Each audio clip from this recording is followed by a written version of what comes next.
Hey everyone, how are y'all? Hey Lori and CJ, how are you? Dreamcatcher, how are you? Hey Musical and Scott, see you too. How are y'all? Papa Rogers, how are you?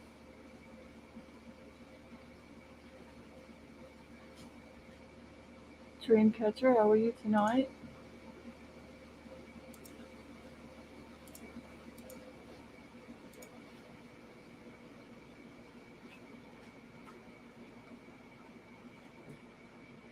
Hey Werewolf Queen, how are you? Emerald Queen, how are you?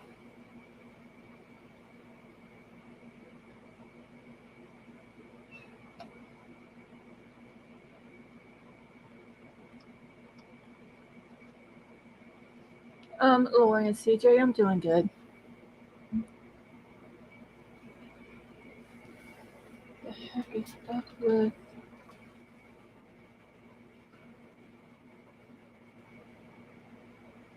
Hey Sandra, how are you?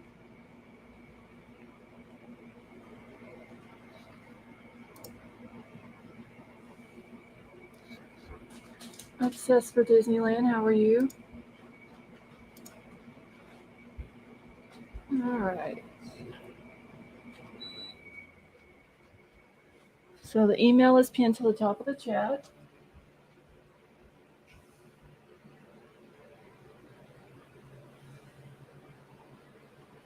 Sandra, I'm doing good, thank you.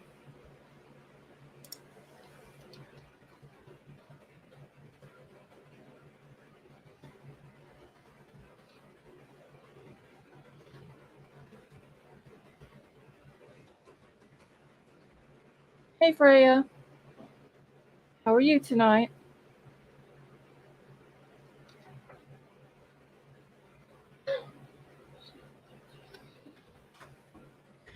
Hey Yorkie Mama. Lady V, how are you?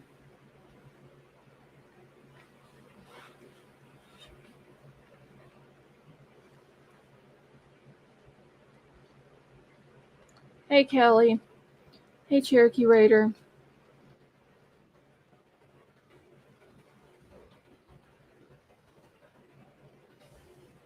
Daylight, how are you? Yorkie Mama, it was good, thank you. Dreamcatcher, you doing okay? Hey Nina.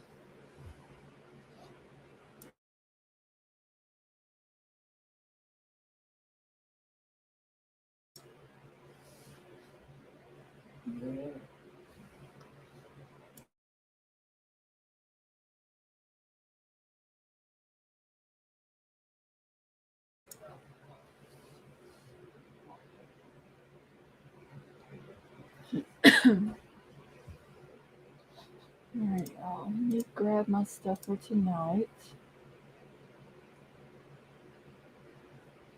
Oh, Dreamcatcher, I hate to hear that. I hope he gets better soon.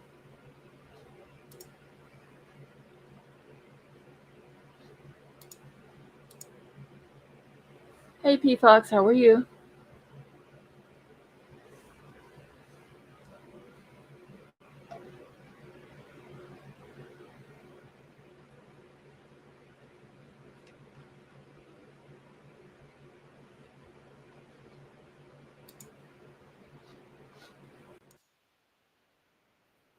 Give me just a second. I'm trying to get a video pulled up here. Hey Michelle, how are you? Hey Cujo, how are you tonight?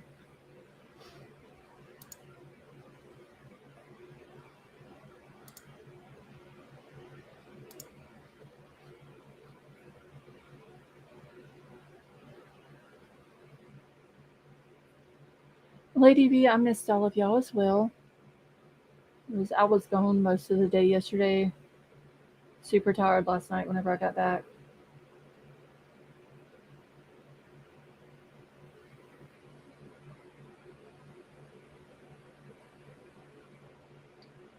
Michelle, you are very welcome. Lori and CJ, that's what I got a video about.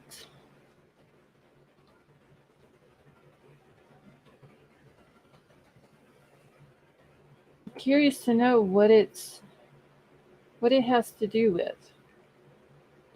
They're claiming that it has to do with the Dana Smithers lady that was missing. She had went missing in May of 2022, and then they found her earlier this year. Well, earlier this month.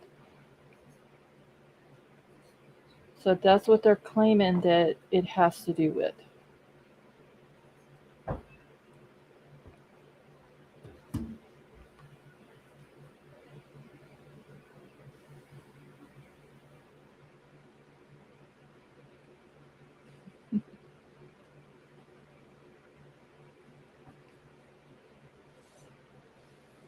But it was said that Bryan Kohberger has a rock solid alibi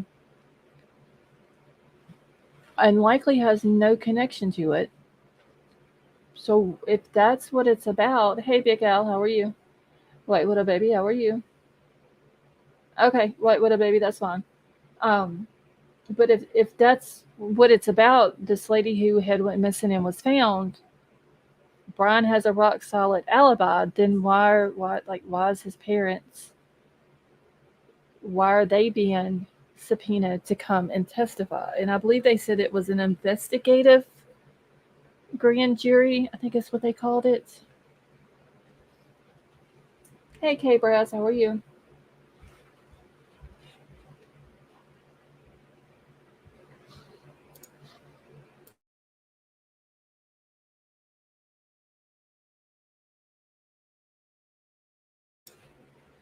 Hey Brooklyn, how are you? All right, let me get this pulled up here real quick. While I'm doing this, if y'all haven't hit the thumbs up, please go do so. Let's see here.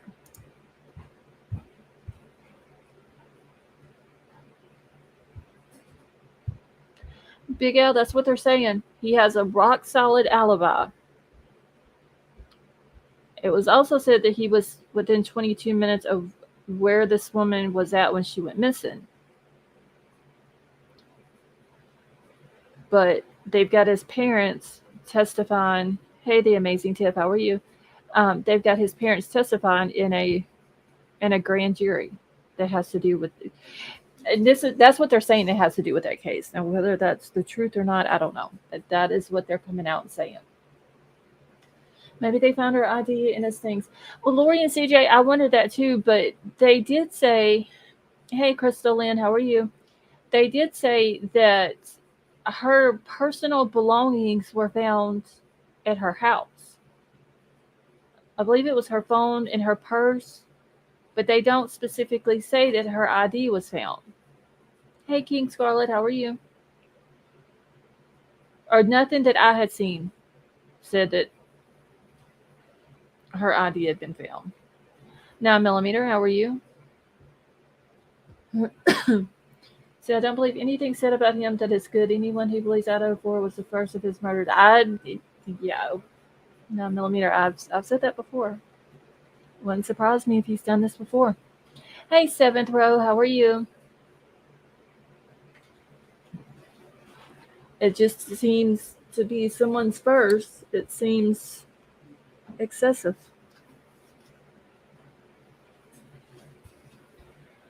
All right, let me fix this real quick and get it started for y'all. Tonight, on a pair of legal fronts, we're learning that the parents of accused killer of 4 Idaho students have been called to testify before a Pennsylvania grand jury. Their son, Bryan Kohberger, is charged in the gruesome stabbing deaths of 4 University of Idaho students last November. He was arrested at his parents' Pennsylvania home nearly 2 months later. Kohberger's parents are reportedly being questioned about another case of a missing woman in Pennsylvania. Joining us with more now on the legal issues at stake is News Nation's senior national correspondent Bryan Enton and News Nation legal contributor Jesse Weber. Bryan, why are the police looking to talk to the parents about a case in Pennsylvania? Yeah, this is an interesting development. We have confirmed that Bryan Kohberger's parents were called to testify in front of this investigative grand jury that has to do with this missing persons case. 45-year-old Dana Smithers, she went missing in June of 2022. Her body was just discovered about a month ago. We're told this is just an investigative grand jury, so it's not like they're trying to indict one specific person, but still, it's very, very interesting that they would subpoena and call in Bryan Kohberger's parents to come in and testify. Jesse, what do you make of this? So they're trying to determine if a crime was committed. I think that it should be important to note that Ms. Smithers disappeared in the same county where the parents live. So one possibility could be, is it about Bryan Kohberger committing a crime only a few months before he's accused of committing quadruple homicide? Or could it be that these are just residents of that community and they have just some ancillary information regarding the disappearance of Ms. Smithers? That could very well be a possibility. And the Kohberger front, I do think it's interesting considering one of the big factors we've always wondered is if Bryan Kohberger really did this to those 4 college students in Idaho, was this his first time? Right. It's such a brutal crime. And sometimes these killers actually do something before and it's found out later. Well, it's not just such a brutal crime. It was incredibly bold. I mean, there were 4 victims. There was not just one victim. He allegedly murdered them in a way that was very up close and personal and very risky. There were witnesses in the house at the time, right, Bryan? Yeah, absolutely. And important for me to point out, too, we also have a source close to the case in Pennsylvania who tells us that Bryan Kohberger has a very solid alibi in that case. What the alibi is, we don't know. Is it possible that somehow his parents are part of that alibi and that's why they wanted to call them in to get them on the record? Remember, I mean, you know, they don't have to talk to the police, but one way that they can require them to come in and talk is with a grand jury subpoena. But I found it very interesting that we were able to confirm that there is an alibi here, apparently, with Bryan Kohberger. And very quickly, do we know if the parents, Kohberger's parents, have been cooperative with in law enforcement, you know, both in Idaho and in Pennsylvania up to now? It appears they've been cooperative. I mean, we know that they are testifying. I mean, they're not, you know, fighting the subpoena from what we've been told. So they will go and testify to the grand jury. I mean, I'm not sure that they wanted to do that or that they would have just voluntarily done it with like a police detective, but they are going to cooperate with these grand jury subpoenas. How unusual is this, Jesse? Well, the idea that you have a suspect who's being implicated in another crime, we've seen that happen before. Again, we just don't know his connection to this case. Right. But the parents, in a case in a day where the parents of accused killers have really taken center stage, they're sometimes the people that have the most information. These killers sometimes, or these suspects, have relayed information to their parents, and they are the ones that you need to speak to. All right, Jesse Weber, Bryan Enton. I'm sure we'll be hearing more about this case in the days ahead. Thanks so much for joining us. Thank you for watching.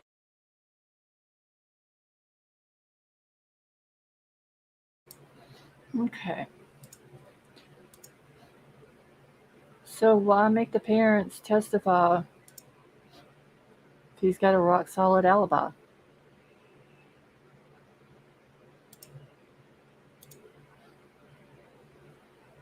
That's what don't make any sense.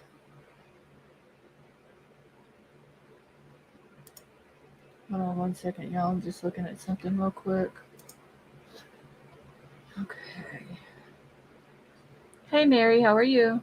So the mom's already testified according to CNN's Insider, and the dad goes up Thursday, and CNN is the originator of the story. Yeah, CNN's where I've originally seen it at. Hey, American Princess. Let me see if I still have the article, because they were the very first ones that came out with it. And I don't think I kept the article because I grabbed the video.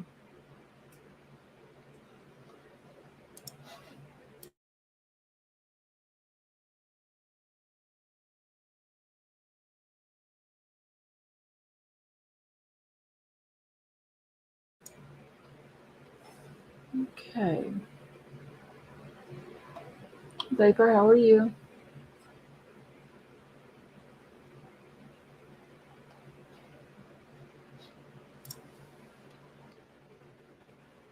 And Big Al's biggest fan, how are you? And if y'all have not done so, make sure to put your chat on live chat. American Princess, you doing okay tonight? Yeah, Big Al, that was where I first seen it this morning.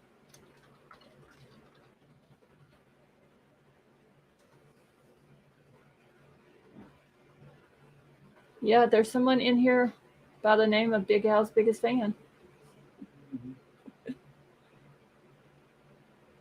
Let's see if I mention the characters. Petty Mayonnaise, Robert Klutz, and Skeeter. What cartoon jumps to mind? Elliot, I don't know.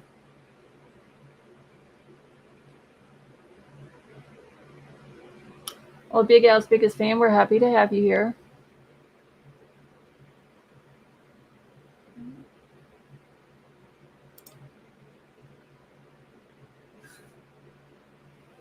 The P thing has nothing to do with the Moscow alibi.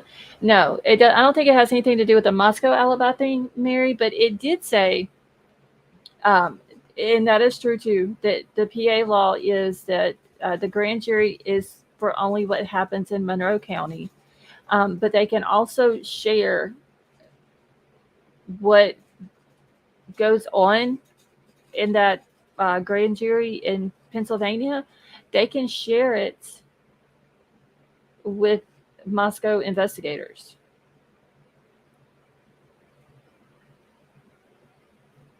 Now, whether they do or not, I don't know.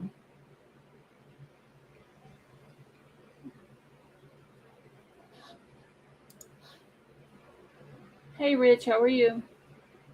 Some sad news, good news.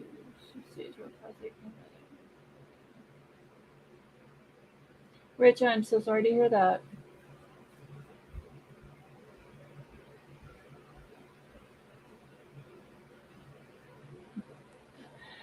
All right, let's see here.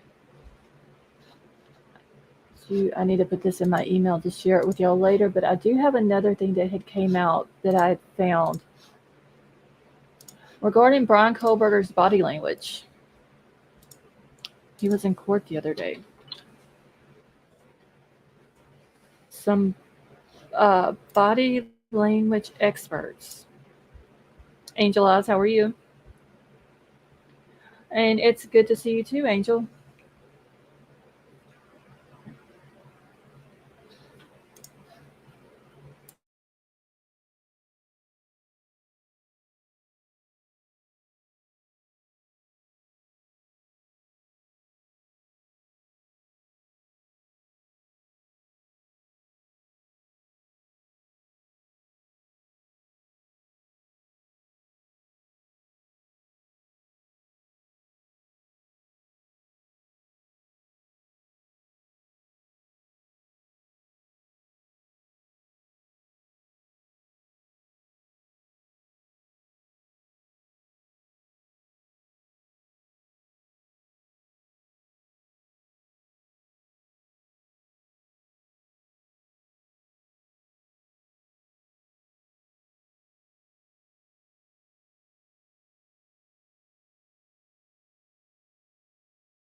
One second, Elliot. Let me to keep asking for that, but I can see well in editing my post. Okay, let me see if I can find it real quick, Elliot. Hey, Danny, how are you? Oh, where is Elliot? Okay. Doug is the answer. Also, it's a good thing actually don't do his name before challenging it something smart like I did. Okay, Danny says, try this hypothesis. The Dana Withers, or Dana Smithers is her last name. Case is a cover story to mask the fact that the parents are being investigated. Are they withholding crucial knowledge? I don't know. So, Dini, you think that maybe the parents know some stuff about the Idaho 4 murders? Hey, Daisy, how are you? No, Big Al. It's for the Dana Smithers woman. She went missing in of May the 28th of 2022, and she wasn't found until May the 1st of this year. Hey, Tony, how are you? Hey, Just Don, how are you? Yeah, Vapor, she was found May the 1st of this year. Maybe they saw misconduct being done by Brett paying money to hustle through their roof. Okay. And let me see if I can find any information on Dana Smithers' case. Give me just a second. Weird mixed messages about Bryan's alibi within the same sentence. Jenny, everything about this case is weird. I seem a bit scared. Big Al, are you okay?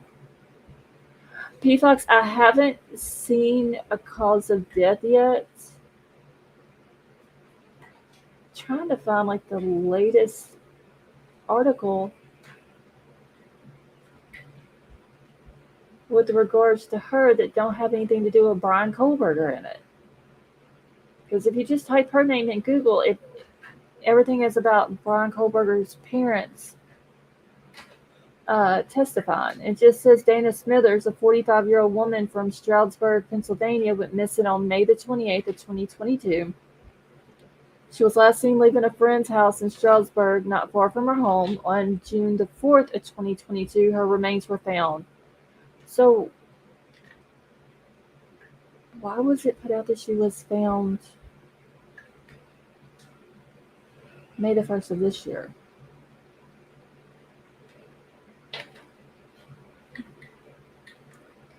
So this is where it gets confusing because some people are saying May the 1st of this year. Prosecution calls accused parents to grand jury. Hey, Roger, how are you? Obsessed for Disneyland, that's what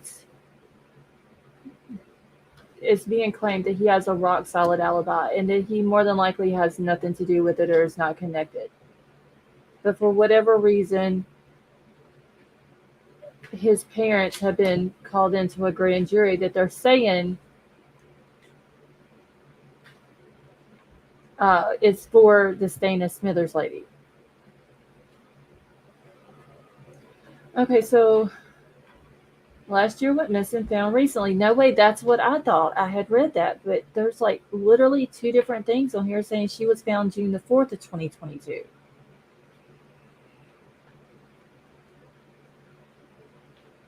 I see you too. So I may have said it. I had heard it because someone else did too. Yeah, I'd heard the same thing, Daisy. See, they would have had evidence against him if it.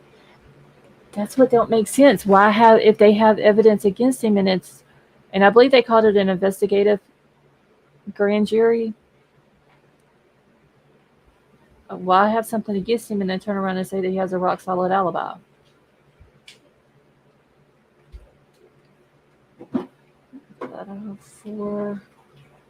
Hey, Riddler, how are you? Werewolf Queen, thank you so much for that super chat. And it says for the Mod Squad, a Spolling Fund. Thank you. That was very nice of you.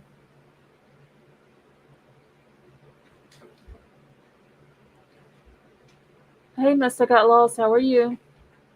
See, what if he had the ID? I thought about that, but I'd seen somewhere where they're claiming that her personal belongings were found, but they didn't specify if her ID was found. And let me see if I can find Bryan Itten's tweet that he put out about it today. Hold on just a second, because he does say something about another case that they're looking at.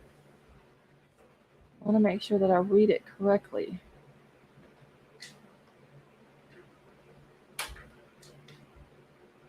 Okay, let me see real quick.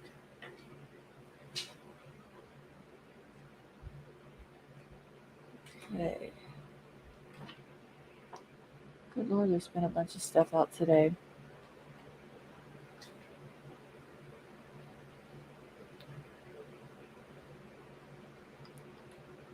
All right, give me just a second. Because Bryan is the one that put it out.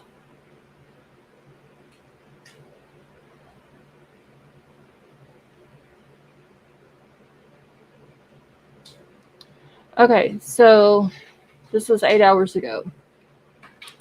News Nation has learned Bryan Kohberger's parents were called to testify before a grand jury in Pennsylvania. The case is related to Dana Smithers, a 45-year-old woman who went missing in May of 2022 in Monroe County, the same county where Bryan Kohberger lived. A source close, and there goes the sources again, a source close to the case says Kohberger has a solid alibi and is likely not connected to Smithers' disappearance, but the grand jury has not concluded their proceedings and the investigation is ongoing. News Nation has previously reported that investigators were also looking into another case in Pennsylvania that determined whether Kohberger was involved. So apparently they're looking into another case too, to see if he has anything to do with it. And they're claiming that there was 2 IDs found from 2 different women who were not the victims in Idaho 4. So it seems to me that it possibly is just like another weird, crazy twist in the whole Bryan Kohberger Idaho 4 case.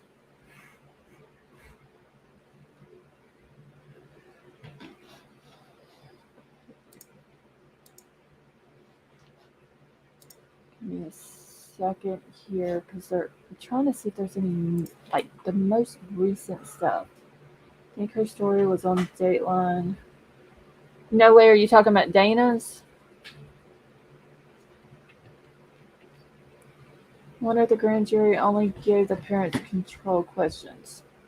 I don't know. They did say that the mom had already testified, and I believe the dad is supposed to go tomorrow. 1-2, how are you? So they better look at every town on the route that he took between his parents and school. The guy, in my opinion, is a psycho, and these were not the first time he killed. I don't think it is either because it seems to, if it was his first time, it seems a bit excessive. Like he just kind of went, he went overboard. He shouldn't have even did what he did, but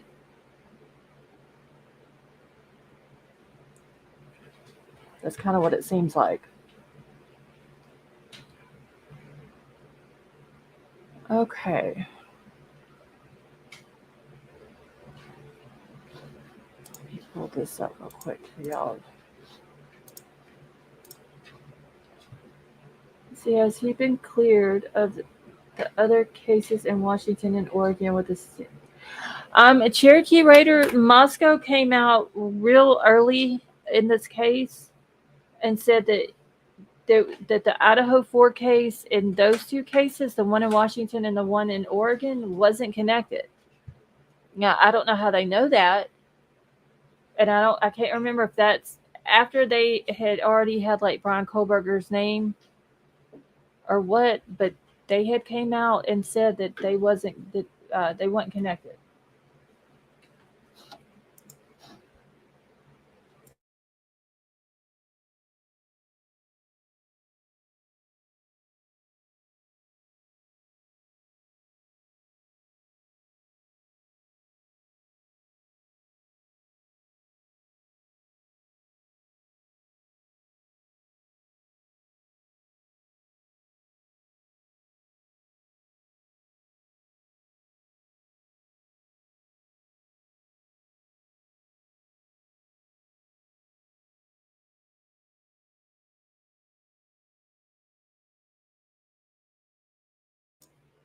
Okay, y'all. I got so much stuff going on here tonight. Hey, Crime Solver, how are you? Cherokee Raider, you're very welcome. HT, how are you? Hey, Jason, North Carolina, how are you tonight?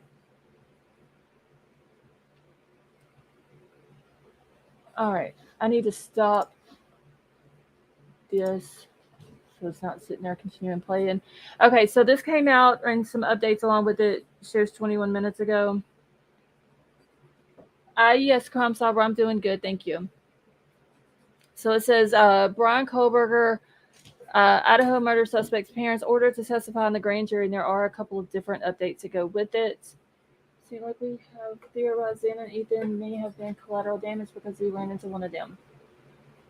Yeah, I still think that. I don't think that either one of those were the target, and if there was any targets, I think that it was either Kaylee or Maddie. Amethyst, how are you?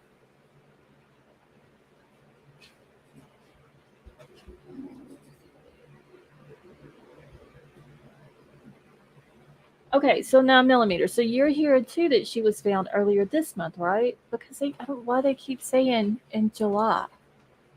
Hey, Brad.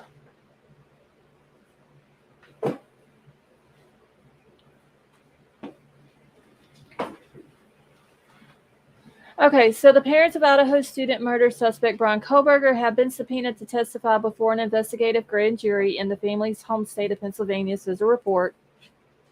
And see, they're calling this one an investigative grand jury, where the one that they did in Idaho, they just called it a grand jury. It didn't go by any other name.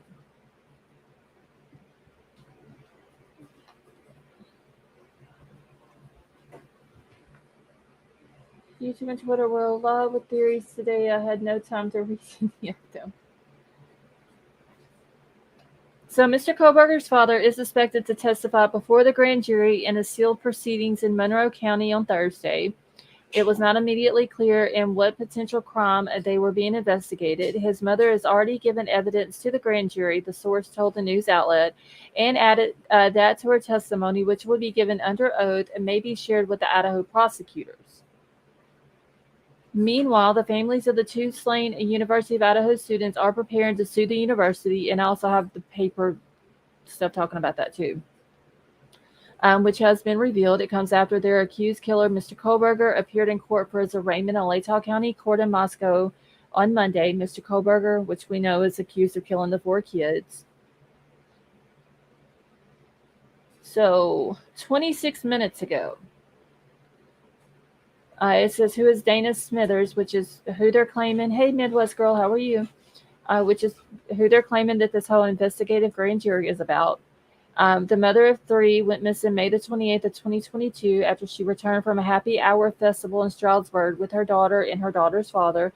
After returning, she walked to a neighbor's house, left the house after a few minutes. She was reported missing on her way back from the neighbor's house. A month later, on October the 27th, a Stroud Area Regional Police Department in Pennsylvania said human remains had been discovered in a wooded area next to Park Avenue in the borough of Stroudsburg. So that's literally 3 different dates that they have given. Because they're claiming in this one she went missing on May the 28th of 2022, and then a month later on April the 27th.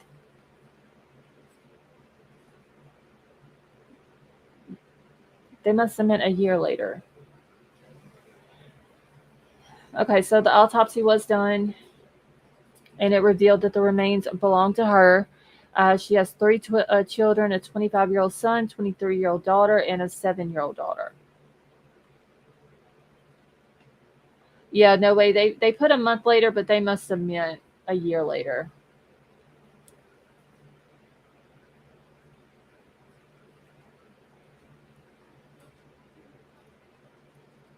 The other thing I seen was saying that she was found in June of 2022. So,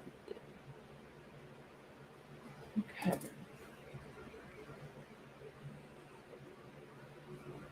Let's see.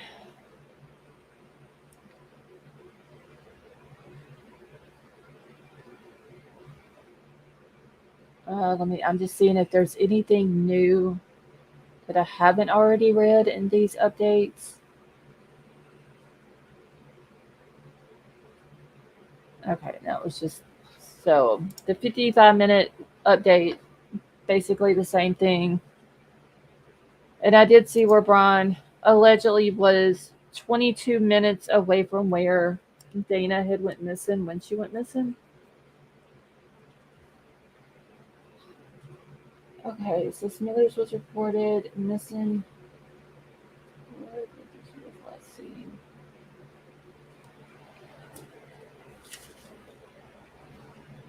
Okay, so she was reported missing on June the 4th after she was last seen on May the 28th. Okay.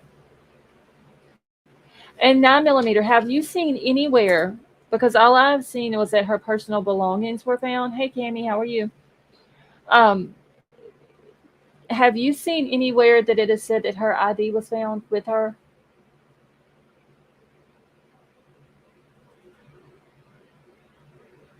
Loaded Hot, how are you? Janie, how are you? Hey, Gina Marie.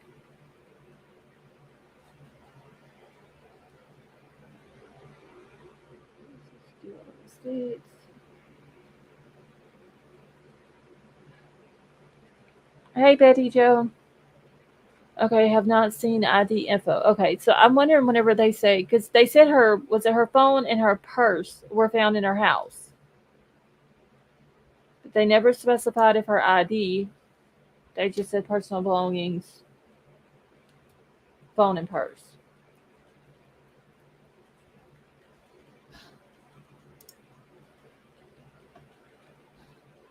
So I wonder if that was, or one of the two IDs that they allegedly found in the glove in a box. I wonder if one of those IDs could have been hers. Okay, so unsure about an ID found, but it was dental records that identified her. Has anybody seen a cause of death? See, if I could lose my job and get in trouble for leaking info to the media, I would cloud the story with some inaccuracies. I mean, I'm wondering, they're claiming that this whole Dateline thing was claiming that they were getting all theirs from LE.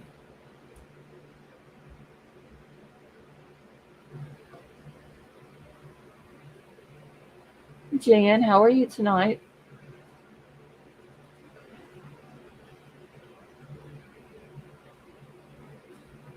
Hey, Stevie, how are you? Okay, so her sister Stacy said that she didn't have her ID.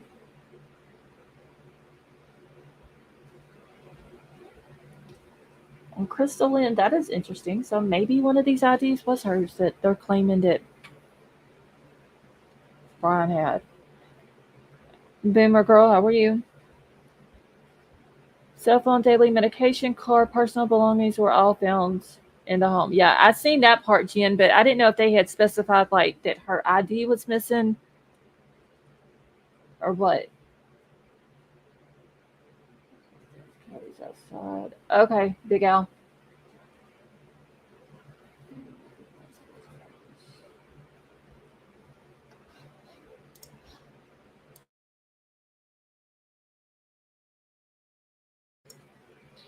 All right, so in a glove, in a box.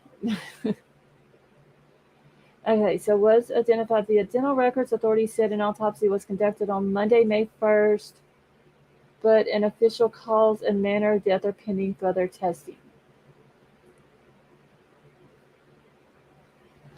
Yeah, this whole Bryan Kohberger case just gets crazier and crazier by the day. So let's think about something here. We all think the right to a speedy trial will later be waived. Yeah, I think they're going to end up pushing it back. Let's see, what if Penn wants to try him? Do you think Idaho would let him? No, I don't think. I think Idaho would do their stuff first, and then after he's gone to trial and a conviction or guilty, not guilty, whatever comes back, then they would do what needed to be done in Pennsylvania. Hey, Gigi, how are you?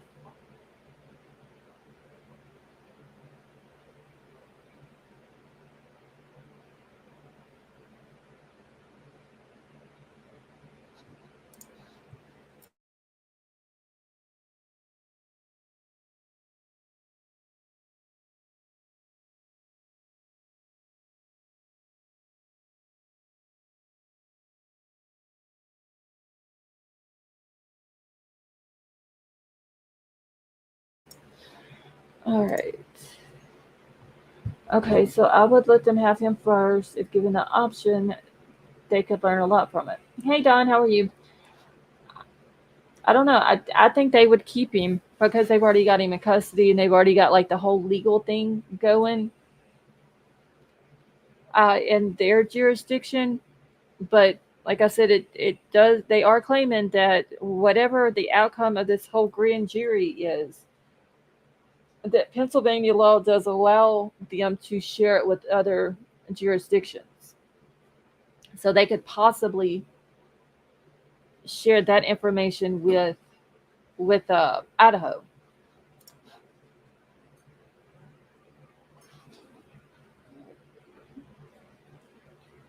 All right, White Widow baby, if you need me to slow the chat down, just let me know, okay?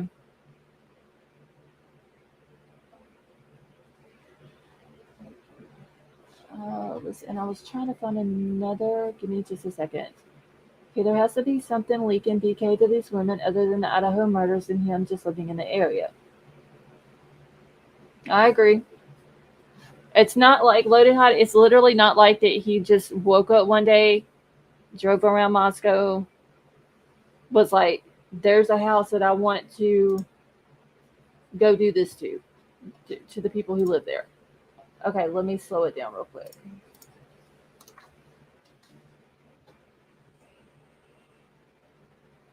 Okay. And I mean, we don't, Moscow may have the motive. Who knows? Hey, Michelle, how are you? Even though he supposedly has a strong alibi, prosecution must have something serious to summon a grand jury to seek indictment. And have his parents testify. White Widow baby, you're welcome. Hey, Pagan Ways, how are you?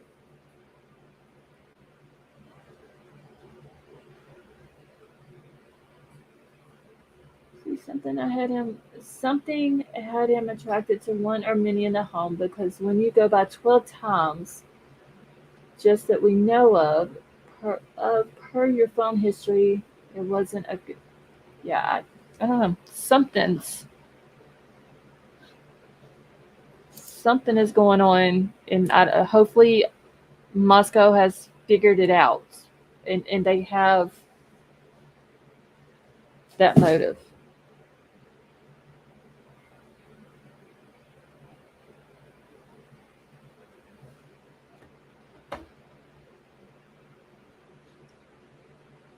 Give me a second, y'all.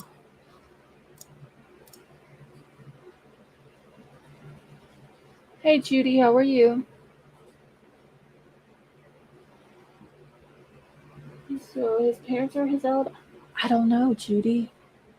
I wonder if that could be it. Maybe they were subpoenaed to come into this grand jury to testify that as his alibi.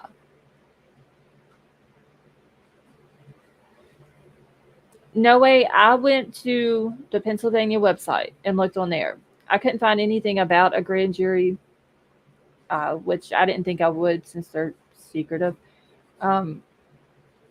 First place, like I said, that I seen it was CNN, and then all of a sudden,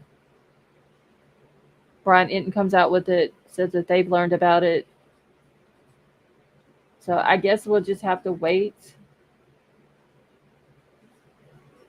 until the next few days and see what comes about of it. Hey, Brunswick, how are you?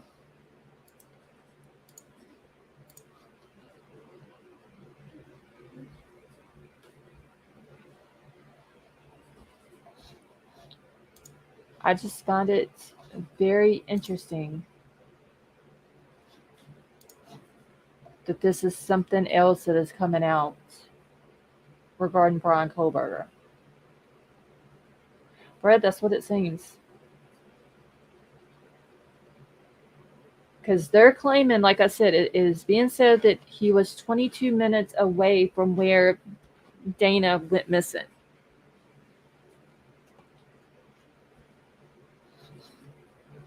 Okay, so panel is open if anybody wants to come up and talk about this. If y'all do come up, I'm not on my StreamYard. I don't have it pulled up, so you may have to sit there for just a second until I jump back over to it to check my backstage. because I'm trying to find something real quick on another tab. There was something that I wanted to pull up that I seen earlier.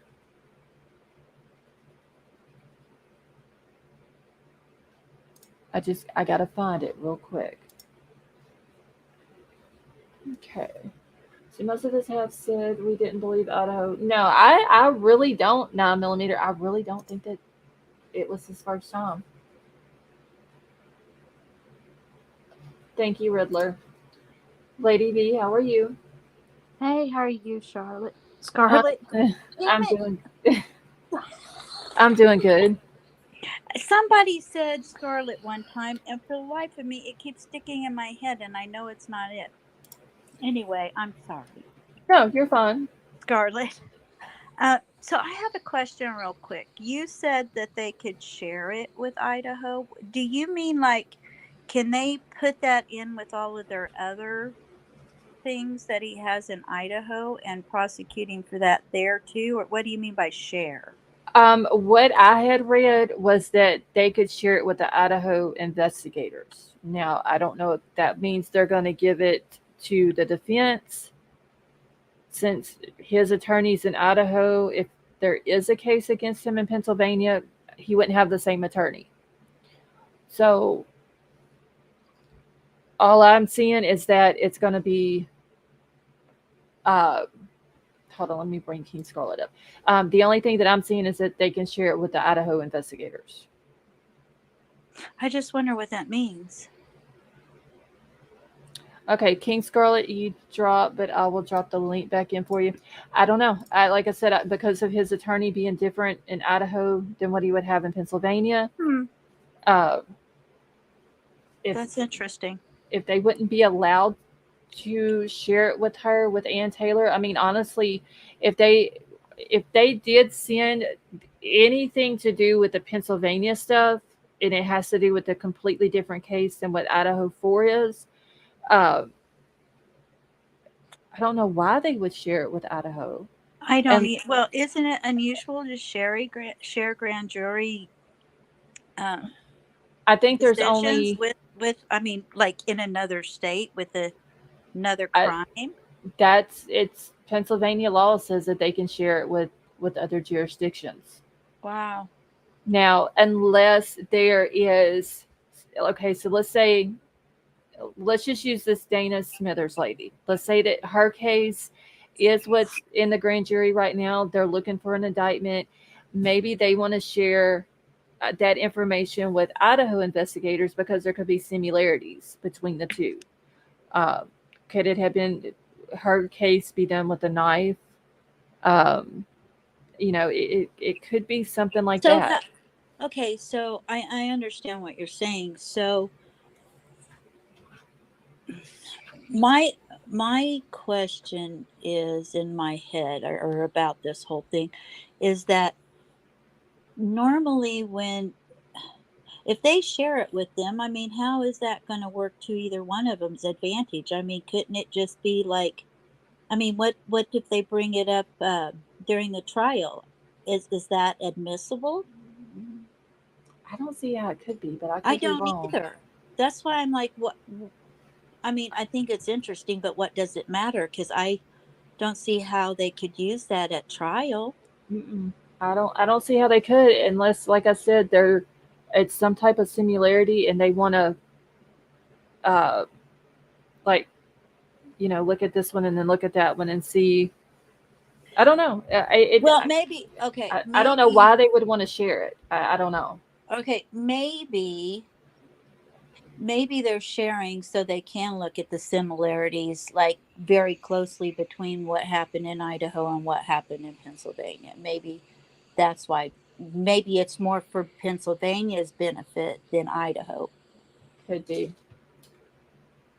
I don't know. I think that would be the only reason why they would share it, would be just the similarities. Well, yeah, I would think so. I mean, because even past crimes and prison sentences and stuff like that, that's not usually admissible in court, right? Wait, now say that again. Okay, so if somebody's been to prison or they have their past crimes or whatever, they don't even usually allow that in the trial, do they? Like, I, if somebody went to prison for, say, something, let's just say drugs, mhm. and then they're in trouble again for it after they get out, and it's the same thing, but I didn't think a lot of times they would even allow the past crimes and the past prison sentences to be admitted in that new trial. No, I don't think so. And I mean, maybe the judge may bring it up and be like, okay, well, you've got multiple felonies or multiple misdemeanors, or you've got prior drug charges, and this is what you're here for again. Maybe something like that. Yeah, I mean, I can see that. I agree with you on Yeah, that, but that's usually like a cut and dry, they yeah, plead guilty and they're going, letting the judge do his thing. But I thought in regular trials like this, they didn't usually allow that. So they have a better chance of getting the best outcome. You know, right. I'm like, I personally think they need to throw those in there because people need to know. And if it's somebody who's been in prison 10 times or whatever, I think that uh, people should know Especially, that.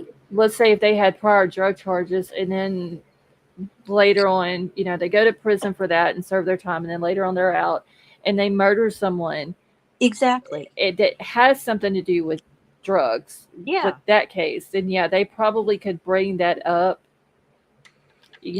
within it and be like, okay, they've had this drug problem and multiple arrests. They might could do it that way, but just to bring it up and say, well, this person's had multiple drug arrests, I don't think so.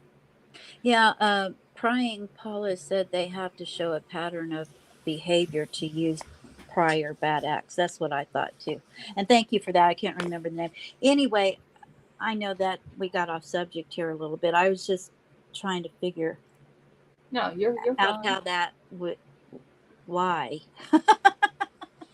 I mean, I'm gonna be honest. I really think that he's done this before, and I've even said this Oh, I thousands of do too. times. I just think going into a house and murdering 4 kids on your first time.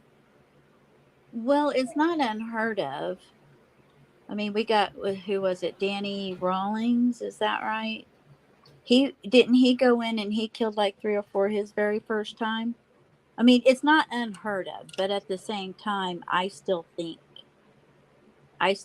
there's somebody out there somewhere. If it's not this lady, Yeah, I still think there's somebody. I think that maybe Idaho. I mean, not Idaho. I'm sorry, Pennsylvania, because News Nation is also claiming that they're looking into another case. So I'm thinking that something is up in Pennsylvania that must have happened around where he lives at for them to be looking into the Dana Smithers case in this other one, if it is true. Because once again, I haven't seen any court documents showing that this is what they're doing. Right. You remember now, it might not be this one, but do you remember at the ferry? Hello guys. I can't like type cuz I'm on my phone, but hello guys. Thank you for the shout outs in chat. But do you remember at the very very beginning in all of this, there, when we found out that it was him that they were looking for? Do you remember, it was just like a teeny tiny little snippet of information saying that there was something that happened to somebody around him that they're they were wondering if maybe he had some connection with. I mean, it was like I don't know, like a minute, just like it was there, and then you didn't hear anything more of it. But I remember something in the very beginning. Yeah, not long after he was arrested, maybe I would say within like the first three First, weeks yeah, of not very long at all, and it was brought up, and then you never heard anything about it again. right. King Scarlet, can you hear us okay? Is she back? Hello, King Scarlet. Oh, I finally get to hear your voice. I'm so thrilled.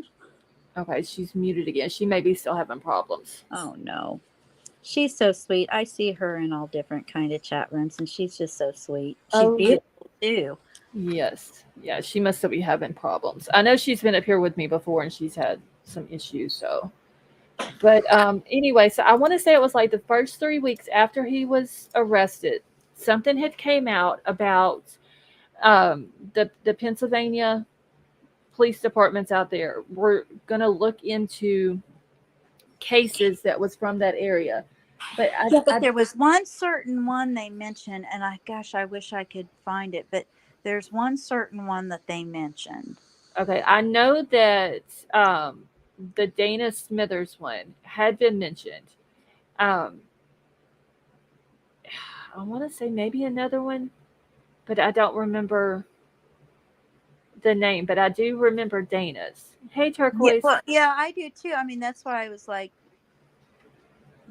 thinking it might be this one that we're talking about now is the little snippet that they mentioned before. Yeah, I remember hers because I had never heard of her. And then when people got to digging into Bryan and where he lived at and all this and that, then somebody had came out with her name and that she had been missing and all this and that. But that was maybe within the first month Or of less. of him being arrested. Because once his name hit, like everybody Right. went to digging into it. Yeah. Okay, so Betty just said that she thinks the other one is Courtney something.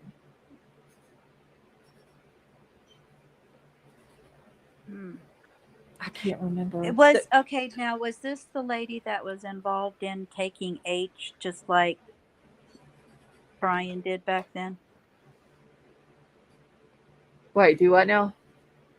Was this lady the one that was like taking H? You know, the medicinal. No. The Dana woman, no, I don't think she was. Didn't they mention another one that was? Okay, so there was a friend of his that had OD'd. And then I want to say that there was a girl that he was friends with that had OD'd as well. And I think both of them had passed away. And he, I think the guy is the one that got him started on it.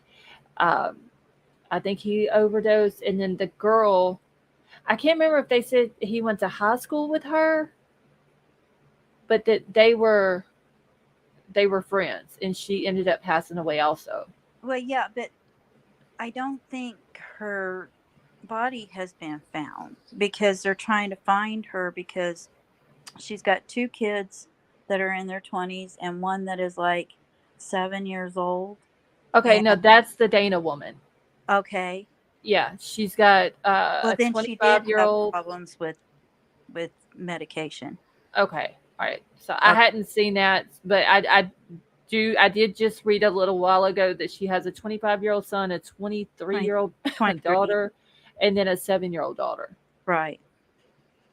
But I mean, they're claiming that she went to that festival with her daughter and her daughter's dad, and then she was seen by her neighbor, and then apparently she went missing like right after that. Yeah, she did have an issue with medication because I very clearly remember it was her family. I think they have a Facebook page that was like Find Diana, and they had said on there that it was sad because she had gotten off of it and she was doing so good. She was taking medication that her doctor had prescribed her and she was doing really good. And then that happened and they hadn't found her until apparently. Oh, okay. Oh, wow. Yeah, so you might want to look into that. I'm pretty sure I'm right. Because, well, I wonder because she was 40. I have to go 45. back and look. Was she 45? Oh, wait, I got it wrote down in my notes. Where did I write it down in my notes? 45-year-old, yes. So wouldn't that make her older? Yeah, because he's only 28. He Yeah. turned 28 just like a few days after the Idaho murders. But she has kids in their 20s, so which they would be younger than Bryan. Right. But So almost in that age range. right. So I wonder if maybe he knew her kids, or if he might have known her from his previous drug days, or whatever. Yeah. Because I That's what I'm wondering. Since they were both into H, that might be. I mean, they don't care right. about how old or how young you are, as long as they just want to party. Right.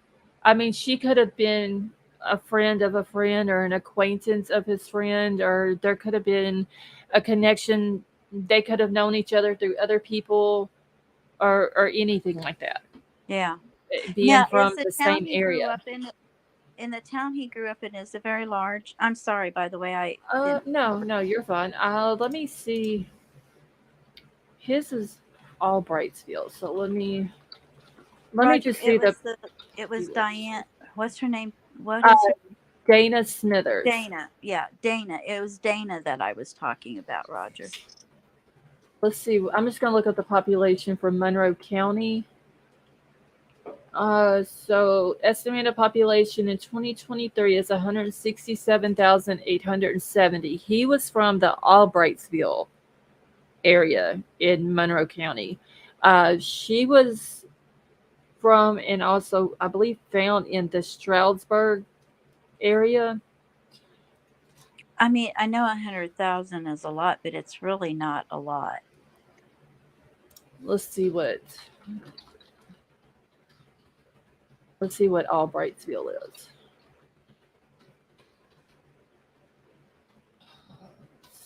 Okay. Let's see. Okay, so it recorded a population of 211 in 2020. So it's like a very small area. Yeah, well, that's what I was thinking. I mean, it's like I mean, of course, there's a huge town around me, but I live in like a little satellite area of that, right? Mm-hmm. That's a lot smaller, and people kind of tend to stay in their areas where they're Right. comfortable whenever they're going to do something wrong, you know? Right. So that's why I was just wondering. Okay, Anyway, so in 2020, the Stroudsburg area, which is also in Monroe County, uh, had a population of 5,925. So it's a bigger area than what Albrightsville is, but all still in the Monroe County area. PFOX, yeah, it says 211 people in 2020.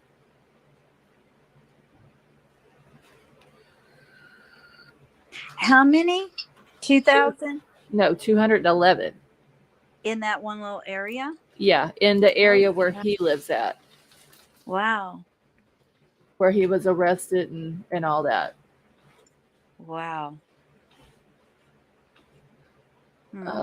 Let's see. It's claiming that.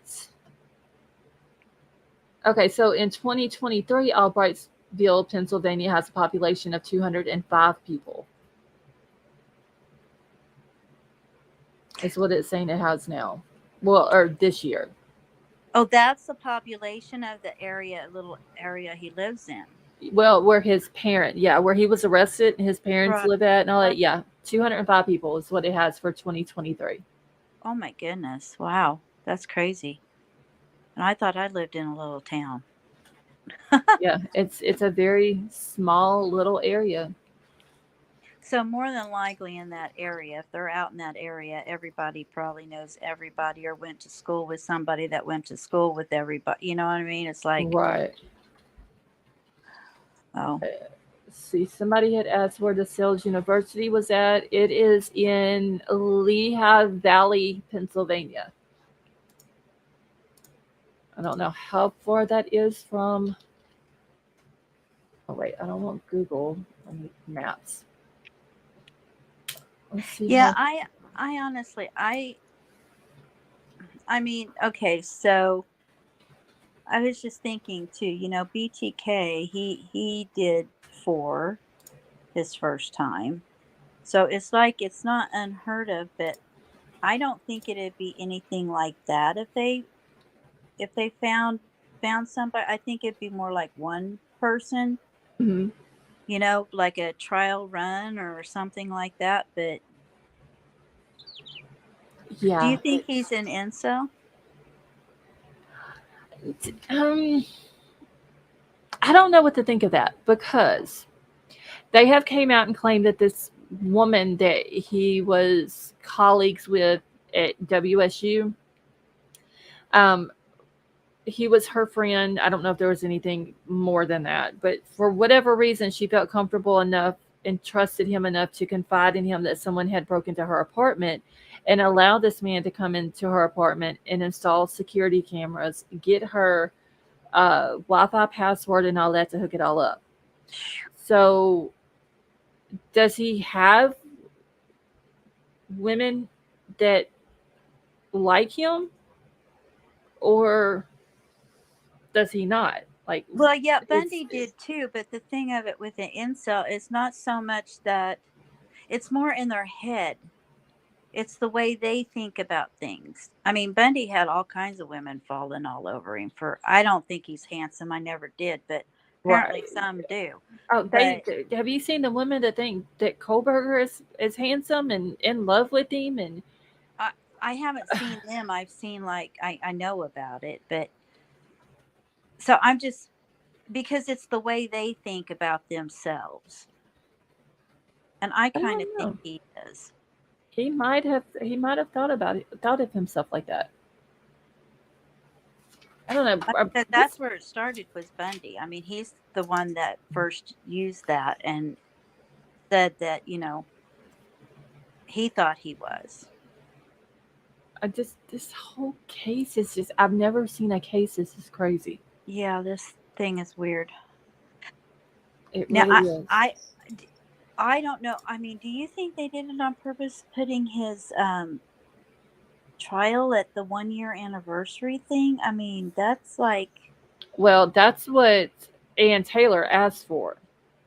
And the why way they've got would it, you do that? I don't know, but the way they have it set up, it starts on October the 2nd. And if it goes 6 weeks, it will end on November the 12th. Wow. Yeah, Yes, but he was an incel. No way. I He don't, he said it himself. I'm sorry. no, you're fine. I don't know if she did that on purpose and that's the reason why she asked for it like that, or if she just maybe didn't realize that that was going to be the date that it could potentially fall on. Oh, I can't see her not realizing that. I just really can't. And because But I mean, she, but don't you think, okay, so don't you think with it being then at that particular time that the prosecution would be like, okay, we're now at the 1 year anniversary. Don't you think that would maybe give the prosecution more sympathy? I don't know why she would do that. You would think that'd no, make the jury more sympathetic to the prosecution than the defense. I don't know.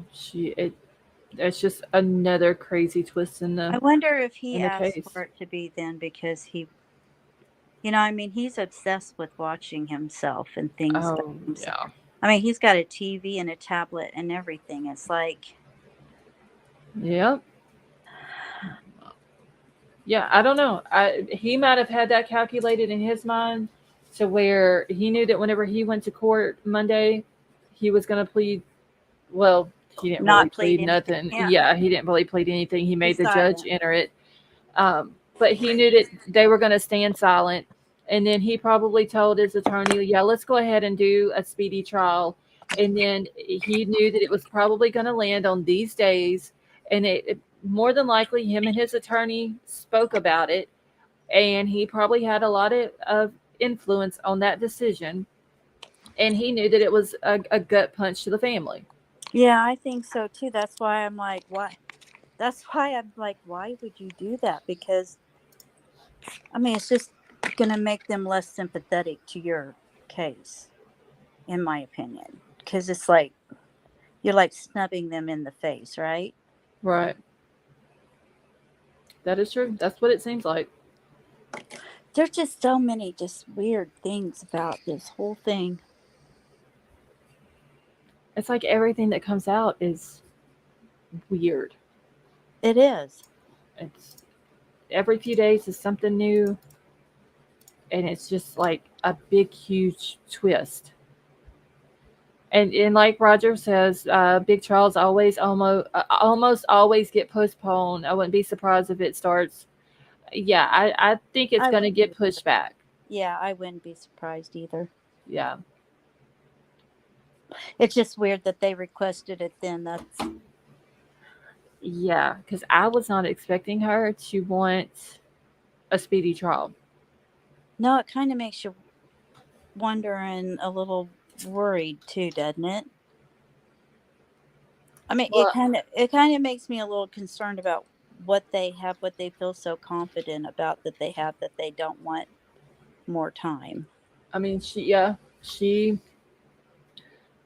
apparently she thinks she has something, but at the same time, it doesn't give the defense a whole lot of time, even though they've had since November to Yeah, I build mean, a they've had case. as long as the prosecution. So, uh, I mean, the prosecution, not the defense. Um, but it just seems like maybe she has something up her sleeve, or It does. she's 100% confident that she has something that's going to get him off. Yeah. Or it just could have been because of the date Mm-hmm. and around that time, because she did ask for 4 to 6 weeks, and I, I think that might have had a lot to do with it. Yeah, I do too. I just think it's weird. Anyway, I'll drop down and let somebody else come up. But I was just wondering about that. Just those few things I was just kind of wondering about. So Okay. I will see you later. I always love talking to you. Oh well, And no, thank you for coming up. all right, bye bye. Thank you for allowing me to. Oh, you're welcome.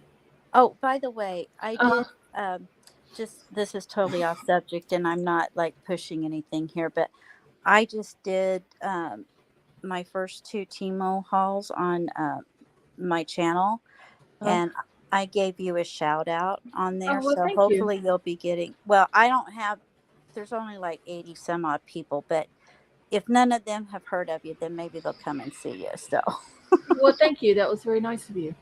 you're welcome. I'll let you go. Bye bye. All right. Have a good night. See you too. Thank you so much for being a member for 4 months, and also thank you for gifting that membership. That was very nice of you. Okay, why would she ruin her career and put a target on her back for that? Elliot, are you talking about Anne with the dates? Just seems, I don't know, kind of funny that she wants a speedy trial and it just so happens to fall around the date of the murders.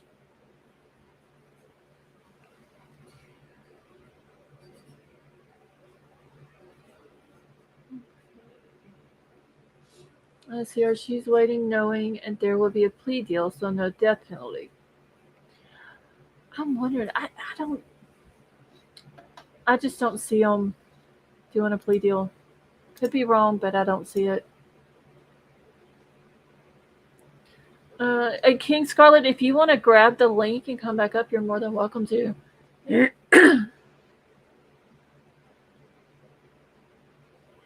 See, I'm telling you, she's not the one who won of that speedy trial. Bryan is, and she works for Bryan. Betty Joe, you're probably right. He had a lot of influence on that date.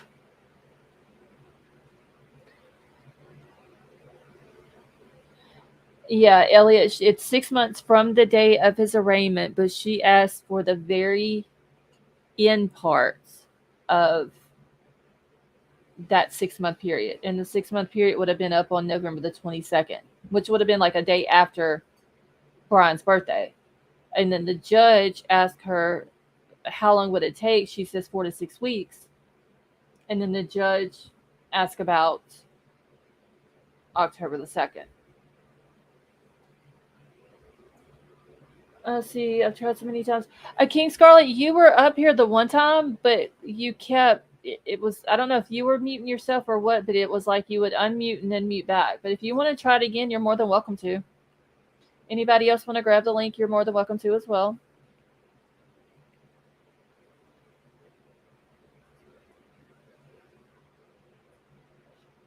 Let's see. I wish I knew how to get memberships. Let's see how YouTube doesn't make it. Don, I'm not sure. I don't know if anybody else in here that does them can tell you how.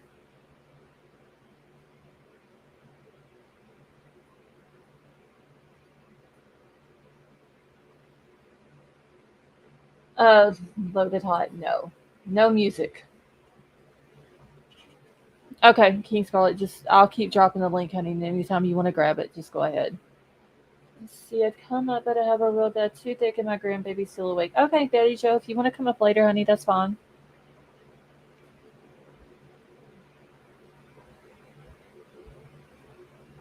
Yeah, anybody that comes up, please, no music.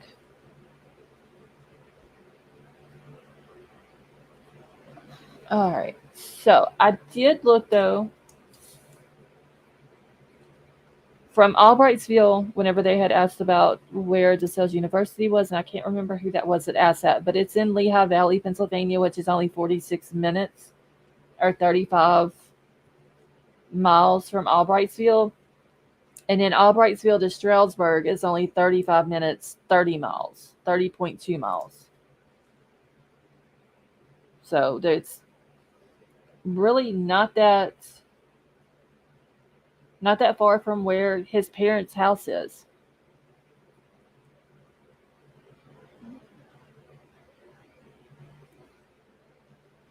Okay, let me answer a message back real quick.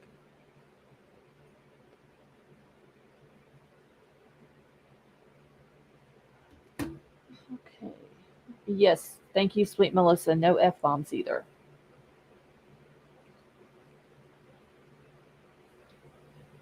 And Sally Mae, no, he couldn't. I had a wall pulled up.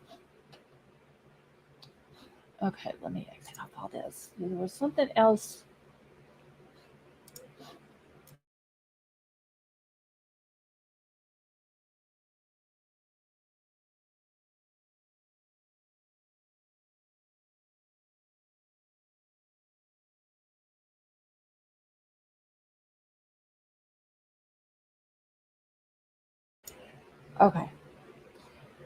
Okay, so remember on Dateline when they said that he was doing classes online and nobody really knew what or where he was? Yes, that was at the end part of his DeSales University lessons. I'm wondering if he did have something to do with the Dana. I mean, it could be. Because if I'm not mistaken, and I don't know what I did with my notes from that day, but they had said that the time that he had finished up with his school at DeSales was also the time that he bought the knife off of Amazon. And they had also said that that was during the time, if I'm not mistaken, the girl that lived next door to the girl's house, that someone had gotten into her car and took her luggage out and all that, lived right across the street from Jack D's house, that all of that happened around the same time. And that's whenever they had brought it up that he was taking his classes online, and so nobody really knew where he was at. But it seems that they should be able to go back and look into that and see where he was at. Track his phone, even though I believe they said he'd gotten a new phone also. But they should be able to go back and track all that and see where he was at during that time. And I had wrote that down the other day.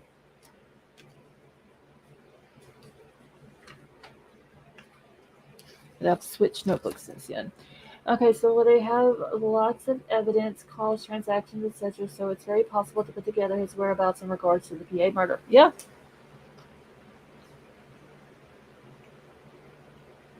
Okay, so we know if his parents were thoroughly questioned. PA part of search and arrest. Um, crime sober. I'm sure they would have been, especially if they knew that his dad rode back with him from Washington. I'm sure they would have questioned all of that. Like, did he say anything? Was anything mentioned? Did you notice anything weird or with his how he acted? Like, did anything seem different? Was there anything that you noticed in his apartment in WSU? Anything in a car? I'm pretty sure they would have questioned his dad about that. I mean, it was what 2,500 miles or something like that, a long ride, and I'm pretty sure they probably asked his mom the same thing. Once he got home, did she notice any difference in the way he acted?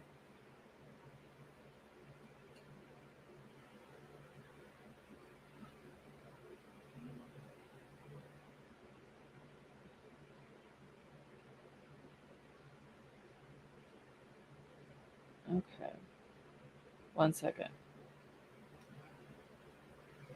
But it okay. So the sales commencement ceremony was May the 21st. All right, and she went missing or was last seen on May the 28th. Dana was. Right, Betty Joe. Anything other than him wearing latex gloves around the house? Was there anything odd that you noticed other than that? I'm sure all that was probably asked to both the sisters, his mom, his dad. I'm pretty sure his dad would have gotten questioned more because his dad spent more time with him.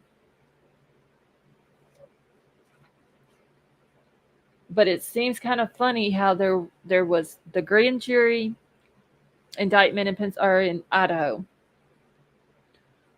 and now there's a grand jury happening in Pennsylvania that's involving his parents, and they're claiming that it has something to do with Dana's case.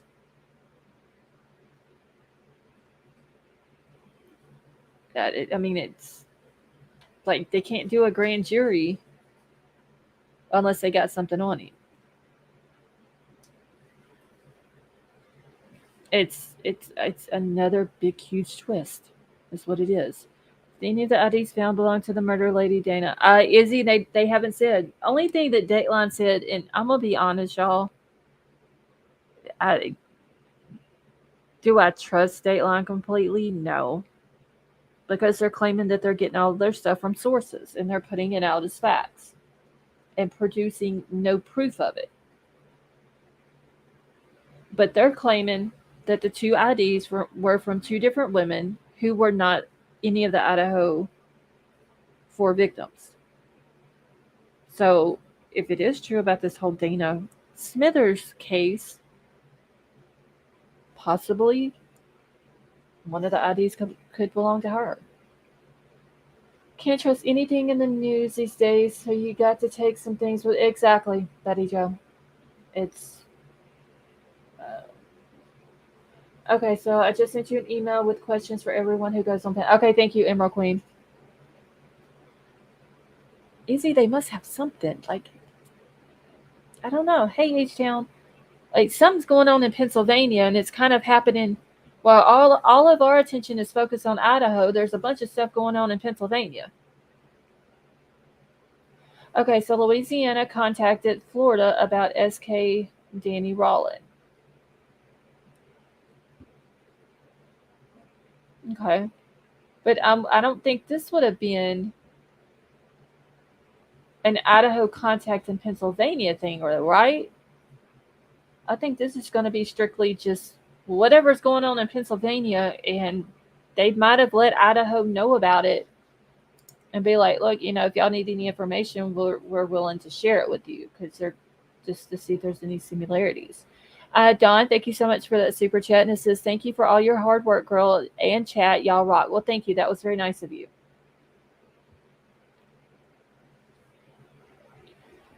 Okay, so the news worded it weirdly and said that it was inquiry more or less and not about an indictment. It was confusing to me at the time I heard it. I was just waking up at the time though. Well, see, Brad, they said that they called it an investigative grand jury. Is what they're calling it. So is it just a grand jury that they're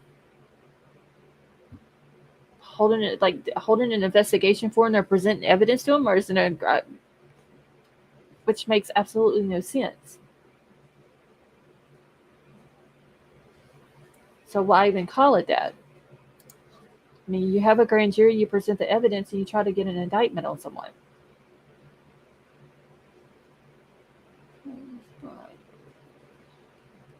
So in Pennsylvania, the law allows for both investigative and indicting grand juries. Pennsylvania investigative grand juries are generally conducted before criminal charges are filed. Okay, Roger. So basically, like what they do whenever they try to go for an indictment, but on this, they see if there's enough evidence to even press the charges.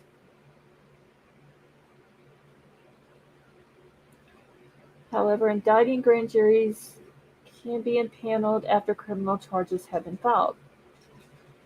Hey, Tonka, how are you? I mean, what Roger's saying makes sense. Maybe that's what they're doing. Maybe that's the reason why his parents were subpoenaed to come testify. Maybe they're his alibi. Maybe that's a solid alibi. I don't know.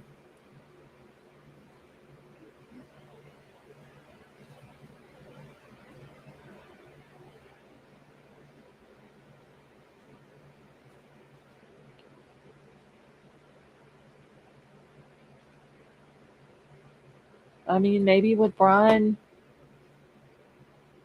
being from that area and the fact that he's now been accused out in Idaho of 4 murders, maybe they're trying to see if he's connected.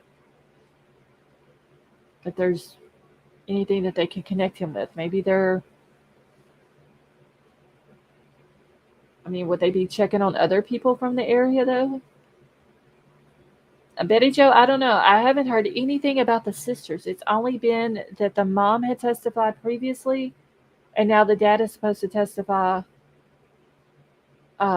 tomorrow, on Thursday.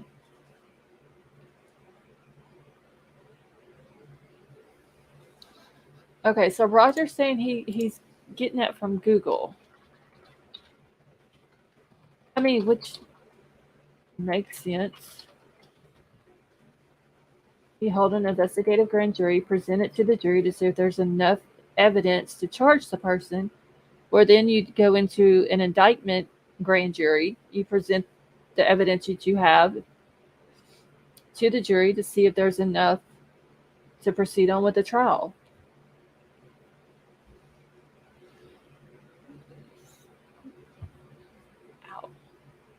To the best of our knowledge, other than the media, nothing has been acknowledged by Ellie. No, talking a lot of that has to do with the dang gag order.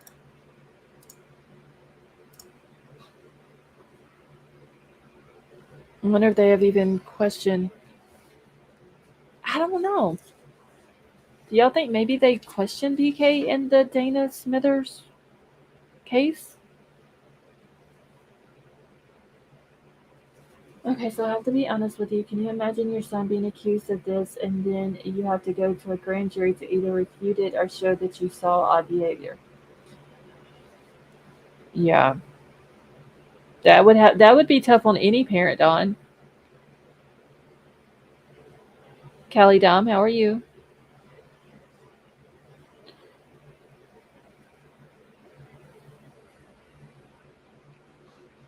All right, let's see now. I still got this video pulled up, y'all.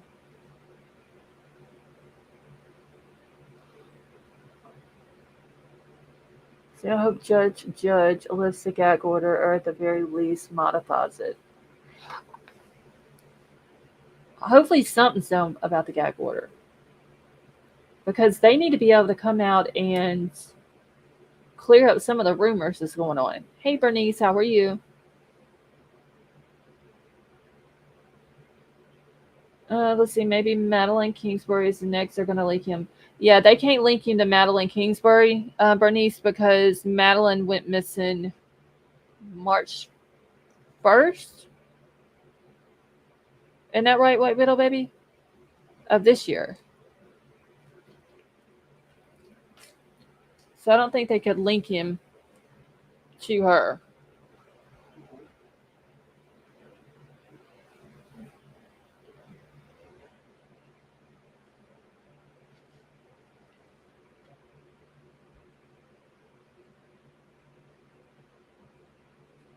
March 31st. Okay. Yeah, there's so much stuff to keep up with in these cases. Okay, so if anyone wants the law on the death penalty, Law and Crime channel did a great video today with a law professor and expert on death penalty. Thank you for that information, Musical.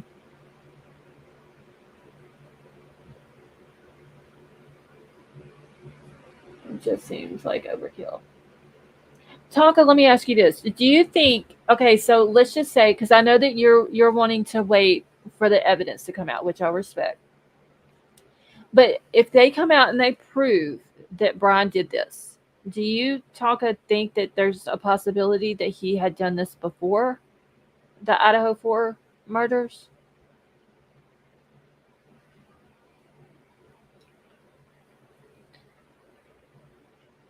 Yeah, I got your back because I really can't do anything but listen to live news. Can't see, can't go nowhere. So, oh, Betty Joe, thank you.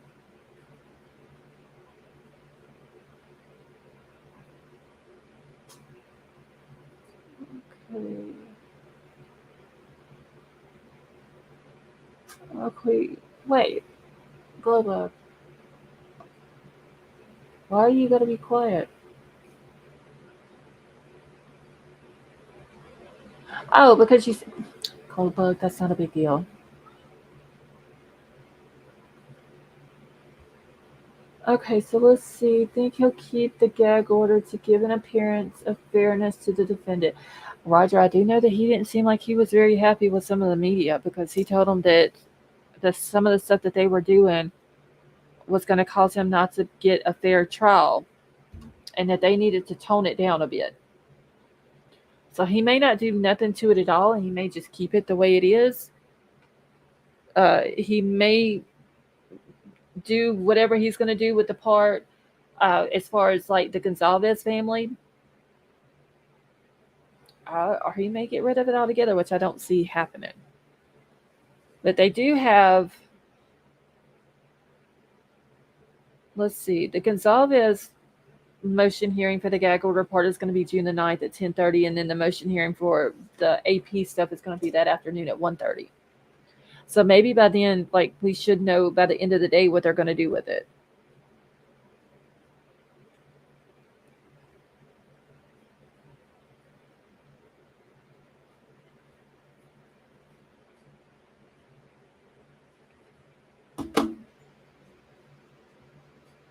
Okay, let's see. That's exactly how I perceive this information supposedly coming out of Pennsylvania. Okay, I don't think so. No, wait, Tonka, let me catch your other one up here. Okay, I think if he's guilty of anything, he's not alone. Okay. All right, let me grab this.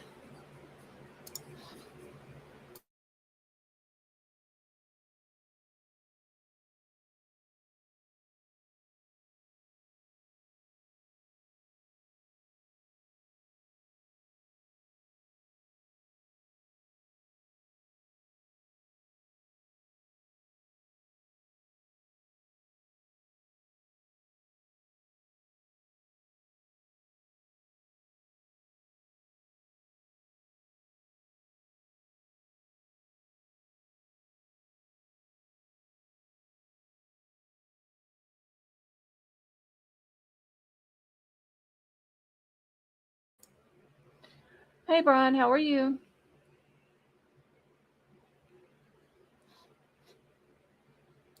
All right, y'all. I just seen this on here. I haven't watched it. We're gonna watch it together. Let's see what Miss Koppendorfer has to say about Bryan Kohberger. Bryan, I do have a question for you real quick, though, while I'm thinking about it. Because I can't find this information. The other night, you were saying that the judge, this John Judge guy that is presiding over the trial now for Bryan, is also the judge that presided over the grand jury that indicted him. Where did you find that information? Because I tried to look for it today and I couldn't find it.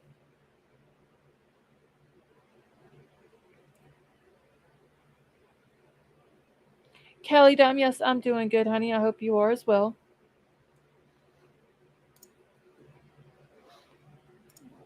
Fix this back.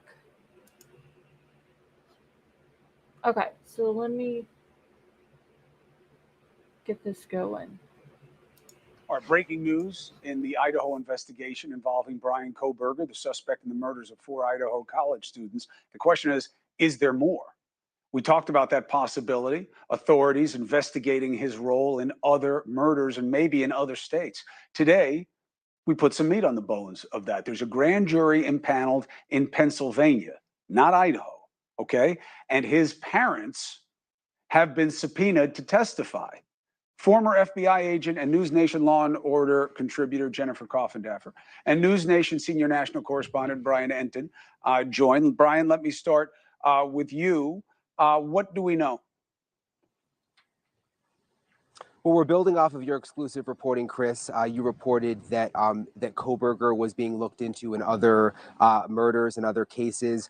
We now have confirmation that Bryan Kohberger's parents are testifying in front of a grand jury in Pennsylvania, and that it has something to do with a case there involving a missing woman that went missing last year. And it is an investigative grand jury, which I heard you emphasize, which is important.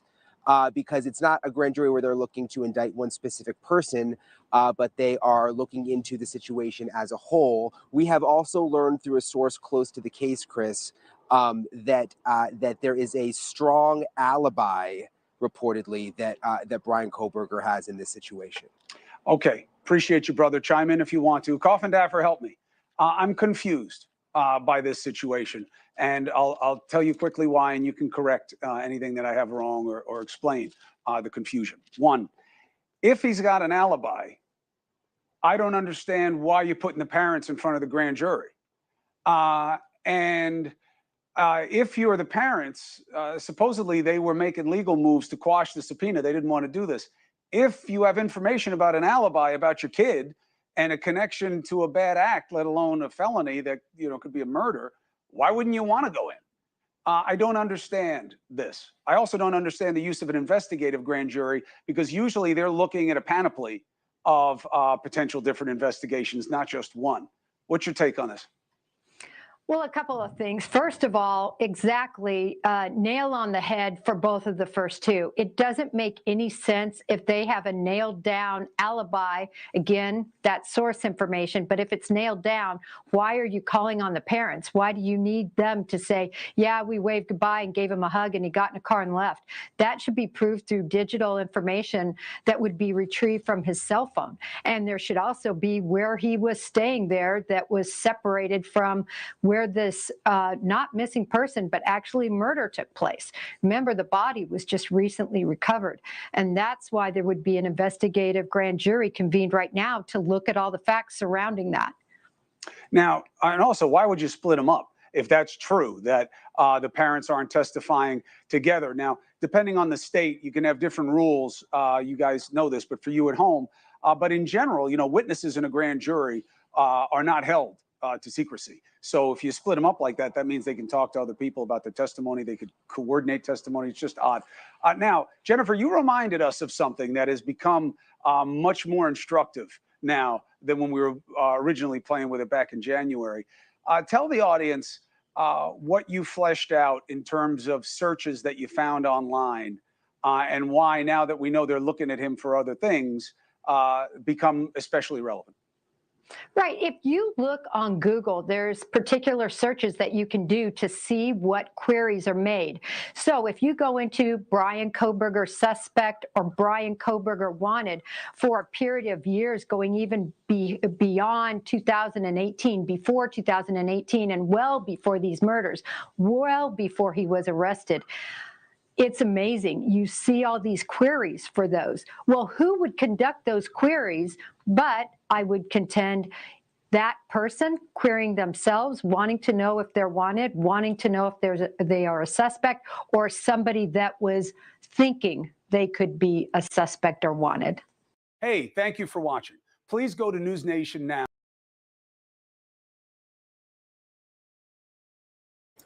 Okay.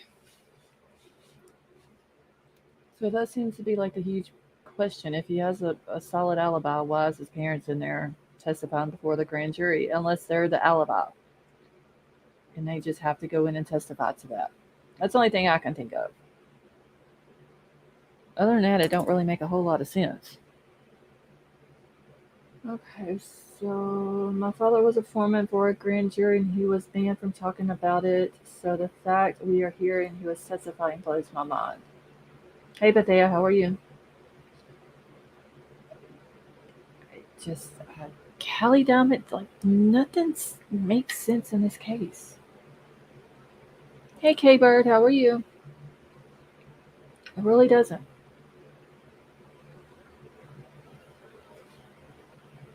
And it's literally every single day something new comes out. LJ, how are you? In my opinion, one of his main goals is to outsmart the system. He have arranged something.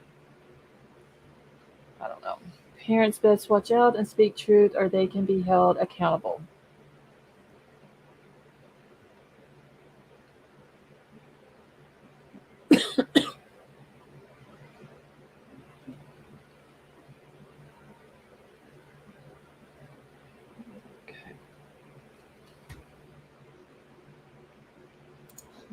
Second, I'm trying to get everything off of my dang screen. All right, let me see if Bryan answered me back a second ago.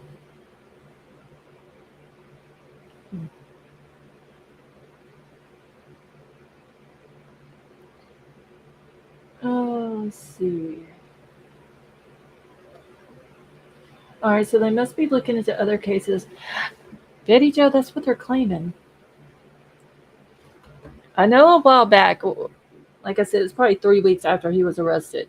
They were claiming that they were going to go back and look through like some of their cold cases and older cases and stuff like that in the area to see if maybe there was any links between those cases and Bryan Kohberger. And then nothing else was really said about it. And I think a lot of people took it as just that they didn't find anything. I think the laundry case will definitely set precedents. Okay, so what you said about something constantly coming out in the case, I find it so fascinating considering that they have held strong on the gag order. Even the parents of the victims can't talk. Yeah, it's just like, I mean, ever since this whole gag order came out, it's all these people are coming out and saying stuff, but it's all sources. So we don't know if any of it's true or not. Like I said the other night, it's literally the only thing that we know is that 4 kids died and they have a guy sitting in jail right now indicted for their murders. See, do you recall? Okay, wait, let me find Izzy's thing again. Okay, so do you recall when I brought up this murder being about 22 minutes away and possibly BK being involved? Izzy, I remember it being brought up a while back. I just don't remember who it was. Hey, Tad, how are you? And yes, it is Maddie's birthday now, or it is where I'm at anyway. So sending up happy heavenly birthday wishes up to Maddie for today. Okay, so do BK's parents bring an attorney? Yes, Crime Solver. They, I think it was Bryan Inton or CNN, one of the two, said that they had tried to get in touch with Bryan's parents' attorney, and he wouldn't comment on it. How are you? How you doing? All right. How about yourself? I'm okay, especially after I did my live earlier today. Oh boy. This whole case is crazy. It's literally just I don't know. Just when you think, I mean, this is just Kohberger. Just when you think you got a grasp on the whole thing, it's like old school Roddy Piper, God bless his soul. Just when you think you have all the answers, somebody in this case just changed the questions. Yeah. I don't know. There was a couple of like different uh, court documents that was dropped today. Most of those were regarding like the scheduling and stuff like that. Not a big deal. I think like the biggest deal today was this whole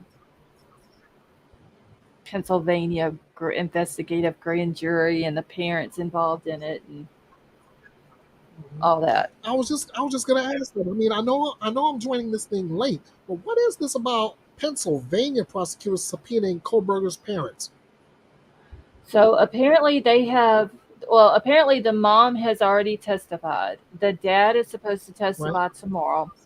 It's an investigative grand jury that has something to do with Dana Smithers, who went missing she was last seen May the 28th. She was found the following month. I'm sorry, she was reported missing the following month, and then she was found earlier this month. And so they're trying to link Bryan, I guess, or maybe see if he has anything to do with it. But allegedly, he has a solid alibi, which still don't make sense. If he has a solid alibi, why bring the parents in to testify unless they need the parents to put that on record? That they're his alibi. Again, makes no sense to me. There's a lot of stuff in this case. It's just I don't know. It's like I said, every few days something new is coming out. The only thing that we can really go by that we know is facts, like I said, is that 4 kids have been murdered. There's a guy sitting in jail waiting to go to trial for their murder. And then you have all these other different court documents that they're dropping. We've seen where they served. Do what? I said, they're just coming out of the woodwork from out of Nowheresville. Right. And most of it is sources that are coming out. While there's a gag order in place, we have all of these court documents that's been dropped with all of the search warrants. So we know where they have issued search warrants for. Other than that, I mean, and we know what the PCA says. Right. So other than that, don't know a whole lot. Werewolf Queen, thank you so much for that super chat. She says, "Happy birthday, Maddie. Here's cake and ice cream for you. Your spark of light still shines bright." Well, thank you, Werewolf Queen. That was very nice of you. That's so cool. So cool. Yeah. And today, the 25th of May, is Maddie's 22nd birthday. And her parents are having to deal with all of this mess instead of celebrating her birthday with her and Kaylee being here to celebrate her birthday with her and Kaylee's family celebrating with her. They're all having to deal with all of this. This is sad. It's sad. Yeah, it's. Meanwhile, if I don't mean to jump off topic, but on the live I was doing today, I'm focusing on neglectful parents. I've had like 2 cases of parents leaving kids in hot cars, and 1 case where a 16-year-old girl has twin babies and days later throws them in the trash. Crazy. I don't understand what's up with just parents in general, honestly. That's what I was saying live today. I mean, come on. All right, let me walk you through this. Let's start in Florida. Parents, Catherine Adams and Christopher McLean, made a conscious decision. Since the 2-year-old is in the back sleeping, let's leave her there. Let's take the 4-year-old. Let's go in the house. I'm gonna assume that they've already, by the time they get in there and they get in there good, they've already put the 4-year-old to bed. They fall asleep. The next day, At about 3:41 in the afternoon, a neighbor's hysterically screaming. She calls the cops. Cops show up. They find the 2-year-old. The 2-year-old is unresponsive and hot. No, hot's an understatement, especially when the child is 107 degrees and dead. It's crazy. It's ridiculous.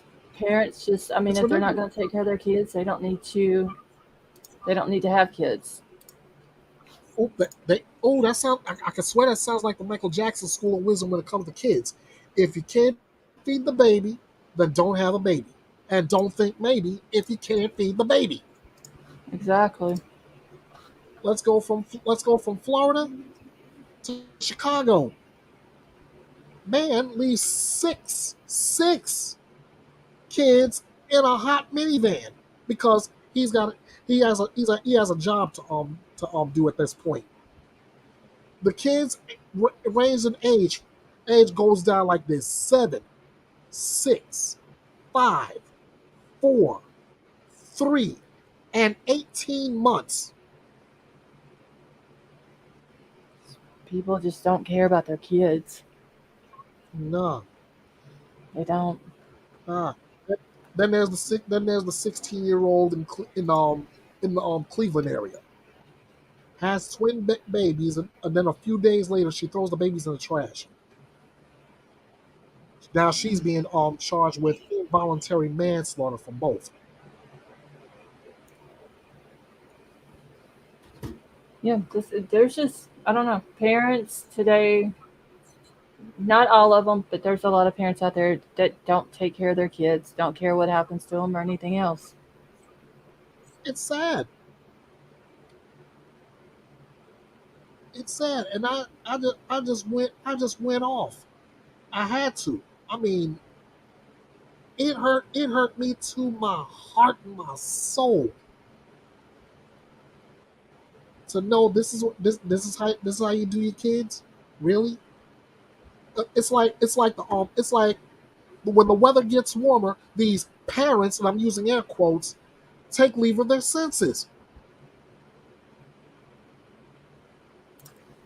Yeah, I don't know. People are just they're crazy today. They just it People killing people for no reason, people not taking care of their kids, leaving kids in hot cars. Like, how do you leave a child in a hot car? Well, that's what I'm saying, and I preach that year after year after year, it's like I almost predict it every time I say it. Now watch. After I'm done with this PSA, I guarantee you at some point throughout the summer, I'm gonna get at least one report. Whether I turn on the news, open up a newspaper, or go to the internet, I'm going to get a report of a child or a pet for that matter being left in a hot car. Yeah, I don't get it. I really, I just the world's gone mad. That's what it is. It, you're right. You are so right. Let's see. I don't. At Betty Joe, it Jeez. really does. Okay, real quick. So I do have this article here that is. I was trying to keep up with chat too, and for some reason my chat keeps getting off the live chat. So if I've missed anybody's comments, I do apologize. The chat keeps jumping off the live chat back to top chat for some reason. There is a thing, and I do have the screenshots to pull up on this also from Shannon Gray, but Maddie and Kaylee's family might be suing the city of Moscow. So it says Idaho College murders, 2 slain students and families reserve the right to sue Moscow. The family of the 2 of the victims in the University of Idaho killings last fall have filed notice reserving their right to sue the city of Moscow, according to documents filed within the city. The families of slain students Kaylee Gonzalez, 21, and Madison Mogan, 21, may seek damages against the city for the murders of their daughters, according to the notices, which were dated May the 3rd and May the 11th, respectively. and were obtained by ABC News. Like I said, I do have those documents. The notices do not specify what kind of claim the families may make. They say that the potential dollar figures for the damages are undetermined at this time. So no lawsuit has yet been filed, but the claims to protect the family's rights to sue within 2 years. Shannon Gray, an attorney representing the Gonzalez and the Mogan families, told ABC News, filing a tort claim notice is really just a safeguard, Gray said. It's a safeguard to protect the interests of the families, the victims, and really the whole community around, because if something goes wrong or was done improperly, then someone is held accountable for that. Gray said that he also filed tort claim notices with Washington State University and the University of Idaho and Idaho State Police. So those aren't meant to do anything other than to protect the interests of the families and the victims moving forward. When reached Monday evening, Moscow Mayor Art Bedic had no comment on the matter, which is because of the gag order. So we know that Gonzalez and Mogan were among the 4 students at the university, along with Xana and her boyfriend Ethan, who were found stabbed to death at the off-campus home on November the 13th. Kohberger was arrested December the 30th in Pennsylvania. And everything that we already know, I'm not going to read because it literally says all that same stuff in every article that we look at. Kohberger stood silent in his arraignment on Monday. The second district judge, John Judge, entered a not guilty plea on his behalf. And early on in the investigation, Gray and the Gonzalez families had expressed frustration with the pace of the investigation and what they described as lack of transparency. In a mid-December interview on NBC, Gray questioned whether the local police were capable of handling the quadruple homicide investigation and that they had done a poor job of communicating information to the family. And if they are in over their heads, then acknowledge that and turn the investigation over to someone who is more versed in handling these type of matters, Gray said. So I totally agree with that. And Betty Jo just made a mention, a comment earlier that this might very well be a wrongful death suit. Possibly. Okay, let's see. What is this one? I need to. Wait, what the heck just happened here? I gotta crop this where it can pull up bigger for everyone. Okay. All right, so here's the one for Kaylee. Let me pull this on full screen up. There we go. Okay, I'm trying to zoom it in without it being so blurry, the writing.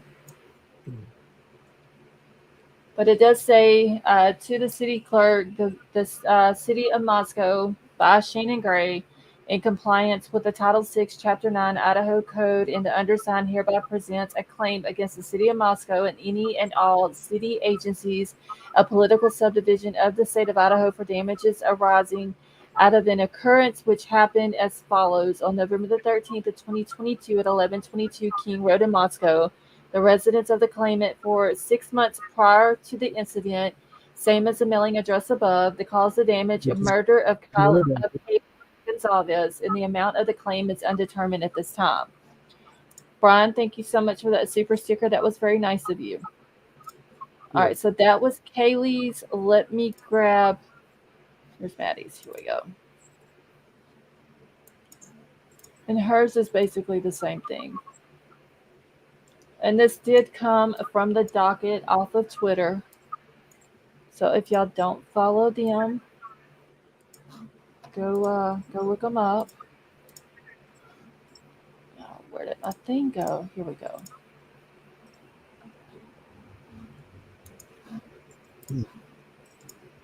Okay. I'm trying to get it zoomed in where y'all can see it a little bit better, but it basically says the same thing.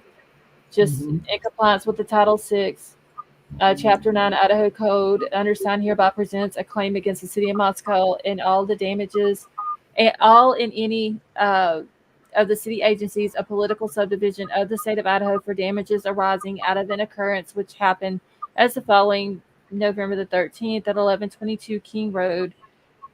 Claimant for the 6 months prior to the incident for the death murder of Maddie Mogan, and the amount of claim is undetermined at this time. And that one was filed on or done on May the 11th. Yep. Let's see. So how was the city responsible for him doing that? I don't think it's so much that they're responsible for him doing it as much as it is that there was I would assume the families had an issue with the way things were going. As far as like the investigation and stuff like that, it could be the fact that they were in that town when it happened. So that's going to be another thing that we're going to have to sit back and wait and listen, or wait for the more court documents to come out. Hey, Amethyst, how are you? I believe if he gets convicted, he can't profit off the death. No, I don't think so, King Scarlet. Like any books or anything like that, he can't profit from.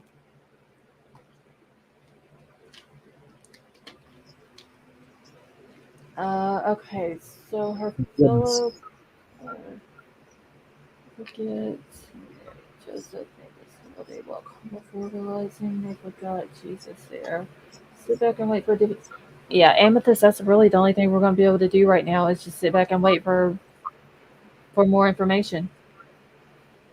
And I'm sure within the next few weeks, it's literally going to be pouring in. Betty Jo saying the same thing she mentioned earlier. She said it's going to be more of a wrongful death lawsuit, and she's thinking that they're going to wait until I don't lost the comment. There it is. She thinks they're going to have to wait till the trial's over to see if he's convicted to file it. Possibility, because it says that they have 2 years to do it now, since they reserve their right to do it. Yep. Okay, could it be that the city failed to protect the girls? Emerald Queen, that's a possibility. I mean, they're in that town, they're at that college. You know, they're supposed to be in a safe environment, and they wasn't. Musical Neptunian says, maybe I'm a fool, but to me, a lawsuit against the university not providing enough security would make more sense. Even as an off-campus home, college still has responsibility.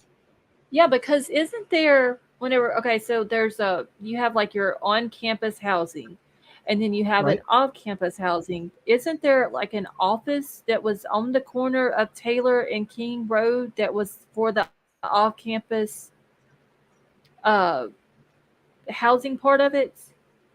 Can I come up? Yeah, Riddler, you can come up if you want to. Hold on, let me drop a link for you. I want to say that it's at the corner of Taylor Avenue, like whenever you first turn on to King Road off of Taylor Avenue, it's right there on the right on the corner. I think so. I think it's like an office, and I guess maybe the landlords for that area of in Moscow, they probably give that office the information for college students, and it would be just easier for college students to go to that office instead of trying to like look through papers and ads and stuff like that, when they can just go straight to the office and get their look for a house that way. Betty Jo has another great comment on this. She said, because most of your colleges have so much security since the school shootings, and they feel like their kids weren't protected, like there wasn't enough security. And I can agree. I agree with that. Okay, but I think you have feedback coming in.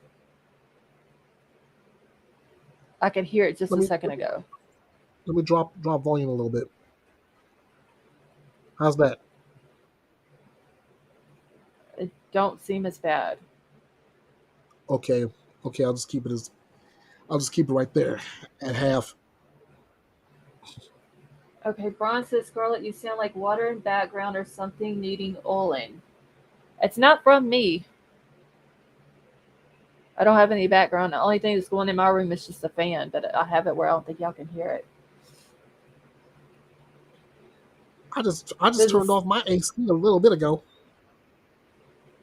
Okay, see, I can't hear it now. It was only doing it every now and then whenever you would talk, it was doing it. All right, let me bring Big Al and Riddler up. Yeah. How are y'all? Yeah. All right, can y'all hear me? What's How up? you guys doing? Okay, Riddler, you still have your camera on. I don't know if you know that or not. Riddler's not saying anything. Let me pull the wall up just in case he doesn't know that his camera's on. He says he can't hear. He can't hear. Okay, okay, wait.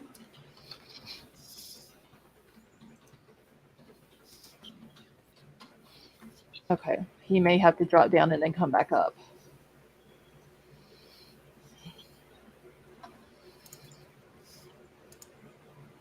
I'm glad you've seen that private message because I wasn't even looking at that part of my thing. I got all three screens running tonight, so. Oh, okay. I don't know, what is he? I've been trying to take it easy on my eyes lately and not run all three of them at night. Hey, I heard something.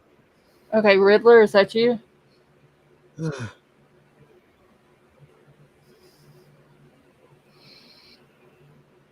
I thought I heard somebody say something, but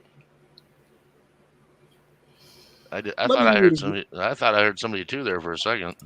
Let me mute it. okay. Okay, Riddler, can you hear us?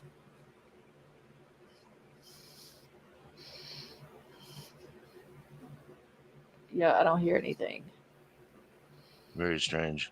Musical, no, I did not shoot the coyote. My neighbor shot 2 of them. Let me see if he can hear us still.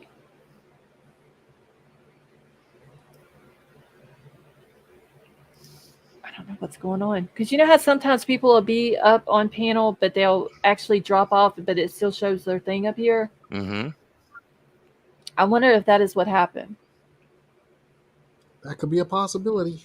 Okay, he just dropped. So let me put the link back in for him and see if that helps. And let me take that thing down. I just put it up because I know Riddler, like he's been in here for a while or whatever, but I don't know if he knew his camera's on. And some people don't want their cameras on. So, all right. So, let's see, I can write from here. Okay, well, Riddler, if you want to try it again, you're more than welcome to. That's probably me, King Scarlet. It's colder than hell outside. I'm shivering. Woke up this morning, it was 44 degrees here in Minnesota, y'all. Oh, wow. 44. Okay, so there's been issues with chat freezing, jumping, people coming on panel. Oh, so they're having tech issues tonight. Okay. Well, do I need to slow the chat down a little bit more, White Widow baby? I know a minute ago I couldn't even keep up with it. And mine keeps jumping off the live chat for some reason. Okay, so police are not responsible for your safety. The high courts had ruled this. Okay. Yeah, that's true. And I highly doubt, this is why I came up. Off-campus security? Negative. No. Every college campus has a map with a circle, and I'm sure I can find it. I'm already looking for it. Okay. Where campus police have jurisdiction, and then they get assistance from the local city. But I don't think University of Idaho have campus police. They very well might not. Didn't we look that up before? I do not remember. I think we did. I think Washington State University had the campus police, and then University of Idaho just used Moscow PD. That was called security services. Okay. But somewhere there's a map. that says where they operate. Okay. But this looks more like, I mean, they provide complimentary services, and I don't see that. If it's not a police force, it's not a police force, and then they would not be. If they don't have a police force, Mm-hmm. then there's absolutely no wrongful death to the university. Okay. Yeah, I think we had looked that up, and they didn't have like a campus police. It was just they used the Campus security team. They have a security service team, okay. but it doesn't look like they're actual law enforcement. And I want to say, and I don't know if Troll will remember this or not. We was watching a YouTube channel of two kids that are from the University of Idaho. Mm-hmm. And they would go around and they would ask random people on the college just dumb off the wall questions and just to see what their response is. And I want to say that in one of their videos, there was security had came up and said that they had gotten complaints of these kids, asking people dumb questions, and asked them what they were doing. And they tell them, it was like a YouTube channel and what they were doing or whatever. Was it? Do you remember if it was it security? Okay, he said it was the campus security. And I don't remember what the name of the channel was, though. Apparently, their security services uses the Clery Act. What is that? It's named after. I need to blow this up. Cleary. Clery. Okay, so let's see. What is the Clery Act? It's on here. I'll drop the link in the chat. Okay. It'll bring it right to it. Okay. It's a PDF. And I'm on page 2 of the PDF right now, reading it. Okay, so Hey, what is made mention of this. He said it's pretty black and white. If you live off campus, you call Moscow PD. The school is not liable.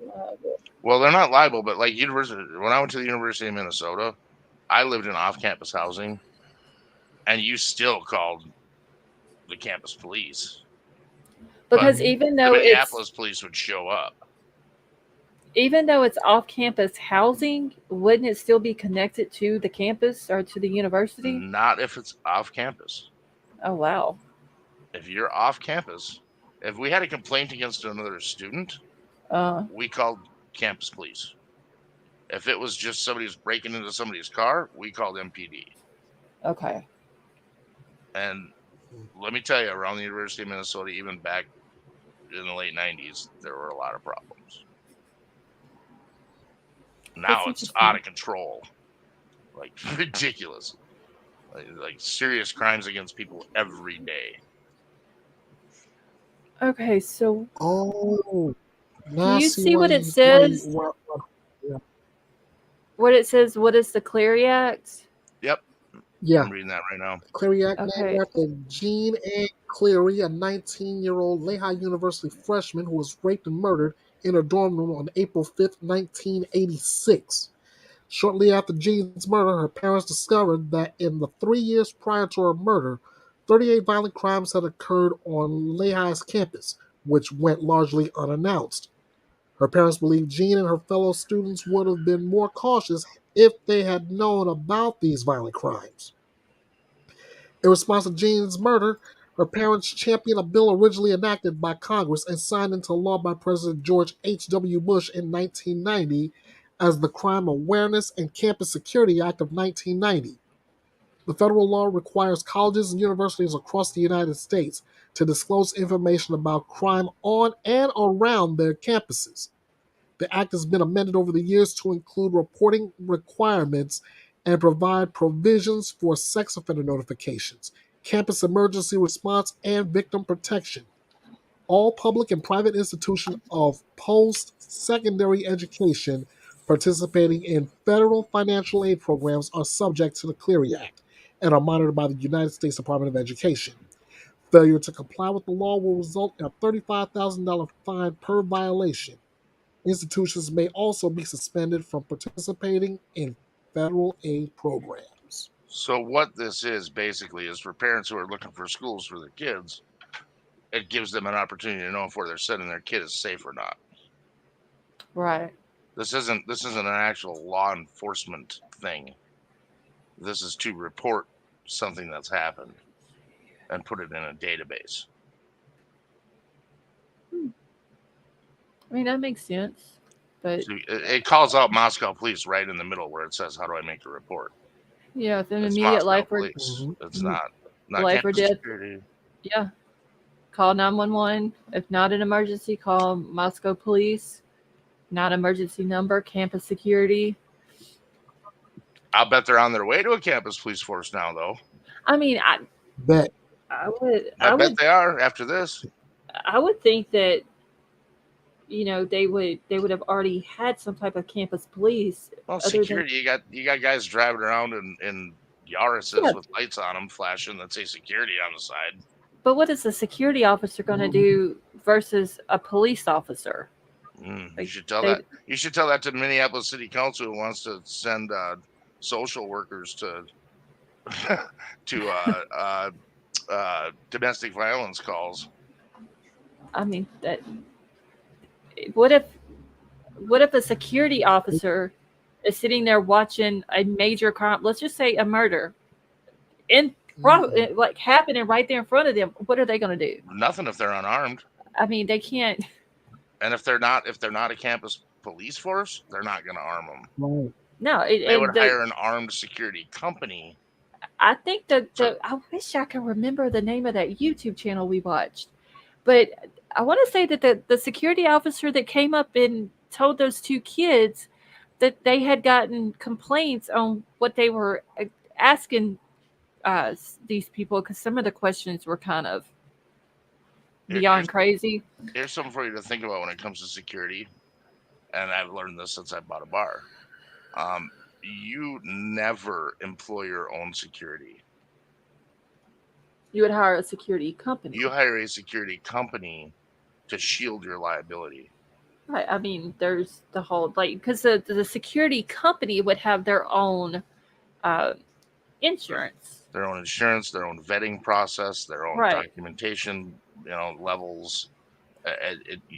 You don't hire a security guard. Yeah, I mean, they would You just don't, especially if they're going to be armed. You don't do it. So I wonder if that's what the University of Idaho did, or if they just hired their own security people. Well, I think what they had is these guys in these little Yaris's running around with super bright, flashy lights and security down the side of the car that you couldn't miss it you'd see them from a mile away, and that's the deterrent. Is the big blinky flashy light. I like FAFO's comment here. She says if there's an issue that ends up being above them, they have to report to law enforcement. Security has certain protocols they have to follow, I would assume. Yeah, no, that's very true. 100%. Unless it's an instantaneous life or death decision to save someone else's life or your own. Exactly. It's that duty. It's the whole duty to retreat thing.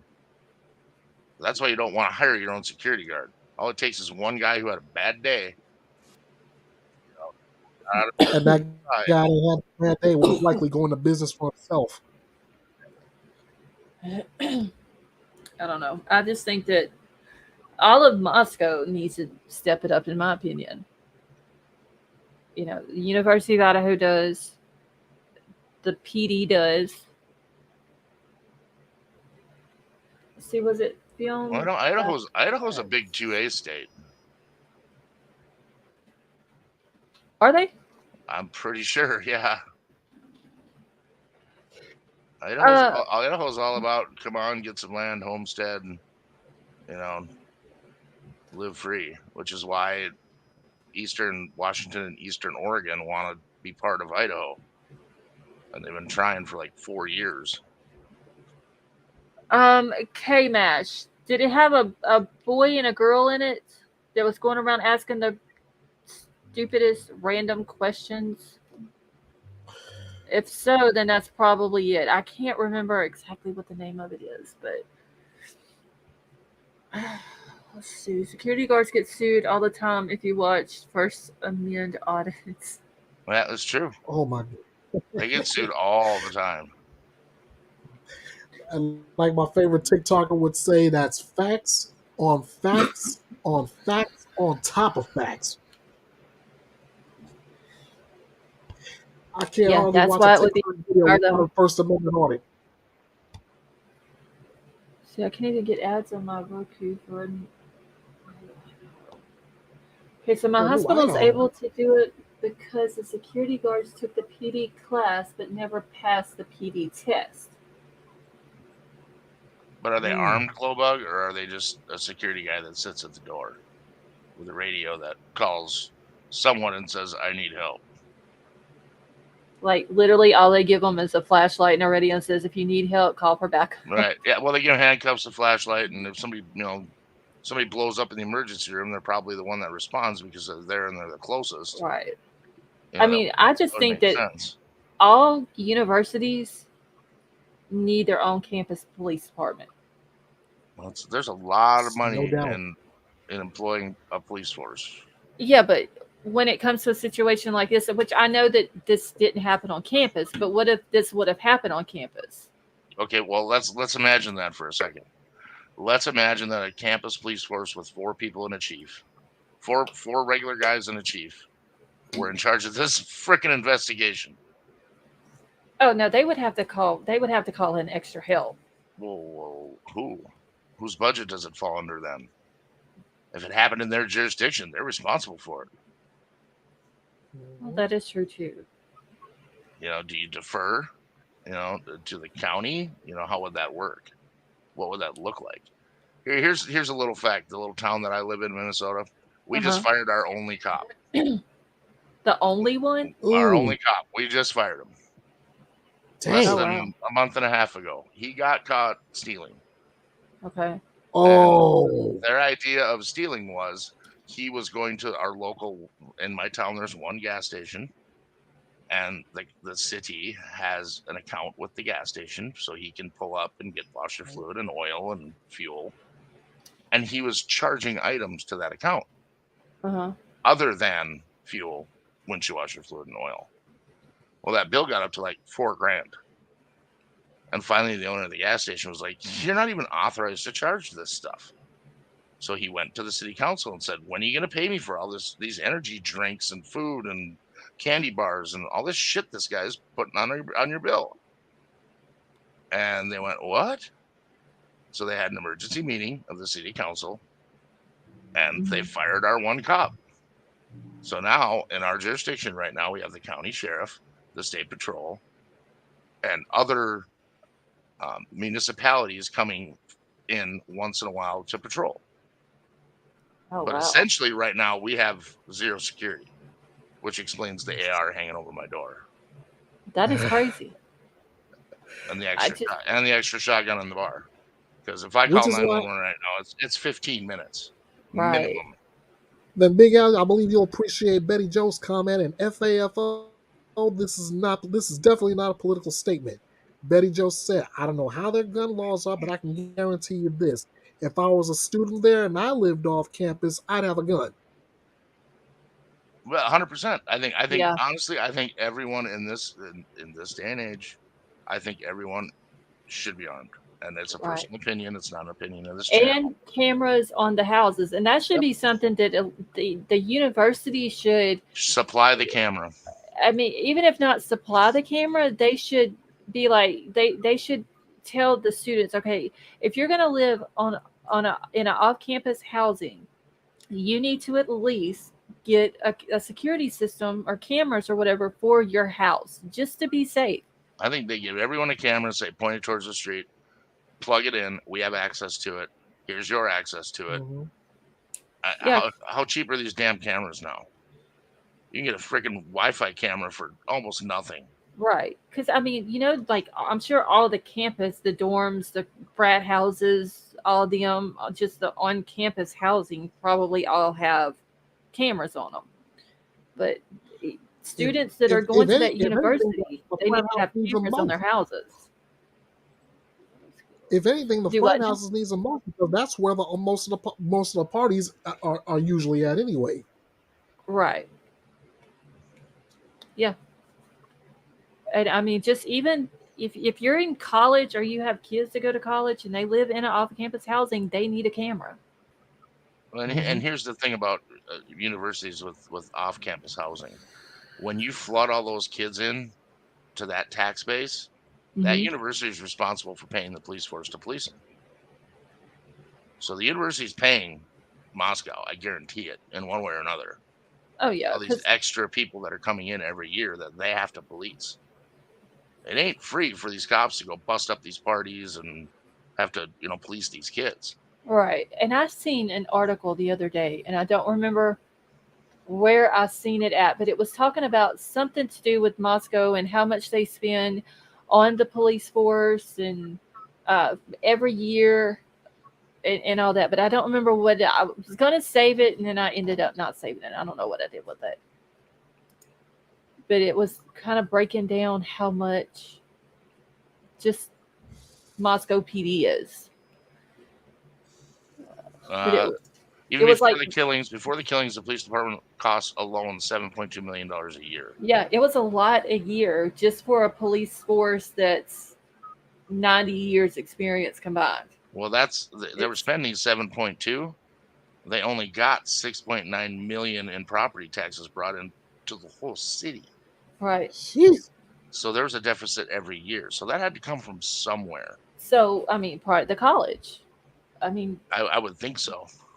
What now I get you have insurance on all the police cars, you got gas, you got uniforms, you got payroll for officers and people who are working inside the police force, like in the building, secretaries, all that. I get all that. They have 36 commissioned police officers in Moscow, Idaho, right now. But what is costing so much? Like, I know you got bills for Administrative vehicles. Think about it. Go buy a car right now. Okay, you go buy a Ford Explorer. You're going to spend $60,000, right? Which is ridiculous. Go buy a police edited version of a Ford Explorer. Add another $40,000. Extra, a larger, like the motor is. Well, the motor's bigger. All the upgraded. electronics. Yeah. The interior's changed. Insurance is probably no telling how much just per vehicle. So I get that it costs a lot, but $7 million. There already was this one article in Newsweek says over the next weeks they expect to spend over $200,000 just on security, which I'll never understand those inflated numbers, but that's what they're spending because they're paying them overtime. Yeah. This is not their primary function. This is actually making people in Moscow right now less safe. Yeah. If you think about it. Because the cops are busy doing other shit. Yeah, I mean, they've had to hire. Well, I'm sure that came out of the university. And that's why they made them hire a private security company. Yeah, that's what I was saying. In the parking lot of that house. But yeah, because I mean, the cops were sitting there which I understand it was cold, so they would have to leave their car running the whole time, which goes into a cost of gas. But I'm pretty sure since the university owns the house, they probably are the ones paying. I would assume paying for the security company. The university doesn't own the house now, right? Yeah, they do own it. Yeah, so it's all costs fall to them. Yeah, because they released it to the owner, and then the owner donated it to the university. Can you blame them? I mean, I think that's what I would have probably done too. I said, "Here you go, do what you want with it." I don't want to be the one that makes the wrong decision for these poor families. Whatever they want is what they should get. No way. I believe the other night when I looked it up, I think it was 6-point-something square miles. Callie said 200,000 a year for security. No, that is like for 2 or 3 weeks of security because of trial stuff. Yeah, and it's 24 hours. Hearings. And now they've got some kind of little security trailer Shack sitting trailer. there. Yeah, it's I'll tell you what, I wouldn't sit in that trailer. I saw a picture of that thing and the way it's sitting there and the way they got like chunks of wood holding it up on the hill. yeah. It doesn't look like I want to it's. get in that thing, dude. That looks like a bad carnival ride. It literally looks like it's the size of where one person can sit in there. It's got an air conditioner, and that's about it. Yeah, he's sitting in there on his phone playing video games. There's nothing going on at that house now. No, I mean there may be people that drive by it and take pictures, but I don't think anybody's actually going to go up to the house. Mm-mm. But then again, Nobody in their right mind anyway. I mean, you never know. There Yeah. are weird people out there that probably There's- want to get in there. disrespectful people probably would try, but okay, so no way. I think you were the one that asked about the size of it. It is 6.85 square miles. It's not a big place, and it's got, what's it, between 25 and 26,000 people, and most of those are college students. I'll tell you what I was surprised at when I saw the picture of that security shack sitting there. The size of the parking for that house Was huge. is ridiculous. That's like enough parking for 30 cars. Yeah. They must have partied the shit out of that house. Yeah, there was a lot of parking at that one, and then the one that was beside of it, that's on the corner of, I guess you could say, King and Queen or King and King, the little blue house right there. Their parking, it's pretty good size too. Wait, Widow Baby, I guarantee they gotta have cameras back there. I can't imagine that the back of the house is just naked. They gotta have cameras back there. They're probably motion sensitive. Yeah, and then they took the image off of Google Maps. So they took that one and the house next to it. They took both of those off of Google Maps, and I believe the house across the street, I think they blurred that one too. Well, anyone can have the image of their house removed from Google Maps. Save you. Yeah. It's one email. All you have to do is email them, and they'll take the image of your house off of there. I did it to my house. Yeah, so that's what they've got, those three. I don't know if there's any more since the last time I looked at it, but I know those three are. Brad 2 says the name of the security company at the 1122 house is Hell's Canyon Security. Not that it matters. Okay, Brad, thank you for that information.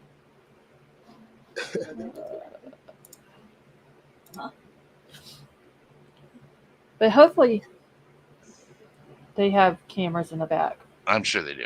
They're not going to just leave it completely exposed, because behind that house is woods. You could walk right up to it. Right. And I would think that whoever the security officer that is there at that time more than likely would have a tablet or something that's connected to those cameras. And if something sets it off, it pops up right then, and they're there. So. Like on my system, I've got a 6-camera split screen up on my big 50-inch right now. And if I have motion on one of my other cameras, it takes over the screen. So no matter what, you could see all. No matter what I'm doing, if there's motion in the bar right now, I mean, too big of a mouse, it'll catch me out of the corner of my eye, and it'll flip straight to that camera. Well, hopefully that's what they have. I mean, I would think just as a temporary thing, because they can't obviously be back in the back all the time, and anybody can come in from the Walenta driveway, coming from the back part of the house, and the security officer would never see them, or even coming in from Linda Lane, I believe is what it is, beside of the apartment building next door. It can easily go through that back parking lot and behind the house. So I would hope that they would have it, but I mean, I don't think a whole lot of people would mess with it, but there are crazy people out there that would try to do something. Well, I'm sure there's hundreds of people that would love to be the first one to get pictures inside of there. Which is crazy to think that there's and twisted. Yeah, there's people out there like that. Crime Solver was asking, but who would have installed them? Probably the security company would install them. University. Just as a temporary thing until they get ready to tear it down, because they're claiming now that they're going to tear it down this summer. Oh, they are?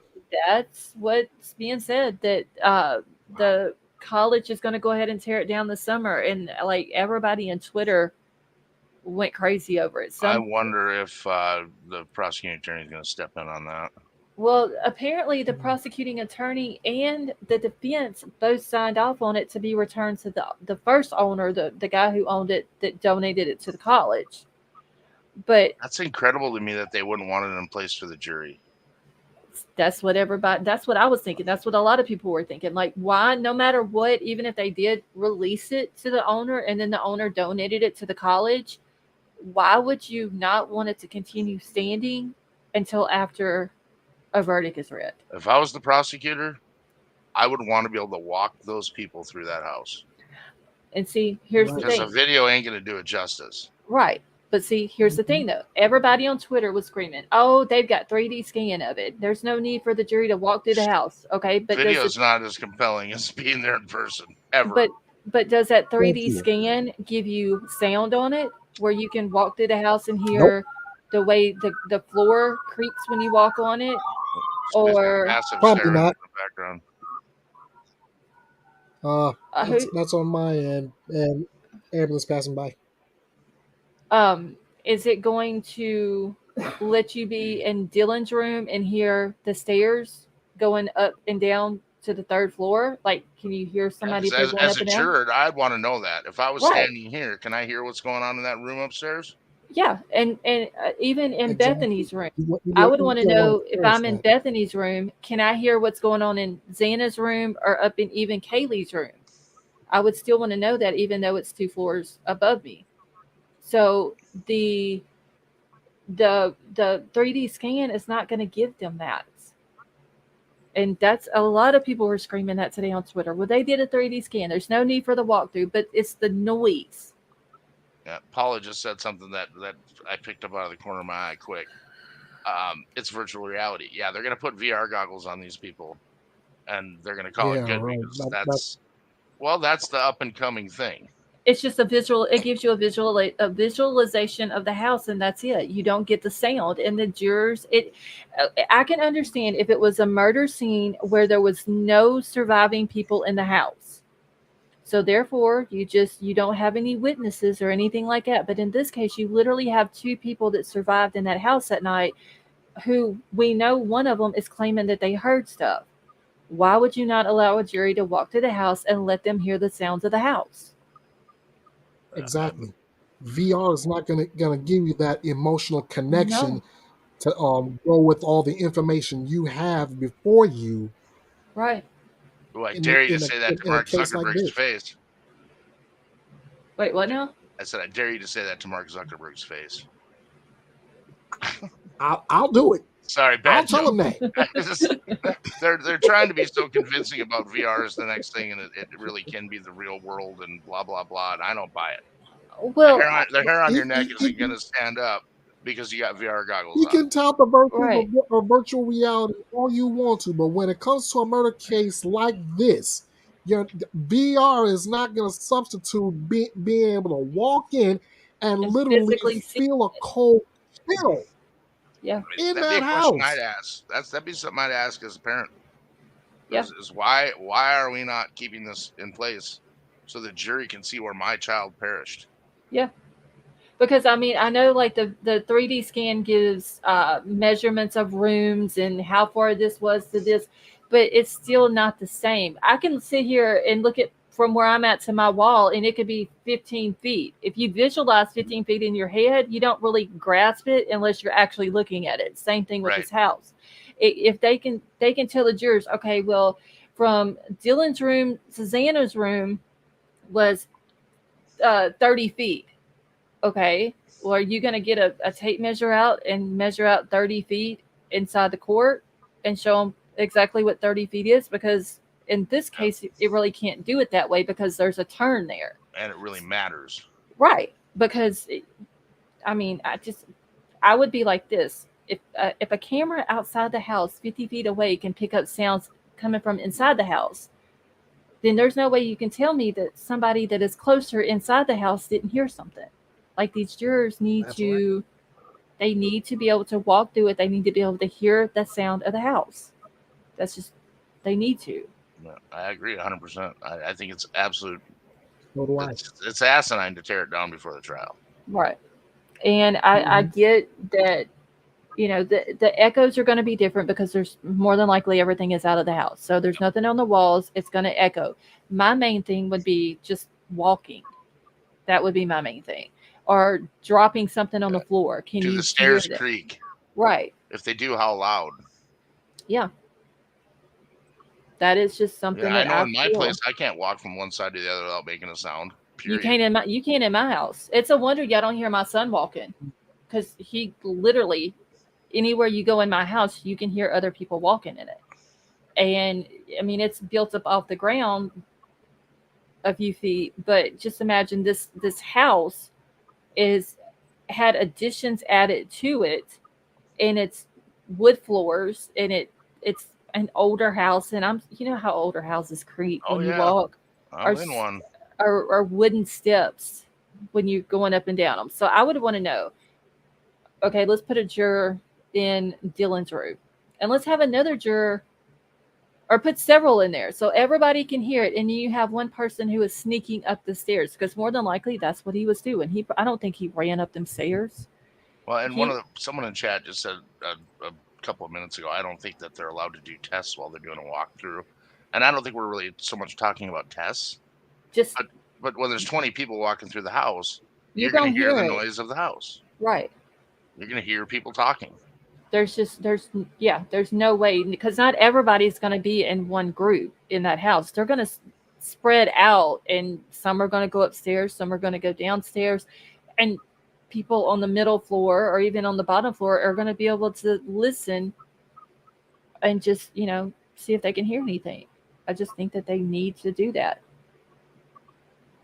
Yeah, I don't understand why it would still be up. Why is it still up? If they're going to tear it down, tear it down. Well, they said to begin with something about the end of the semester, and if for some reason they didn't do it at the end of whenever it said they were going to do it the first time, and now it's going to be the summer.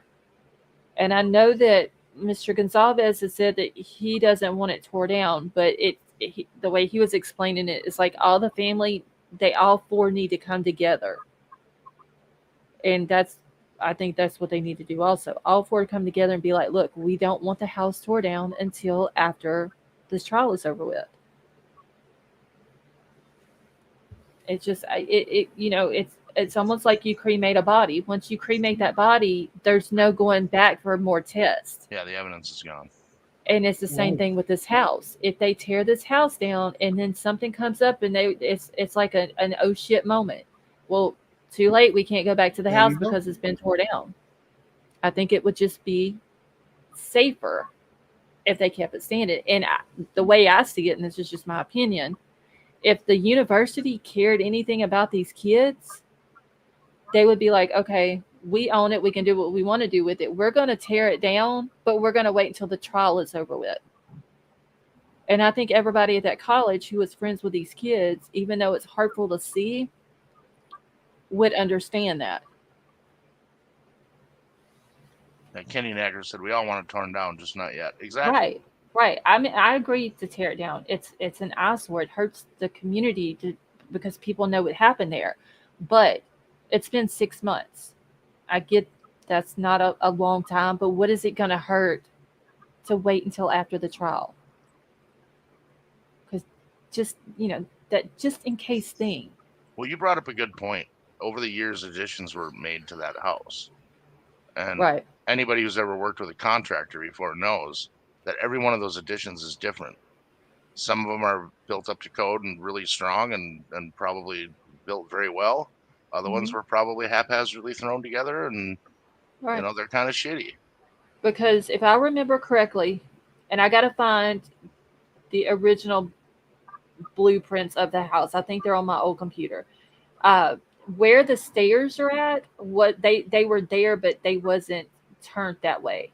And where Dylan's room used to be, it was either the dining room or I want to say it's either dining room or living room. I can't remember. And they ended up, so they built that wall there and enclosed it in and made it into a bedroom. And then they turned the stairs, because the stairs originally where you went up the stairs was pointing towards Dylan's room. Those bottom sets right there. Yep. So they just basically turned them to the left and made them go down beside of Dylan's room. And then I want to say Xana's room, I believe, was an office / bedroom or whatever. I have to go back and find, but they're not, the original ones are not like what they are now. Max says they can create a simulation on the computer for the walkthrough. Yes, they can put a high def camera with a wide angle lens on a gimbal and walk through every inch of the house and edit that together into a very good video presentation. It's just not the same. Right. Video is not the same. You still wouldn't get to hear the sounds. You know, unfortunately, I've witnessed death in front of me. Seeing death on a video and seeing death in front of you is two different things. Completely. Right. Completely. To see someone get shot in real life and on a video, even if it's real on the video, two different things. Completely. Let's see, if this trial happens in a timely manner, I think house gets taken down soon after. Tad, they're saying it's going to come down in the summer, sometime this summer. So I don't know. Hopefully not. Hopefully somebody will come forward and be like, no, we need to leave it up.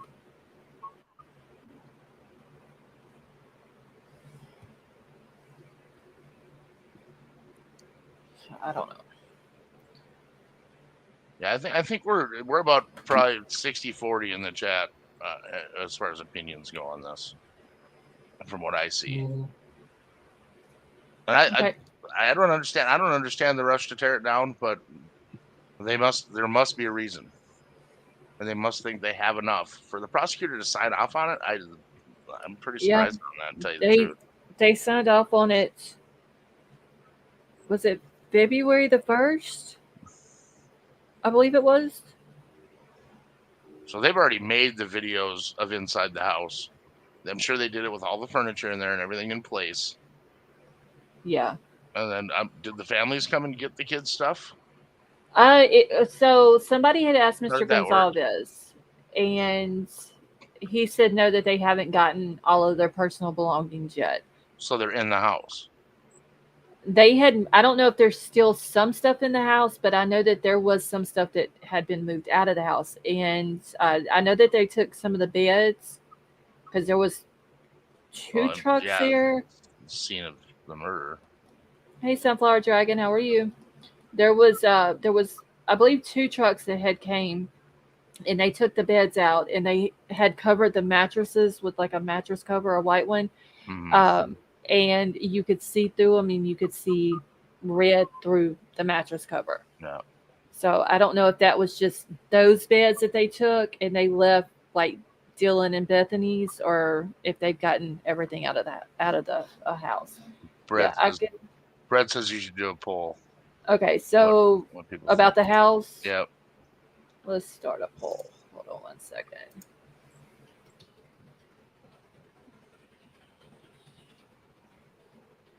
Lord, I can't type. Let me go ahead and cast my verbal vote in. No, I don't think the house should be torn down. At least not till after the trial's done. Yeah, I think they should wait.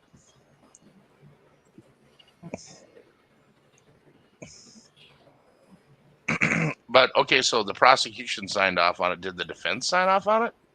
Yeah, I think so. Oh, they did. I think they both did, and then that's when it was released to the main owner, and then that owner donated it to the college. I am really surprised that the defense would do that too, because that takes away avenues for appeal. Right. I mean, not that I would think there would be any, but I mean, in theory.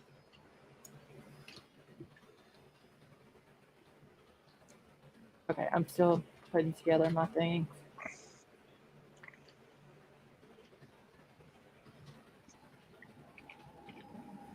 Okay, so do you think the house should be torn down before or after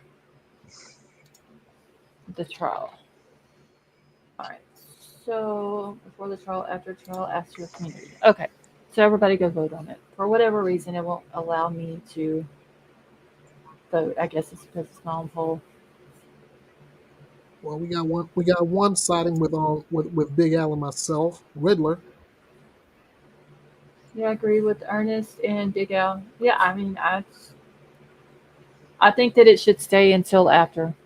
That's my vote. I mean, I can't vote in it, so but y'all know that's my answer. Well, I've seen so many trials where they take the jury to the crime scene. I mean, they did it with Alec Murdaugh. You know, they let him go to the kennels and around the shop and where the murders happened, and then did they let the jury go up to the house? I know they let the media go to the house after the kennels. No. But I don't know if they let the jury go up to the house or not.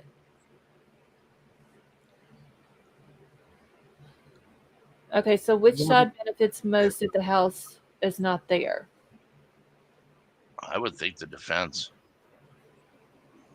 I would say so too. Yeah. Ooh, that's that reasonable doubt creeping in. Okay, well, thank you, Marissa. And just the human factor behind the jury. I mean, people were screaming emotions that you're going to have going through that. Right. And people were screaming too, well, if they tear it down, then that must mean that the state is hiding something and all this and that. That was another thing that people were running with on Twitter today. And the Riddler's doing his case like Perry Mason.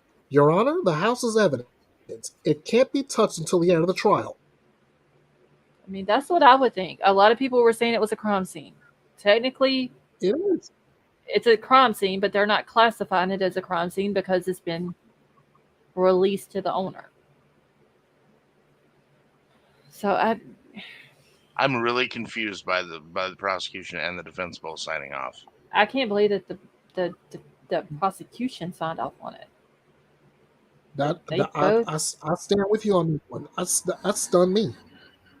That like it was said, that's evidence. Why are you gonna tear that down before you even have a chance to ask for even the jury to get a good look at it?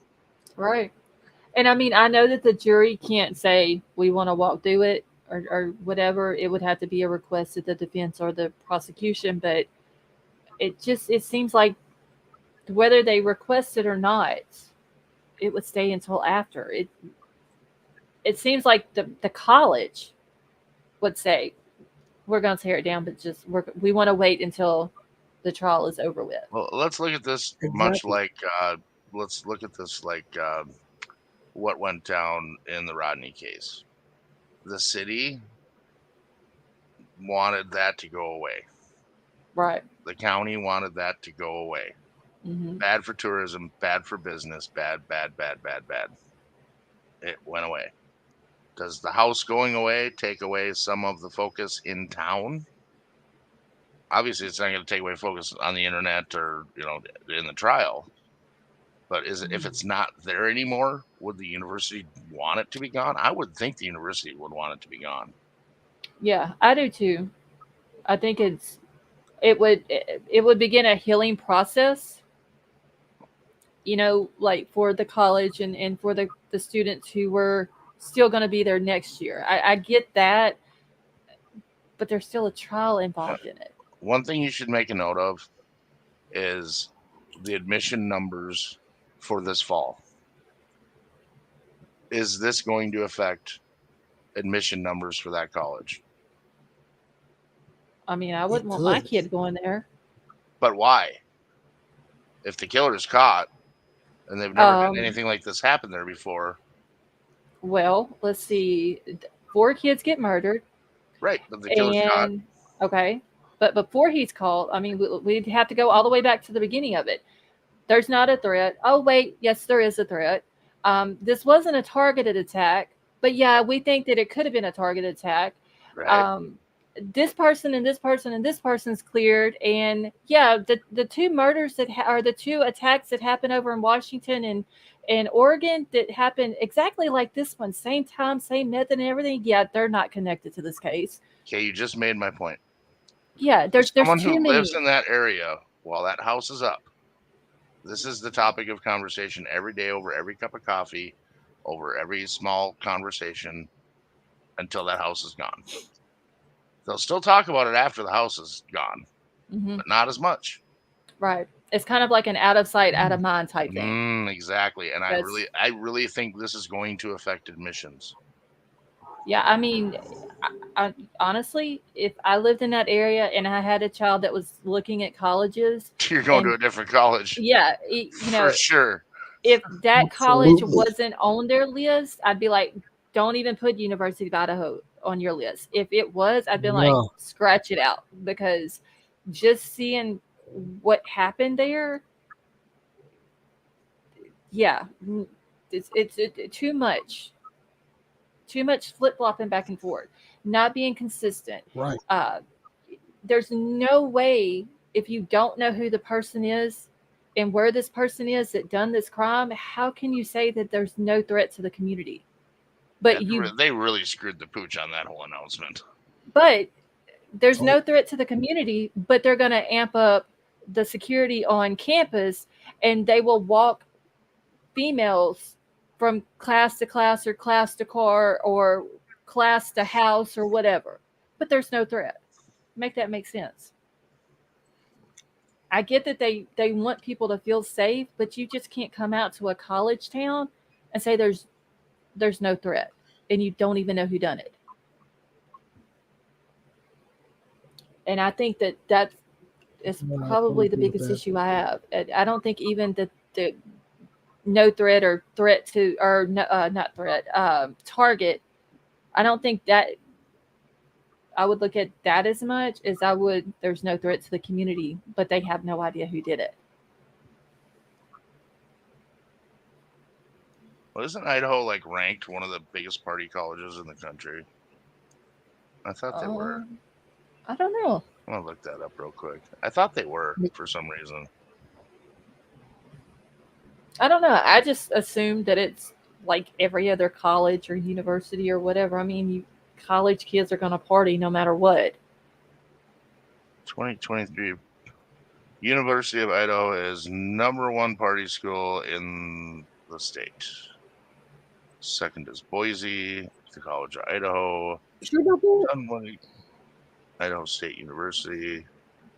Oh, wait a minute. Is this Idaho I must State be looking at University or University of Idaho? No, this is University of Idaho. Yeah, they're #1. Really? Yep. Big Al, you and I must be looking at different lists, because I got a list of top party schools myself, and as you're looking at the top list. 3 go. You're looking at the national I'm looking list. at a different. I'm dropping the link. I just dropped the link in the back chat for the list I'm looking at. I'm looking at just in Idaho. And some other things that I would have an issue with. That I would have an issue with in regards to my kids going to school there is the whole car thing, where they're looking for a certain year model car, and it turns out to not even be within those years that they said.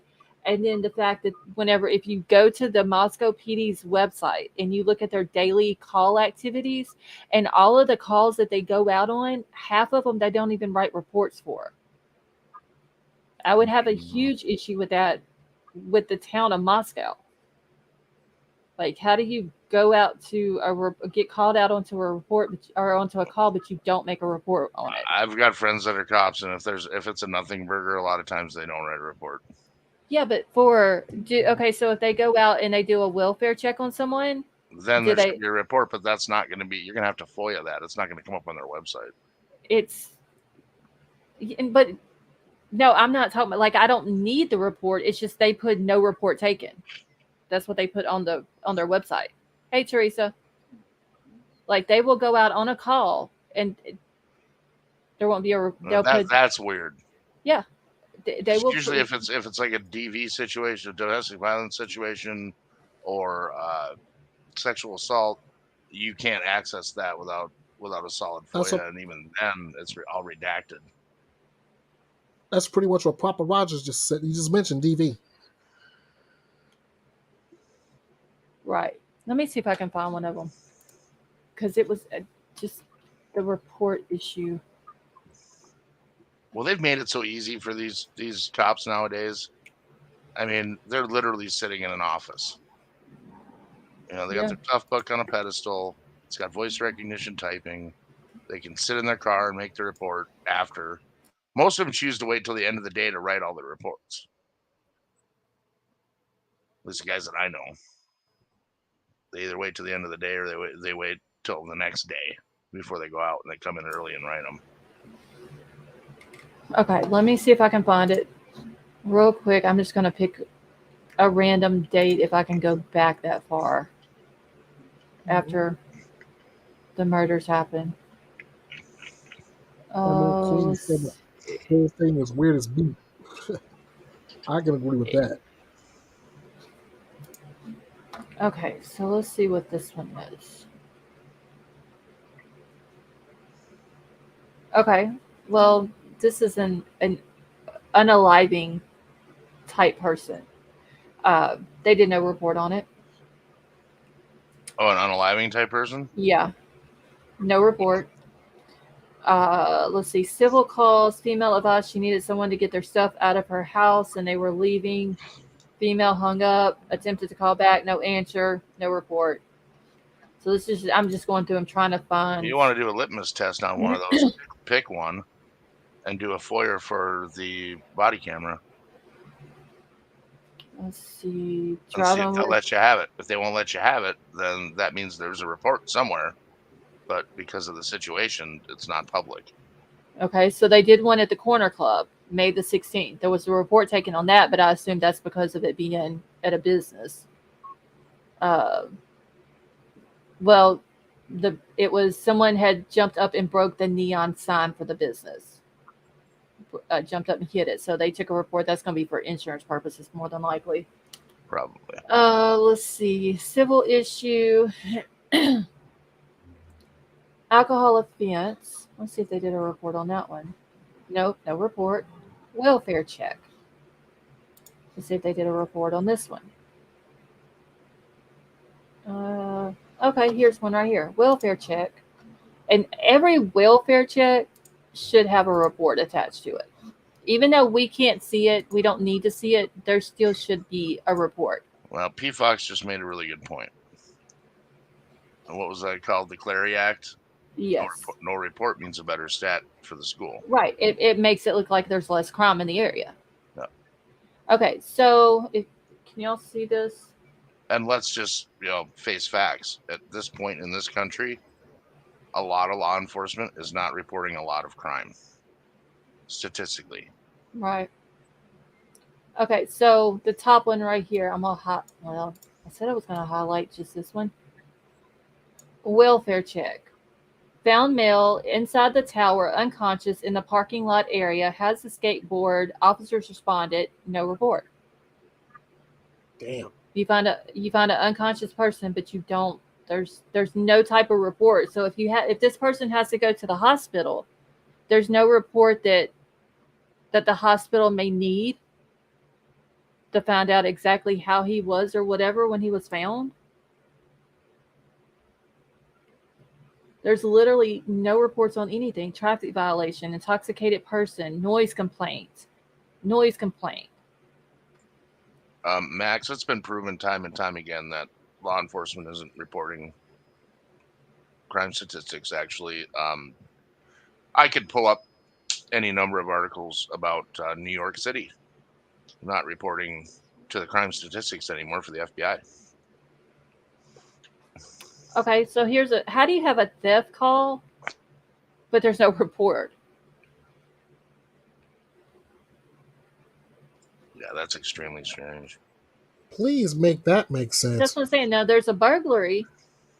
Reporting a possible break-in, went downstairs, everything had been rummaged, broken, and looks ransacked. Report taken. But this one right here, a theft, there's no report. That's what I'm saying. There's too much stuff that goes on in that town that they don't take reports for.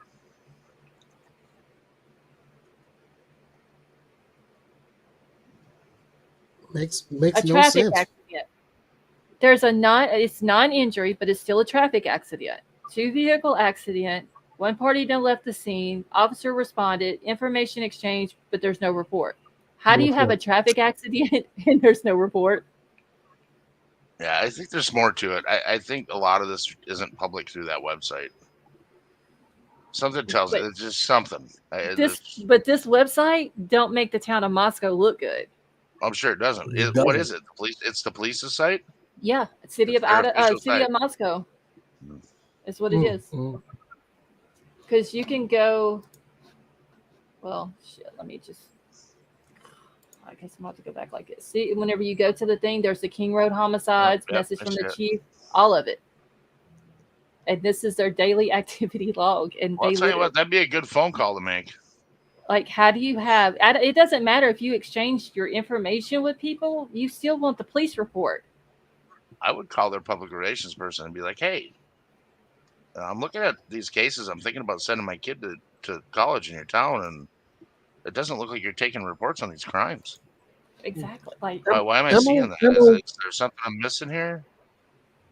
Emerald Queen said it in chat, but like the three of us are thinking, what the beep? What is going on in Moscow? a JLR will do a FOIA for us.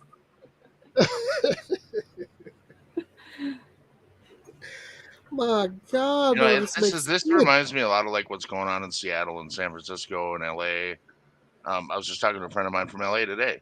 There are people literally living on every square inch of sidewalk in LA right now in tents. I know the homeless everywhere. It's sad, but it's not honestly. reported. We got a lot of that here in They're Salem. saying crime is down.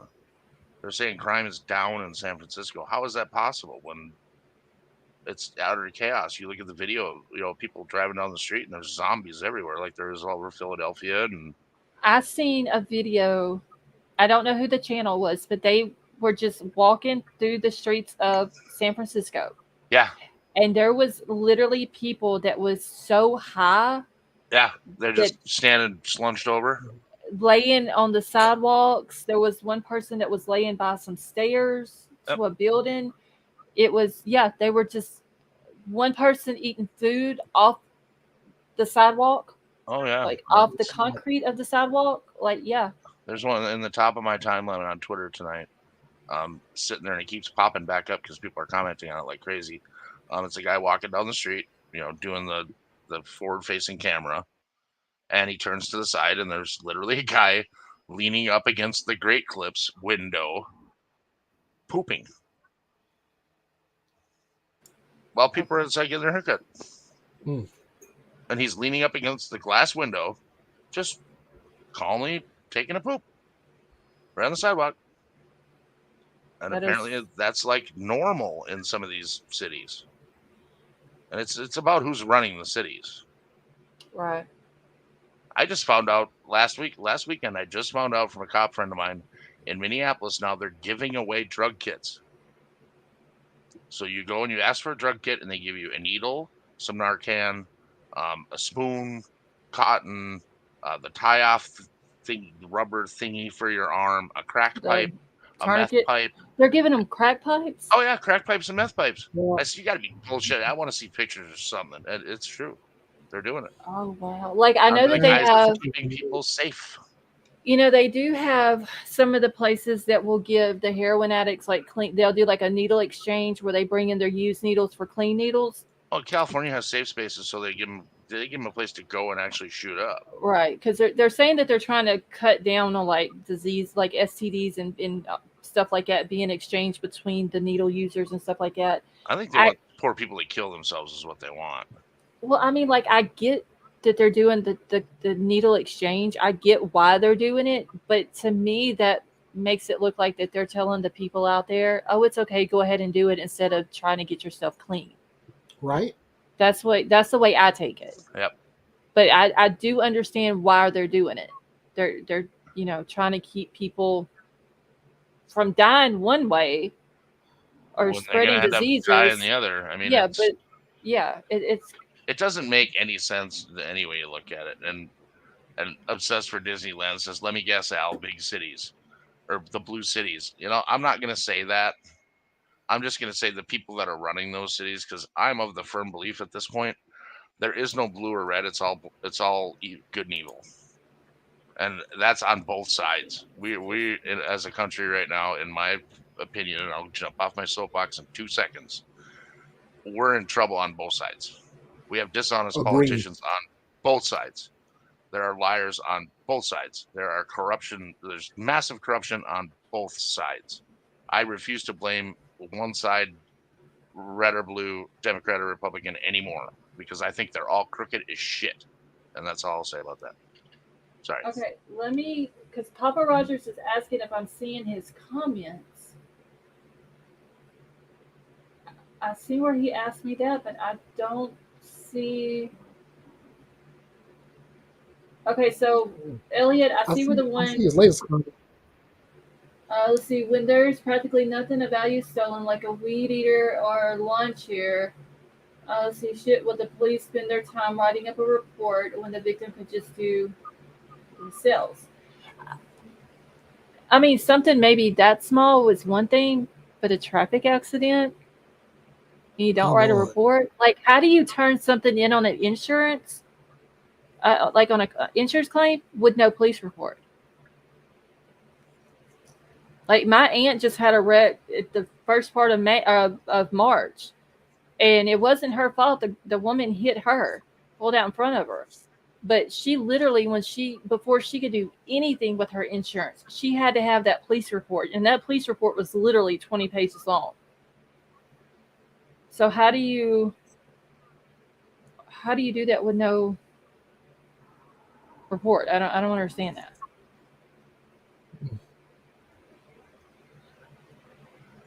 I would really be curious to hear what the PD has to say if somebody actually asked him that question. Why are there no reports for all this crime? You know, there was a report of a crime. Why is there no report of the crime? Right. Or the fact that there wasn't a crime. There still should be a report that you didn't find a crime. I mean, honestly, it's because they want to keep it. They want to make it look like it's low crime in that area, because that would, if there's no crime in the area, that must mean that it's a safe place and the college is safe, and let me send my kid to this college because it's low crime. You know, in New York right now, there's a lot of people that just won't even get on the subway because there's so much violence. Yeah. On the platforms, on the trains. But if you turn on the news on any channel, that's not a problem. Crime's down. Okay, so Tad has a question real quick. He says, I got a serious question. Bryan Kohberger, is he a mass murderer or an SK? I'm thinking, as of right now, just if he is the person who done this, I would say a mass murderer right now, unless more stuff starts coming out and proving that he had done other murders, then I would change it to an SK. But as of right now, I'm going to go with mass. I would have to see proof that he did it. Even though I think that he possibly did, I would have to see the proof of it.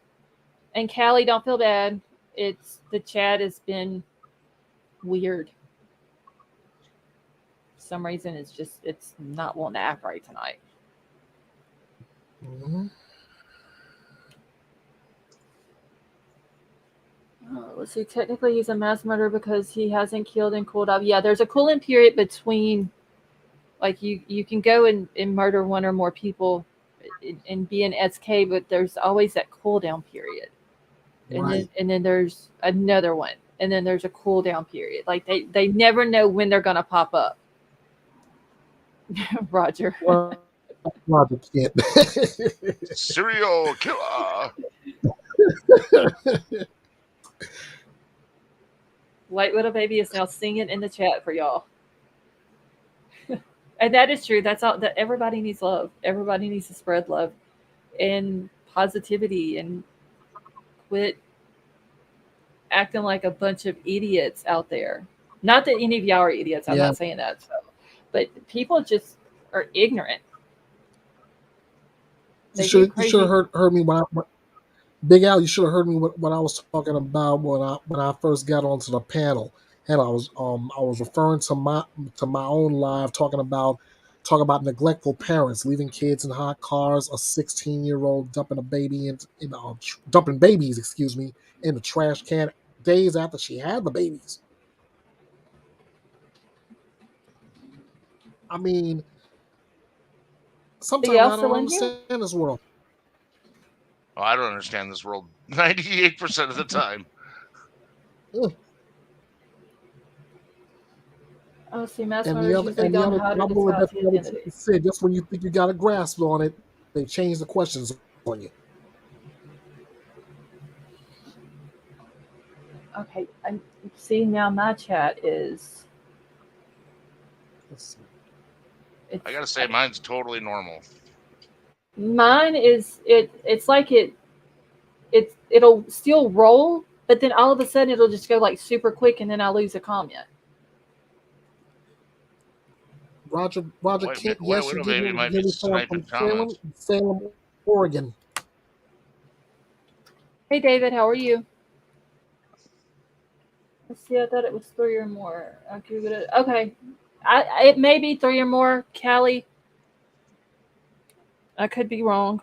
Because I was asking her, isn't it like 2 or more murders in one setting that you're then classified as a mass murderer? But she's saying she thought it was 3. Let's see, when I was younger, I was Frosted Flake, Fruity Pebbles, Cinnamon Toast Crunch. Cinnamon Toast Crunch, Rice Krispie bars are the best.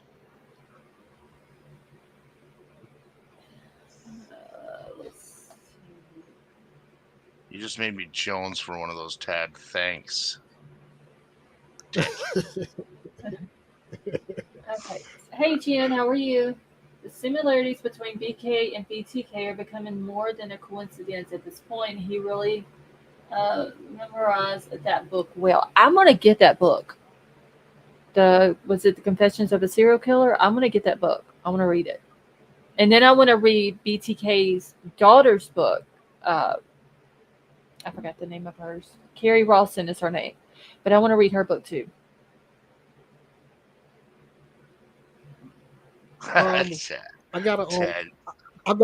Believe it or not, I got Chat GPT's answer on the difference between a serial killer and a mass murderer. It says a mass murderer and a serial killer and a serial killer are both individuals who commit multiple acts of murder, but there are some key differences between the two terms. This is the overview. The number of victims. A mass murder typically kills multiple victims in a single location and during a single incident. The victims are often targeted indiscriminately, and the act is usually carried out within a short period of time. In contrast, a serial killer commits multiple murders over an extended period of time with a cooling off period between each crime. Then there's motivation and intent. Mass murderers often have a specific motive or trigger that drives them to commit the act. This motive could be personal revenge, ideological beliefs, or a desire for infamy or notoriety. Their intent is to cause widespread fear, panic, or harm within a confined area. Serial killers, on the other hand, often have more complex psychological motivations, such as a need for power, control, or specific gratification derived from the act of killing. Then there's victim selection. Mass murderers typically target a large number of victims who are in close proximity to each other. The victims may be strangers or people associated with the location of the attack, such as employees or attendees of an event. Serial killers, however, choose their victims selectively, often based on specific characteristics or types of individuals they find appealing or vulnerable. They may have preferred victim profiles such as a certain gender, age range, or occupation. There's the method of killing. Mass murders often use firearms or explosives to inflict harm on a large number of people within a short span of time. They aim to cause immediate damage and casualties. Serial killers, on the other hand, may employ various methods, which can vary from stabbing and strangulation to poisoning or other means. Serial killers often have a particular ritual or signature associated with their crimes. Finally, there's criminal profiling and investigation.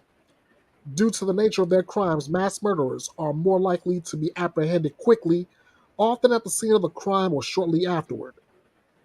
Their crimes are usually high, visible, and attract immediate law enforcement attention. Serial killers, however, can be more elusive and difficult to identify and capture. The extended time frame between their crimes and the potentially different locations make it harder for investigators to connect the cases and identify a pattern. It's important to note that these are general distinctions, and there may be cases that blur the lines or exhibit characteristics of both mass murder and serial killing. The field of criminology and forensic psychology provides more in-depth analysis and classification of these types of offenders based on various factors and behavioral patterns. So a lot goes into both of them to classify somebody mass murder or SK. Yeah, I think SK is they kill, or the act comes once, they get the gratification, and then it's consistently trying to find that gratification or that whatever, the rush or whatever Like it is they get out of it. Like they say, the person, whenever they start doing drugs and they get that first high, they're always chasing that first high. Chasing the dragon, Yeah. Mm-hmm. It's the reason heroin is such a powerful drug. I've seen a lot of friends fall to heroin. A lot of people do. There's no one time with that, type of drug. Yeah. And I'm sure there's no one time for a lot of these people that are half snapped in the membrane, and then they actually go through with it and find out that, I'm in power, or whatever it is they get out of it. I can't wrap my brain around it. I'll tell you. I had watched a thing the other day, and this is once again another thing. I watch so much stuff I don't remember where I see it or listen to it at. I just remember hearing it. But they said that like more than likely it was like a cleansing type effect for him. He had so much rage built up for whatever reason, and when he did this, he had like a cleansing effect. Well, there was someone on Twitter today saying that Kohberger spent a lot of time choosing these victims. I mean, I don't remember who it was. I have to scroll back through, but they're claiming he went there 12 different times total. And the night that he got pulled over in Moscow, he was in the house at one point. I mean, I wouldn't doubt it. I wouldn't put it past him showing up to a party. That's what I've said. I think he might have showed up to a party, slipped in. You got a bunch of kids who are drinking and playing beer games and alcohol games or whatever, and then he gets to lay out of the house. Or I also wouldn't put it past him to go in the house when they're asleep and sneak around and just see if he can make it through the house while they're asleep without waking them up. Now, something tells me those kids had a habit of leaving that sliding glass door unlocked. Probably. Because just for some reason, I don't know. When I was watching one of the body cam videos, mm-hmm. and it was like, God, that's a really strange entry door for a place full of college kids. Not only are they hard to make safe when you're trying to make them safe, if you don't care if they're safe, they're really not safe. Right. Because those doors, you can pick them right up and take them off the track. I want to say that somebody said that the door on it didn't lock. I heard that not long after the murders happened. I live in the middle of nowhere. My damn door's still locked. Yeah, mine stays locked. And I'm sitting in front of my window and can see down my driveway, and it still stays locked. I've got cameras. Everything's still locked. I have loaded guns everywhere. Yeah, and these kids, they thought they were safe. They're at college. They're having fun with their friends. They're doing the college thing, and probably never thought it would happen to them. Riddler just made a comment that I was thinking about the other day. I know this is a reach, but BK may have hacked their phones, laptops, cameras. The keyword is may have. Here's the thing. If he pulled up outside of their house with minimal knowledge, and obviously he did not have minimal knowledge of computers and networking and forensics, and that was his thing. Minimal knowledge, a laptop, and a small antenna, and I can get into any Wi-Fi network within 5 miles of my place in 3 minutes or less. There's 1,000 YouTube videos that show you exactly how to do it. Does not take a rocket scientist. But if you know a little bit more than the average person, once you're in that Wi-Fi network, you can do some damn damage. Yeah. You can forward every packet of data that comes over that router to another router or another IP address and sift through that data. So yeah, if he was in the house and he somehow ended up on their Wi-Fi or snagged their Wi-Fi, yeah, you're not that far off on that one, Riddler. I've thought about it a lot. I mean, if he knows, he has a skill set that a lot of SKs and murderers don't have. And we're in a time where that matters almost more than anything else. Electronic evidence is so freaking important right now in our world. It's just insane. No one's immune to it. If you want to have a private conversation, you almost got to get naked, jump in the lake, and swim out 100 yards. I mean, if you just, anybody's birthday, how to get into their email, just anything about them, you would be able to figure out their password. Packet sniffing them, once you're on their network and you're packet sniffing, the minute they log into their email, you've got their password. Yeah, it's because you're on the right side of the network, and if you know what you're doing, and it don't take much. I'm telling you, spend a little time on YouTube and look into it. Look into Hack My Neighbor's Wi-Fi on YouTube. I bet you there's 1,000 videos come up. Easy. If not 2,000. Wow. It's crazy. Yeah, that is. Music Neptunian has a good thought when it comes down to profiling. He says Kohberger's robot delivery tries to hide his continual rage, but that stare is like, you're gonna agree with what I say no matter what. Oh. Okay. Yeah, the stare is, the dude stares is creepy. Everything about Bryan Kohberger is creepy. Yep, I agree, 100%. I was gonna say that. I was gonna say that without a doubt.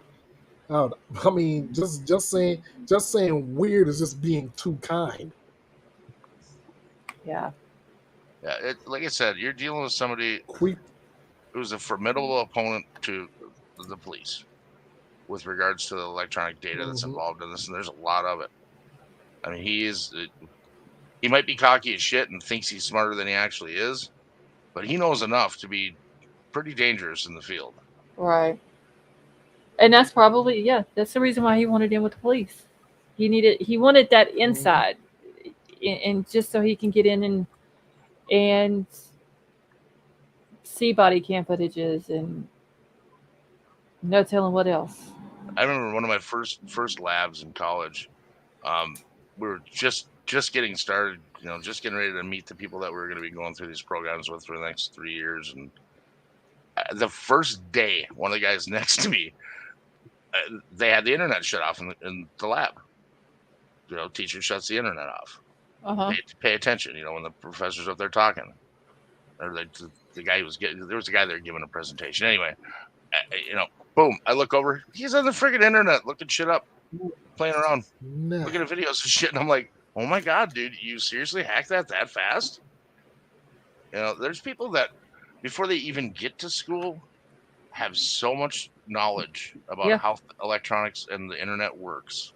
Yeah, they already know how to do all of it. Absolutely make your head explode. And I'm talking kids as low as 12 years old, 10 years old. They can come into your house with a laptop and a free version of Linux and just rock your world. Okay. Elliot wanted me to ask, and I pulled it up on the screen. So if y'all hear me calling him Elliot, I can't call him Papa Rogers. So his name is Elliot. So that's who I'm talking about if y'all hear me say that. But he wants to know, to the one that was talking about packet capture, do you remember rainbow tables? I think he's talking about you, Big Al. I don't know what rainbow tables are. I know what it is. I know what it is. And I never personally used that tool.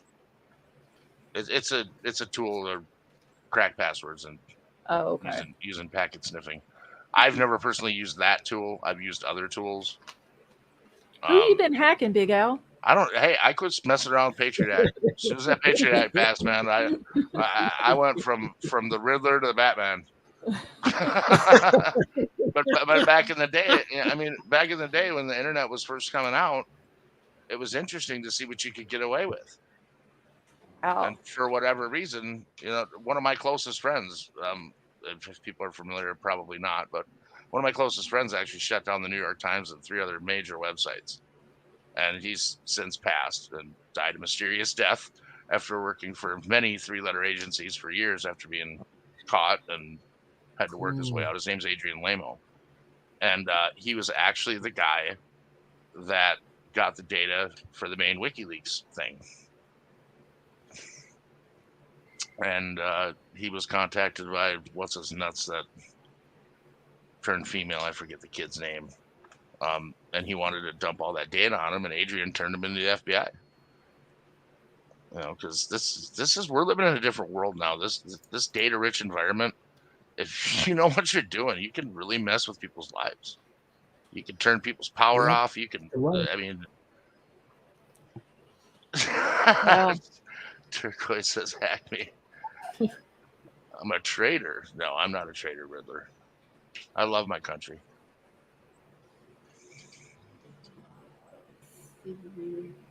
the stare is scary. It's scary, creepy. What other word can I use? Scary, creepy, Emotionless. weird, Off-putting. soulless. Soulless is a good one. Scary, soulless. I don't think I've ever seen anybody that has a stare like that. No way. I really don't. It's like when Anne had stood up by him the other day in court, and he like looked up at her, and it was almost like he was burning holes through her body with his stare. Just like It's like that. It's like looking straight through her. He's like the walking embodiment of the phrase "if looks could kill." Yes. It's he's about as blank as a person comes. Emotionless completely. Like he's stone faced. It's definitely weird.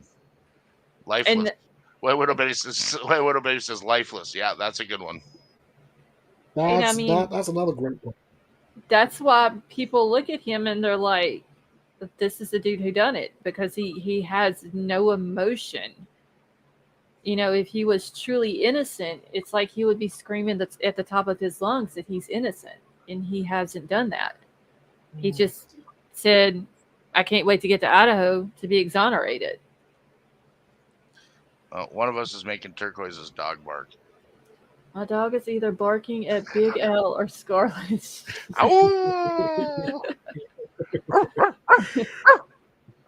Hey, Brett, I'm looking at Brett's comment here. This is in his opinion. I think he could have maybe, but not that he did. Same reason I have a hard time believing he is the guy solely. No one with half a brain is going to drive their own car around and all the other stuff. Even take their phone. Like, just who takes their phone with them to commit 4 murders? Knowing that, like, you've went to school for this, you know that there's going to be a way to track your phone. That's why I'm confused. That right there is exactly why this one actually interests me. Because I don't understand how someone with that kind of background and education could fuck up this bad. I mean, he's at the point where he's emailing law enforcement asking to come and work with him. Yeah. I just imagine if he would have gotten that job. Oh, shit, he would have had access to everything. Just think of what he could have done. Walked into the department with a USB stick and ran that town. I mean, the damage that he could have done. All you got to do is have access to one machine. Physical access to one machine on the wrong side of the firewall, and it's over.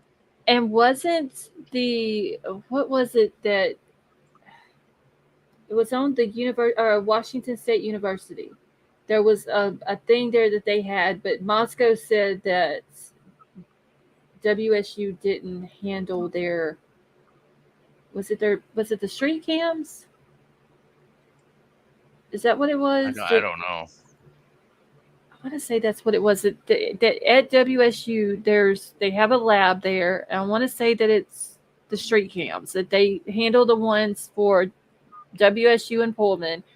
And then it was brought up, and then Moscow was like, I think the police chief had come out and said, no, they don't handle our cameras or whatever. And a lot of people thought, well, maybe he had access to that lab, but they're claiming you've got to do like a security background check. You've got to have credentials to get in and like all this different stuff. But how did they know for certain he didn't get in? And how do we know for a fact that they don't handle Moscow's cameras? Well, you know what the number one way to hack on this planet is? The number one way to hack something. Do you need to be saying it on YouTube? Yep. Anybody can do it. You don't even need to know about computers. It's called social engineering. But he doesn't strike me as the type that would be able to socially engineer his way into something like that. He just doesn't. It takes a certain kind of person to be able to rub a person the right way and get them to do what you want them to do. You know, that's how people end up getting their email addresses and weird shit stolen. You know, they call your insurance company and act like they're you. And if they get the right person on the other end, security protocols go out the window. Right. Because, I trust this person. You know, they created the right conversation with me, or they made me feel good about myself, or whatever. You know, it's easy to look into. I mean, social engineering is the number one way to hack anything. And it's the easiest way if you're good at it. That's interesting. Yeah, social engineering it's a very interesting topic if you really start reading into it. Hacking in general is you know, it's all about trying to figure out how something works, and then circumvent how it works and make it do what you want it to do. But do you think he could get people? I mean, you don't think he could? He doesn't seem like the type. I mean, he's like we've been talking about for the last 10 minutes. He's just too freaky looking. I mean, face to face, I can't see him doing it. I can't see him talking his way into a secure area. I just can't. What they're saying, and this could be looked at as a completely different way that he gained the trust of someone, but apparently this lady that, you know, the one that her apartment got broken into or whatever, and people are claiming that he more than likely orchestrated the whole thing and controlled the whole situation. And it was kind of like a manipulation, control. I gained your trust. I installed your cameras. I got into your Wi-Fi. You know what I'm saying? So you don't think he might have could have done that to someone to get into that department? Maybe. But I mean, it just depends on. I would have to know what is this department a closed air gap system? I mean, is it something where he could infect someone's electronic device and they go in for him, and they don't even know they're carrying it in? You know, there's just so many ways to do things now. They've got computers that aren't even on the internet, that are connected to nothing, and they're bouncing signals through refrigerators and shit to get to those computers. Oh, wow. It's incredible. It's called air gapping a computer, and that basically means it's not connected to the outside world. And they're still getting at those machines. Wow. There's another one to look into, defeating the air gap. It's incredibly interesting if you're nerdy at all. Because it's just so beyond me that there's people smart enough to figure out how to make a thermostat, an internet-connected thermostat, hack a supercomputer. They're doing it. It's happening all the time. That is crazy. It really, truly is. And it's very, very interesting. Scarlett, Elliot left you a good question. He said, why wouldn't a criminology PhD student with a master's degree and letters of recommendation not pass a background check and qualify for credentials? How do we know he didn't work for Moscow PD? I don't think he worked for Moscow. Didn't they release a statement regarding him? Yeah, well, he had went in and tried to get a job with Pullman PD, and he did an interview and everything, but he didn't get that job. I don't think he worked for Moscow, but it was something to do with that the cameras. And for whatever reason, WSU, I guess maybe kept a record of the cameras or whatever, like backed up the cameras. And when it was brought up, it was either the police chief or the dude that looks like the police chief that works at Moscow PD. One of those two guys came out and said that WSU doesn't mess with their cameras. Now, whether they do or not, I don't know. But I don't think he worked for Moscow though. I highly doubt it. There's no way it would have been covered up for this long.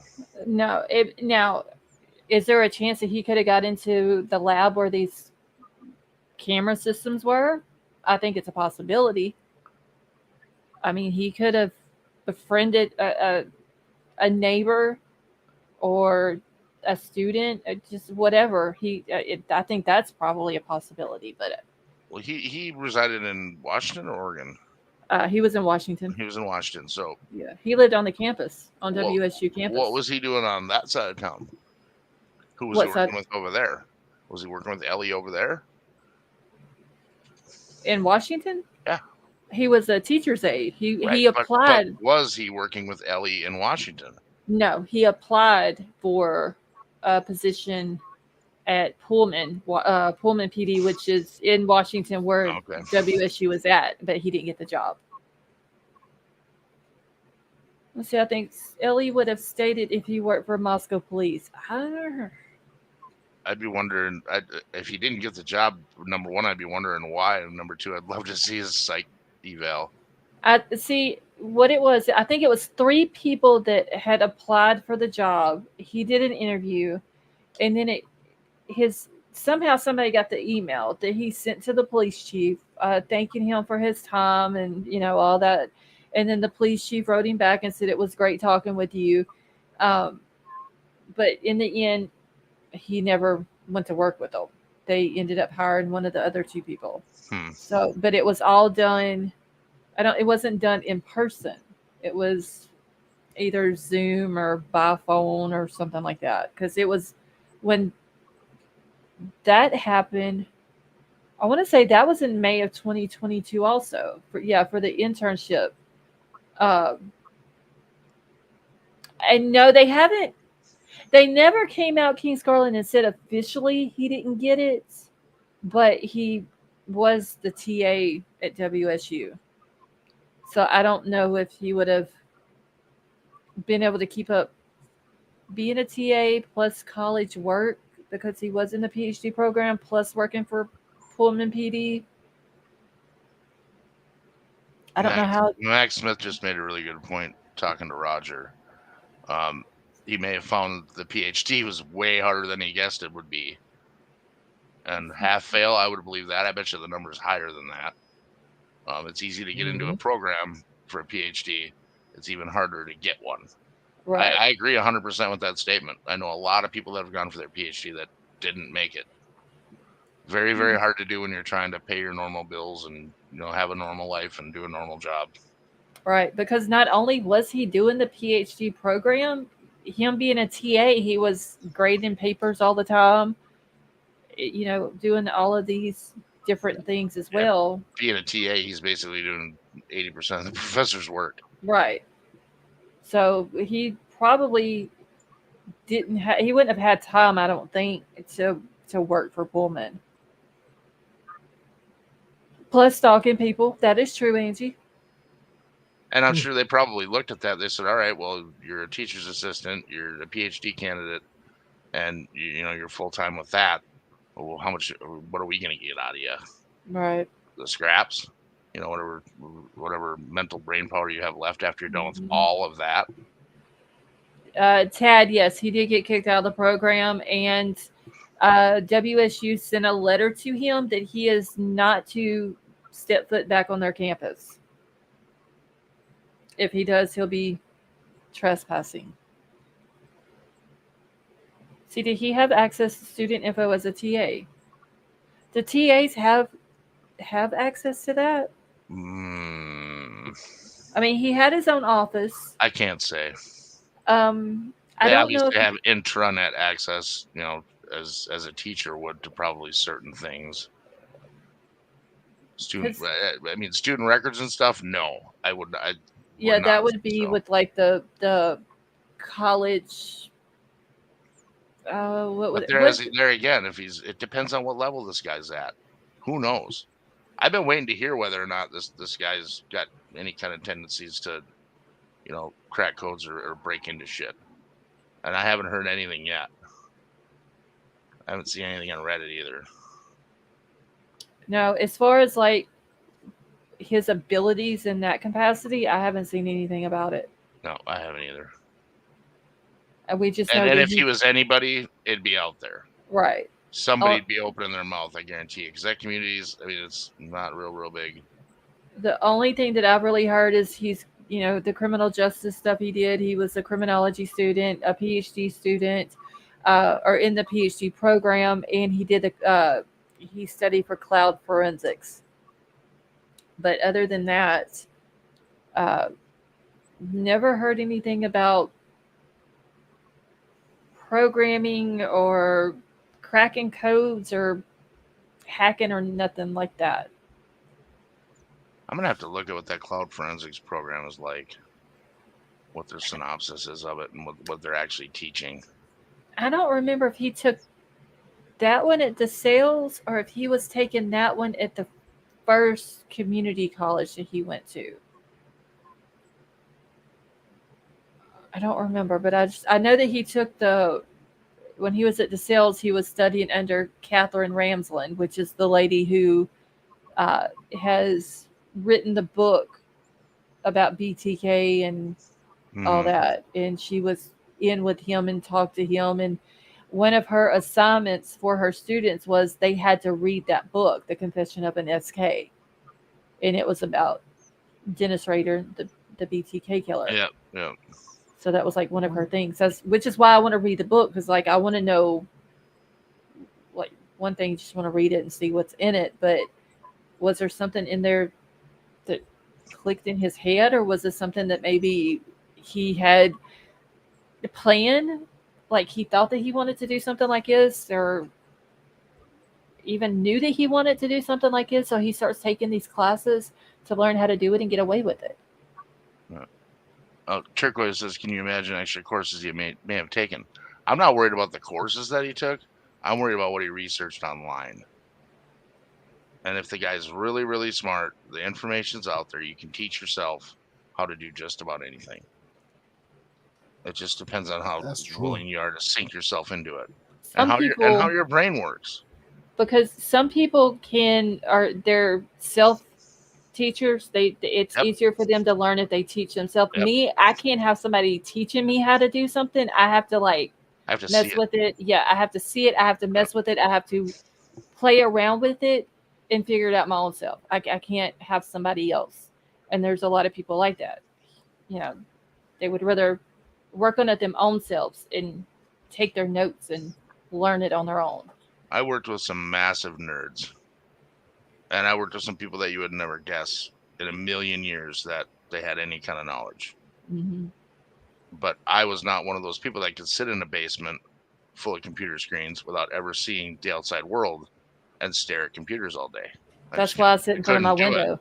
I couldn't do it. That's why I sit in front of my window. And my computer is literally, I'm looking at the computer screen, I'm looking at my window. Well, right. What I'm talking about is for a job. No, that's what I'm saying. I couldn't do it either. I would have to. It's that you're literally focused on the screen and the walls around you. Well, it's not just your screen. It's the 80-inch monitors that line the walls all around the whole freaking room, because you're watching a whole network at once with 15 other people. Can you? I couldn't imagine doing that. I did it for 2 years for United Healthcare. Oh, wow. I worked in the Network Operations Center in Minneapolis. It was the worst job I ever had. I hated it. Absolutely hated it. I couldn't imagine doing that. First person that recruited me, I was like, hell yes, I'll do that job. Goodbye. I hated it. I mean, I was okay at it, but I hated it. I can't imagine being in a room with no windows. Oh, no. That would be a deal breaker right there. We were under the basement. Yeah, that's Like you take the elevator to the basement, and then you get out of the elevator, and then go to the basement. I don't know. I couldn't have done it. Yeah, I don't know. I went a completely different direction. I went, just completely different with technology. My dad used to joke before he passed away, all that money you spent on that fucking degree and you used it for 2 years. That was it. How long did it take you to pay for that stupid thing? 20 years? Because he discouraged it. He told me not to go to school. School's not going to get you a job. And it did. It got me in the field. It didn't keep me working for 25 years. That was just completely different from what I went to school for. I mean, I haven't carried a current certification since 2006. 2006, I think my last certification expired. But you can, with a little determination, and you can learn anything on the internet if you have the right mindset to do it. Right. Anything. Okay, so Papa Rogers wants to know, what kind of codes do you think that Kohberger was successful in hacking into? What kind of codes? You mean computers, networks? I don't. I mean, I think if he was trying to crack or hack into anything, it's probably them girls' Wi-Fi or. He'd be doing nothing different than the Indian scammers that are sending you a link in your text messages, and you click on it, and they have complete control over your phone, and you don't know it. They can see everything you do on your phone from that day forward. And if they don't tip their hat and let you know that they can see it, it can be there until you get your next phone. I don't know, Callie. That's why I was curious. I was kind of digging around to see, is this guy known for being part of the scene? And I'm not seeing it. I don't think so. But it's interesting to me that someone that is in that sphere wouldn't be into both sides of the spectrum. Because most guys that hack for good have hacked for bad. That's true. Very, very, very rare in that sphere do you run into someone who's never twisted a rule. Or as you so eloquently put it, went from the Riddler to Batman. Yeah, I mean, it happens, I mean, some people make the choice to say freedom is more important. And, back when the internet first started and everybody was on America Online and you couldn't walk through a cash register anywhere without free online time on CDs. And I mean, think back to the beginning of all this, when it took you half a day to download a song, before the internet, the real internet. Back in dial-up in 14.4 mode. You had to listen to that stupid sound when it was dialing up. I mean, I remember using my rotary phone to plug into a coupler so I could get on a bulletin board to type back and forth to people on the other end of the country. I mean, I got started in this with the Commodore 64. I've been doing this stuff since the beginning. That's how I got started. It's pretty much. I taught myself a bulk of it in 6th grade. I mean, there's kids now that you show them a cassette tape, they don't even know what it is. Try showing them a floppy disk. Try showing them an 8-track or anything like that. Yeah. Oh my God. It's crazy. Yeah. Ashes says, "You've got mail." Yes. Yeah, right? Oh, that's hilarious.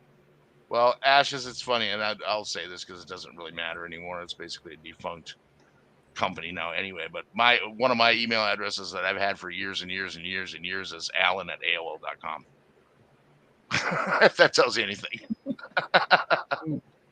So you've had it for a while then, right? Yeah, since like 1995. Oh, wow. Sally Mae said a transistor radio. Hey, you remember Make Your Own Radio kits? I'm not that old. I don't even know what it is. I'm going to have to look up a transistor radio just to make sure I know what it is. Build your own radio. You used to be able to build your own radio. Go to the drugstore with $5 and go home and build a radio. Let's see. Let's look up. Tad still has dial-up. Tad, who are you getting dial-up service through? I'd love to know. Okay, so I've seen a transistor radio. I just didn't realize that's what it was called. Y'all were talking about stuff before my day. Yeah, I'm old. So, but when it comes to technology, I'm glad that I'm my age because I got to see it, from the TSR 80 to now. Now, the power that I hold in the phone that I have in my hand is equal to 1,000 of the first computers that I was ever on. Actually, probably more than that, probably 100,000, really, realistically. Because with expansion cards and everything else I've got on my phone, I mean, I've got more data than, the first 5 computers I had. Easily.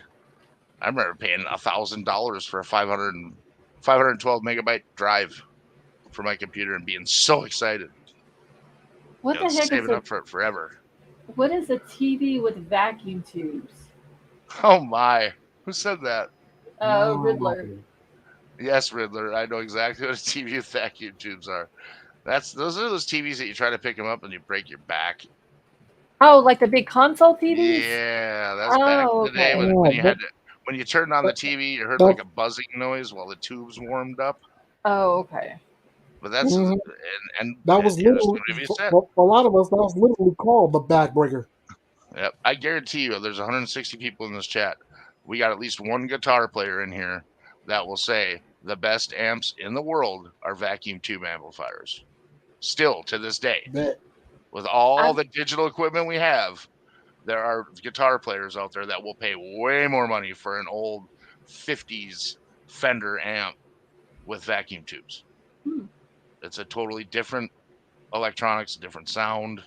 Everything changes. So Bryan Kohberger wouldn't know about like all that old stuff yet. No, he's gonna be like all up in the. He'd be all up in the new stuff. Yeah. The young kids that I know now, they're into the phones because it's everyone's pocket. Right. It's literally attached to kids' hands now. There's a lot of kids now that don't even have a laptop. They do everything over their phone. Yeah. And I can't imagine being able to have a laptop and not having one. Yeah, I have to have my computer. I keep a tough book in the backseat of my car just in case. Yeah. Just in case I'm somewhere and I need a computer. I have a laptop sitting behind my driver's seat on the floor. And it's always in there, no matter what. Like Little Baby says she has a short vacuum cleaner, works great. Baby shark. See, I remember back in the day with vacuums was the Floby. See, that must be before my time. Yeah, the Floby was an attachment that you put on your vacuum that you used to cut your hair. And supposedly it made your hair look just wonderful. And I never used one, never saw one used, but the idea of putting a knife on the end of a vacuum. I've actually seen those used. What's that? I've actually seen those used. In fact, I've been to a couple of barbershops that use those. The Floby? That's crazy. Yeah. I've never seen one used. Shows my age. I'll be 53 this year at the end of the summer, so I'm no young buck. You're only 10 years older than I am, but you're still older than me, way older. Oh yeah, well, it's these generations that we're all in have jumped technologically insane amounts. Think about how far we've come since 1950 as a society. I mean, just technology. Dude, that's like 30 years before my time. Well, that's before my time. It's 20 years before my time too. But I'm just saying, you look at 1950 to now. I mean, it's leaps and bounds. It's an insanely fast track. I was born in 1980. A quantum leap. And I was born in 1980, and I remember 8 tracks. Yep. And look at where we're at now. You don't even have to have a CD or a cassette or nothing like that. I don't know if it was 1980, but I remember Christmas right in there, right around 1980, getting our first Pong game. I think it was like 19. Oh, Actually, that was still in the 70s. But I remember getting Pong, and it had 2 dials and a little box that you sat on the floor and stared at a little ball bouncing around on the screen for hours at a time. That was our first video yeah. games. Is that the one that had the thing that went up and down, like the little Yep. bars on each side? Okay, Yep. I know what you're And you talking about. just bounce the ball off of it. Yeah, I Yep, that was remember our first video game in my house. that, Atari, then it went to Nintendo, then Yep. Super Nintendo. Like, yeah, I remember all that. But from Nintendo to Xbox, that Completely technology different. leap is just insane. Yeah. But regular Nintendo is still the bomb. Just saying. Man, oh man. I'm not gonna argue that one. Yeah, the It's first still- I Mario played was way too many. the baddest. Yeah, the first one was the best. I played too many classics on that. I had the original WrestleMania, the Crash and the Boys Street Challenge, the original Mario, Batman. I'm Batman. Wait, Emerald Queen said that in her childhood home, they had a vacuum that was built into the house. Oh yeah, they still have those. There's a suction point in every room, and you just walk in the room, flip the panel up, plug the hose in, the vacuum turns on, you vacuum, you unplug it, go to the next room. My sister has one in her house. Really? Yep, there's a little thing in the kitchen. The coolest part about the whole thing is she's got this thing in the kitchen that you kick it with your foot, and you sweep the kitchen floor over and kick this thing with your foot, and a little door opens up, and it's the vacuum, and you just sweep it in there, and it goes, sucks everything up that you just swept up. Dude, that is cool. And you hit the button again, and then you just put your broom away. And you're done. Do y'all realize how many vacuum cleaners I went through in like the last 5 years? Yeah, this is one where it's like a canister that they put in your garage, and they run PVC pipe through the whole house. You know, however many vacuum points you want, and then you don't even hear it while you're vacuuming. That's the really cool part. That's what Emerald Queen said, that it was quiet. Yeah, you don't hear it because it's in the garage or in another room or whatever. You just got a hose you can hear it sucking. I've never heard of that. I was really jealous when I went to her house and saw it, actually, because I hate vacuums. They're kind of my nemesis. When they break, I just throw them out the window. I don't even try and fix them anymore. I probably went through in the last 5 years at least 10 vacuum cleaners. I'm horrible on vacuums. It's ridiculous. I have a problem, and it's expensive because I get frustrated if they don't work. If I can't get it working in 5 minutes, it's off the freaking balcony. I don't care. I just go buy another one. And I know that's horrible, and I shouldn't do that, but it just, nope. That is so crazy. I didn't know they had houses like that. Yeah, they have. Just Google it. Whole house canister vacuum. Huh. And they have ones that'll. I mean, they'll suck up golf balls. It's crazy because you can get a way bigger motor when you don't have to push it around. Because like where I live, we're on a dirt road, so it's literally like a damn dust storm when it hasn't rained in a while, and somebody goes by, and so all that dust comes up towards the house. Even though we're back away from the road a little bit, it's still dusty here. I've got a gravel parking lot on 2 sides of the building, so yeah, it's dusty here all the time, no matter what. It's ridiculous, and so using those that's why I go using those old canister vacs. I was gonna say using those things. When I say those things suck, that was a compliment. Those things sucked up whatever was laying, whatever on the floor. Oh man! You think about a regular bag vacuum; it's like a 2 horsepower vacuum or whatever. When you do one of these whole house things, you could put a 30 horse in your garage, and it will literally, I mean, it'll stand your carpet up every time you vacuum. It's way better than any vacuum you're going to push around. Way stronger. I need to look into that. Yeah, they're really cool. I don't know what she paid for it. I never asked her, but that thing in the kitchen really got me. I was like, damn, that is slick as snot. That's really cool. Yeah, because to not have to reach for a dustpan. I mean, I wouldn't mind sweeping up if I didn't have to, deal with that. I mean, it's 2 seconds. Literally, you just kick the thing and it goes, it sucks it right up. It's crazy. Dude, that is cool. Okay, Troll, I know what I want for Christmas. I need Yes. a whole house vacuum system. White Widow baby, you're right. Don't put your pickles in there or What? put your pickles in a pool thing, because I went on a call Right? once on a ride along when someone did that in a hot tub. Some dumbass put his wiener in the intake. I was on a ride along with a friend of mine who's a Fort Worth cop, and we got there and the guy's stuck to the side of the jacuzzi. Like, I don't know what to do. It was horrible. Hey, I Red felt Bull, so how bad are you? for him. Oh my god! You know that had to be embarrassing. Oh, it was ridiculous. I mean, there was like they needed like 2 cops. There was like 30. I mean, they were literally on the radio like, I got for a call like that. it was horrible. Oh my god! That was one of the best times I ever had. Was ride-alongs in Fort Worth, and were really cool. Those cops, they're hardcore. I wouldn't mess with them. That is hilarious.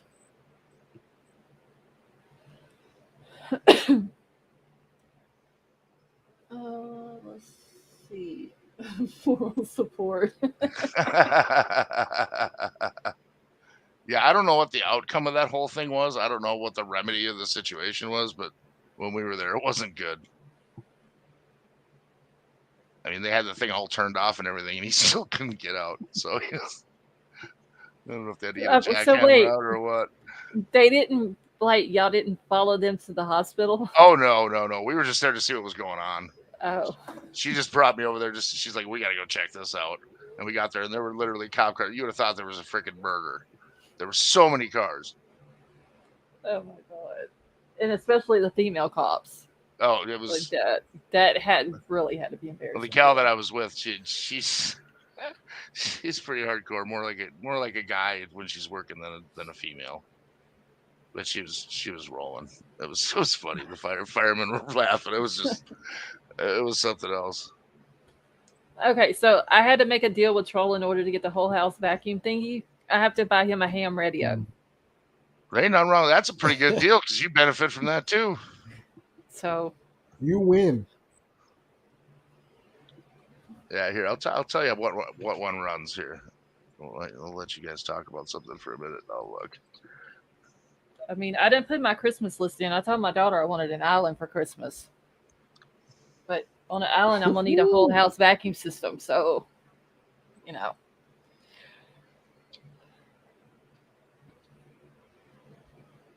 Let's see. I saw an ER episode where a guy put his in a camp stove. Why do people do stuff like that? Because they're idiots. People are just stupid. You can't fix it. Hey, for $1,100, you can get a pretty nice new tone.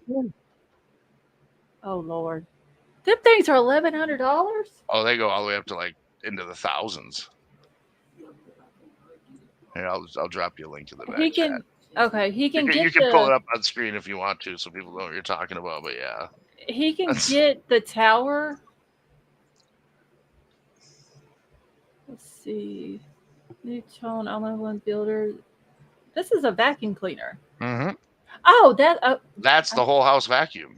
I thought you were sending me the ham radio thing. No, I can't send you that. Jesus, there's thousands of those.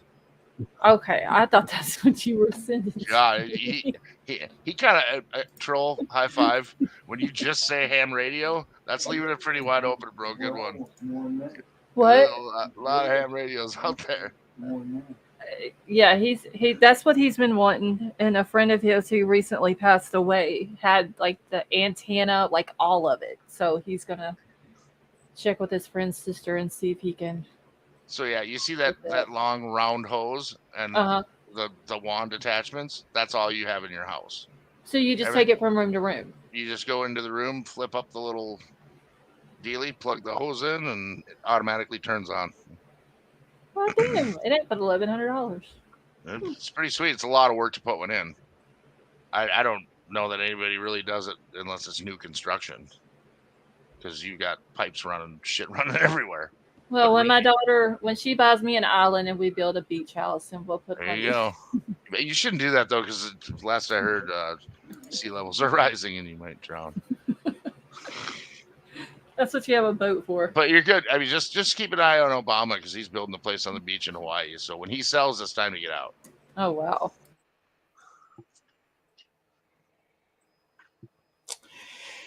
And with that, you Okay. guys, I am going to go to bed. I'm going to get some sleep, or else I'm not going to do no good to anybody. Well, you have yourself a good night, sir. Well, thank you for coming up. Yeah, you guys too. Take I it hope easy. Be good to you- yourself. Be kind to yourself. Love yourself. And I'll see you guys next time, God willing. All right? All right. Have a good night. You too. Okay, so this whole vacuum thing, that is interesting. I've literally I've never heard of one of those. I've heard of it. I've seen it like in my younger years because back in the 70s it was a big thing. 80s, 70s, and 80s. I guess even back in the 60s. But when my sister built her house, it was one of the things the builder asked her, "Hey, do you want a central vac?" I have a friend who has a newer RV. They have it in their freaking RV. Wow. They have that same little thing in the kitchen area where you kick it and this little door pops open and it's just you sweep everything into it. Which in an RV, it's got to be awesome because in my camper, God, the floor's Well, constantly yeah, I don't have gross. a whole lot of room in there anyway to move around anyway. So yeah, I'm sure have to check in one of those. Let's see. I seen Guam got hit. Riddler, I seen somebody was talking about that on Twitter that there was no communication with Guam after getting hit.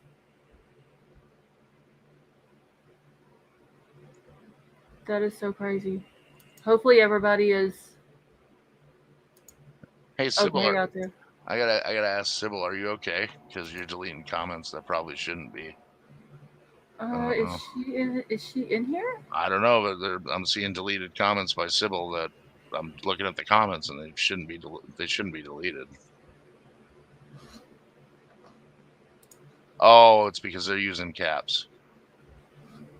That's why. Sorry. I forgot that was. Oh, there she is. Hey, Chrome Crazy. Let's see. Really, that's not good. Yeah, I haven't seen anything else about Guam except for what I've seen earlier today. What, they had that hurricane finally hit it? Yeah, it was. They call them hurricanes or typhoons or whatever. Yep. Yeah, I don't know if it hit it directly or if it. I think whenever I looked on the radar at it, I think it went beside of it, but it was. I'd seen because I didn't know nothing about it. And I've seen somebody say on Twitter that there was no communications, like everything was down there, and so I went and was looking on the radar, and I think the path went kind of beside of it or whatever. Oh, let's see. So it was it's a category 5 now. Oh wow. Yeah, them Cat 5s ain't. They are no joke. Floods the hospital, shut down all the military bases. Wow. And Guam is not a very big island, right? I don't know. I'm looking right now.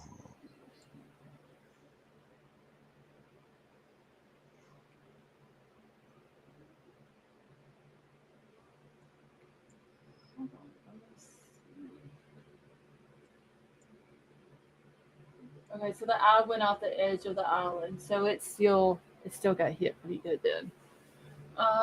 Okay, wait. I'm looking for a comment. Hold on.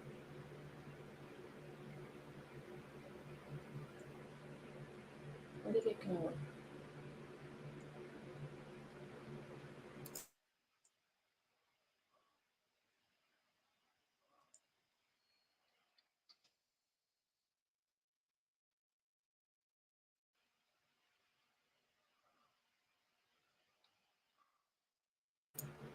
Okay, so did you see where all that fertilizer got stolen off the train? Yeah, that happened a long time ago. Oh, I just seen it like 2 days ago. Yeah, that happened months ago. Actually, it's been missing for months. Well, that shows how behind I am.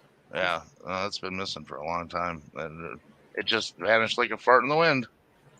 Yeah, because I seen a cars thing full of explosives. I seen it was day before yesterday, I think it was, that I seen it, an article about it.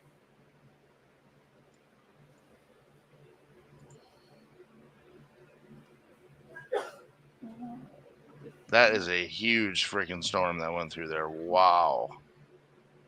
Yeah, they're saying it was a Category 5. Well, so I don't know how they 100 times the size of the island. I don't know how they rate their cat system there. I know here. Let's see. I think it's. Oh, I can't remember the wind speed to be a. There you go. If you want to see the radar from it, I just shared my screen.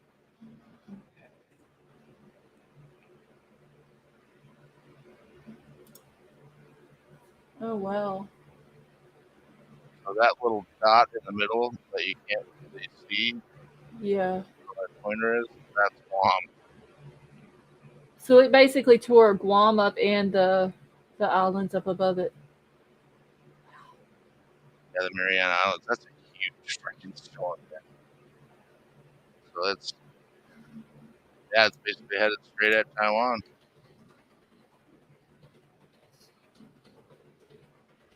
Wow. I heard rumblings about this a couple days ago, but I didn't realize it was that huge. That's trouble for us because we got huge military bases on Guam. Right. So a Category 5 hurricane is 157 miles per hour winds or greater. So I don't know if they scaled theirs out there the same way or what. So, but Well, if yeah, it's a Typhoon is pretty close, I think. so if it's the same scale, it's the Saffir-Simpson scale, which measures hurricane sustained wind speeds. So if it is, it was at least 157 miles per hour or greater. Well, so I'll say a prayer tonight before I go to bed for a lot of people because that's looks pretty damn devastating to me from what I'm seeing on this end. That's pretty bad. Even if the eye didn't go over it, that is. Well, I'll tell you what, I went through too when I lived in Florida, and I never went through I never dealt with the eye. We dealt with the edges, and that was freaking bad enough. Yeah. I mean, walls of water for hours and hours and hours and hours and hours. I mean, it rained for, God, it felt like 2 days straight. Never stopped. Everything was flooded. Yeah.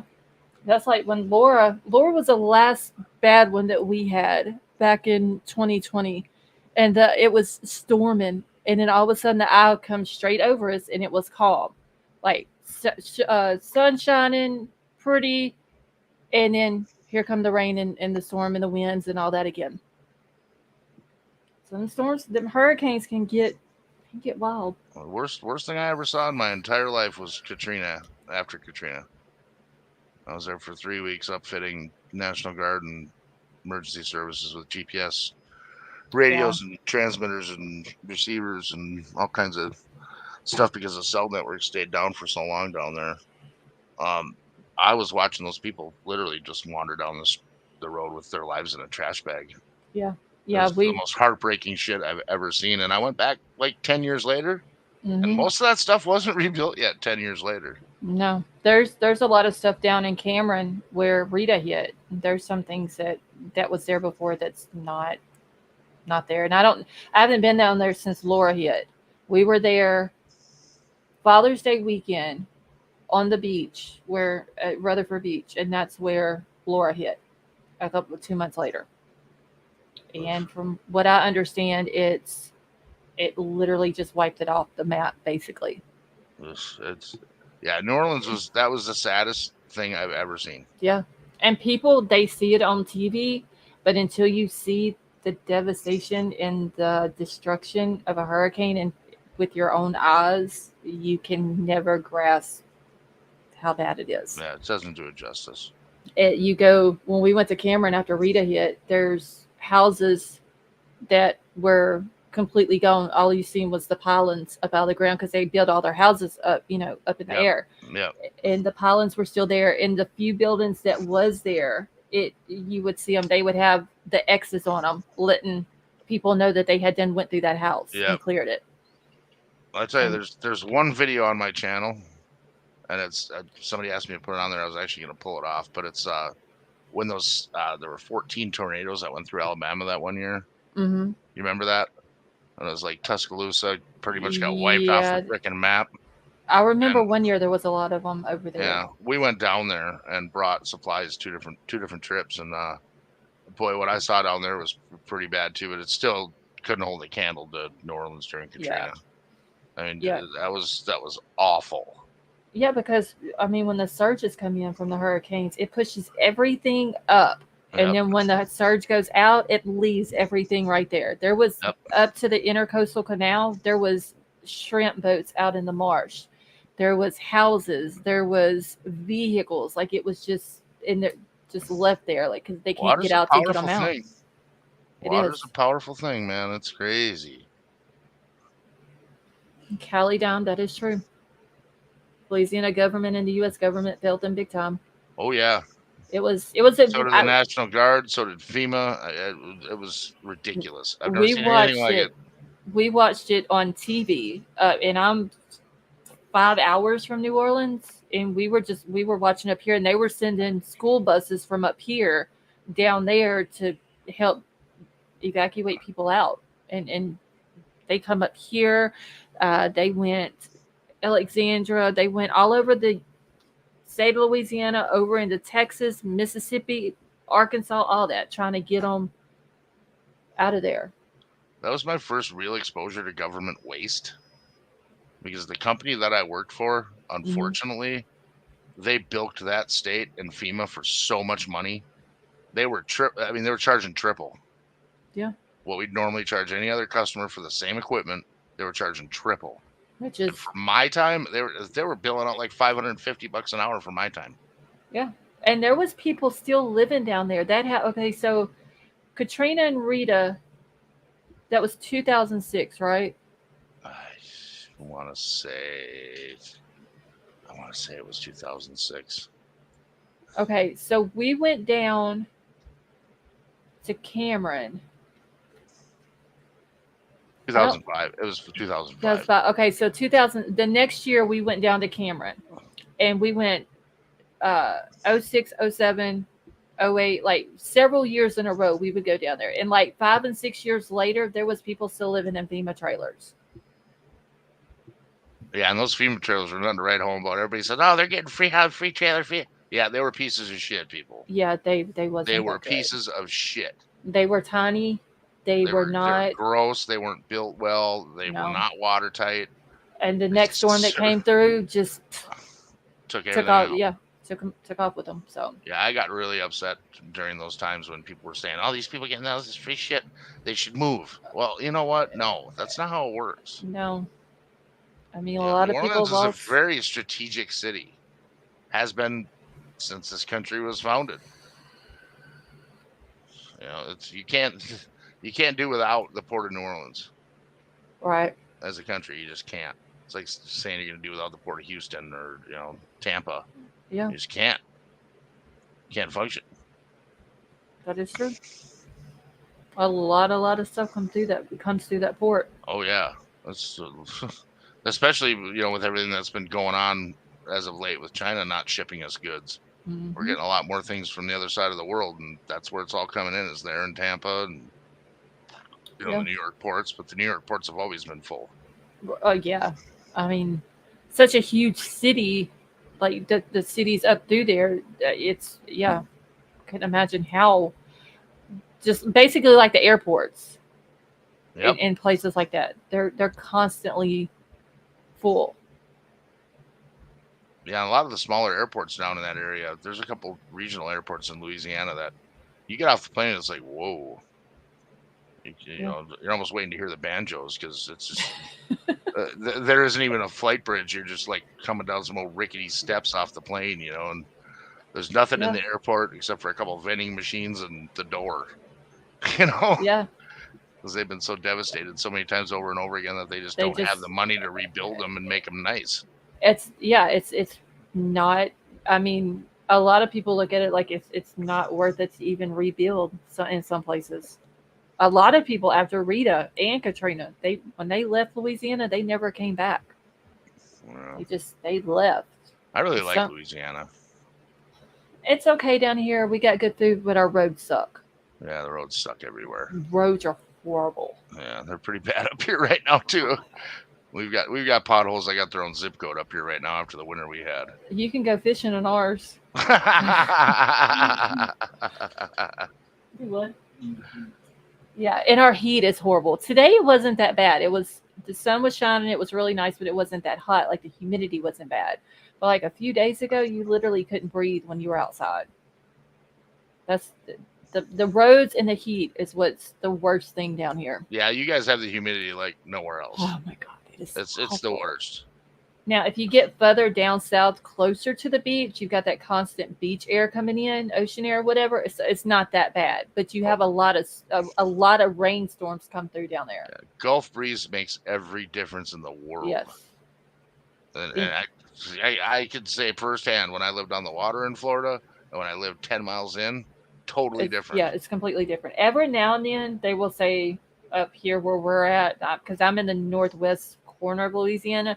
Every now and then they'll say, well, we're getting a Gulf breeze coming up this far, but it's not too often.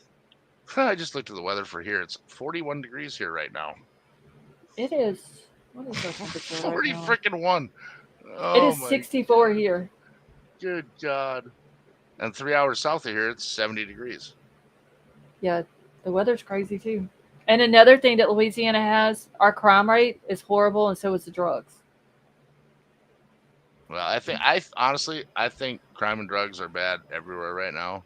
I think that fentanyl is a problem everywhere. Huge problem. It's bad in Minnesota, and I'm sure it's bad everywhere else. Yeah. I mean, it's a nationwide problem. The problem that I have with that whole thing is a drug that kills most of the people that use it has to be sent by someone who wants those people to die. Now, who that is it China? Is it the cartels? Why would the cartels kill their customers? I don't know. You know, I mean, and they've been saying for years it's coming from Asia. Right. You know, I think that's like the number one distributor of the fentanyl. And then wherever they ship it to, they're just adding it to drugs, and everybody's dying from it. It makes me feel horrible for the addicts. I mean, the things that they're willing to do, to someone who's completely powerless, because they are. Right. I mean, they're powerless. They're under the spell of a drug. Yeah. They'll do anything. Now they're mixing it with some other thing, some horse medication that is like. Yeah, I know what you're talking about. Yeah, it creates some crazy bacteria and it eats their flesh and kills them. Yeah. I can't imagine anyone makes that decision of sound mind. You just can't. Why would you? It's like the stuff that they were doing in Russia there for a while. I forget what the hell that was called. Some crazy drug that it literally gave them gangrene. Oh, wow. Like all over their bodies. And they were still doing it. I forget what the hell it was called. It had a really weird name. I saw a documentary about it. But it was like the number one problem in Russia as far as drugs go. Mm-hmm. Like used to, whenever I was growing up, around here, mostly weed. Like you would hear somebody weed smoking. And coke. Yeah. Well, the main thing around here was weed, but you would hear a few people here and there with the meth and stuff like that. But now it's literally every kind of drug, fentanyl, all that. Sally Mae, you're very welcome. I think as things in the world change the way they have been, people are looking for an escape. Yeah. And that's really kind of what it comes down to is people are just looking for an escape. And they'll do almost anything to get it. Yeah. And it's a sad situation, honestly. Yeah, I hear it's becoming a major issue. Yeah. My friends that are in LE, they're just beside themselves because they can't touch anything without fear. Yeah. There's cops overdosing every day. It's very potent. Pockets. Mm-hmm. You can't just stop doing your freaking job. Max, yes, Baton Rouge is still bad. Like in just the state of Louisiana, in the top 10 cities in the nation right now, Louisiana has 3 in the top 10: New Orleans, Baton Rouge, and Shreveport. That's what's crazy. Just one state has 3 of the top 10 cities on crime. Well, like I was talking about earlier, I don't think crime statistics right now are not as accurate as they should be. If you look at FBI crime statistics right now, I don't trust them. I would go to the city itself and look at what. Well, I mean, whenever you have a place like Moscow, Idaho, that ain't reporting everything. Well, there you go. Good point. Yeah, I mean, you just came full circle on that one. It's not going to be accurate. And I mean, like a lot of people that I went to school with, and even Troll went to school with, like a lot of people around here have died from overdoses. Yeah, no, we're seeing it here too. We're seeing it here too. Yeah. And it's sad to think I'm only 42. I'll be 43 in October, and people that I went to school with are already gone. I've lost several friends to heroin, and it pisses me off. Yeah, it's a sad because every one of them was a good person. But they lose control of that drug. Those drugs take away your ability to make a rational decision. That is true. That's why they're hard drugs. That's why I have such a hard time with all these people saying, well, just legalize it all. No, because then that'll just be worse. We do not, as human beings, some of us do, but as a majority, we don't have the self-control for something like that. No, they don't need to, like weed. I mean, well, it's no more of a gateway drug than alcohol. Yeah, I mean, it's from the earth. I guess you could say. I mean, technically, you can grow it. Where meth, it's literally anything that's under your kitchen sink. It's a chemical. Yep. I know the thing that surprised me most about meth, and I never really knew a whole lot about it. I saw a documentary of these kids that were going to Walmart, and they're going into Walmart with a plastic. They take a plastic 20-ounce bottle off the shelf, go into the bathroom and dump it out, and walk around the store and literally take the stuff off the shelves that they needed to make this version of meth, and would walk around Walmart making meth. And that is scary. They'd be walking around with a 20-ounce bottle, shaking it up and doing whatever it is they got to do.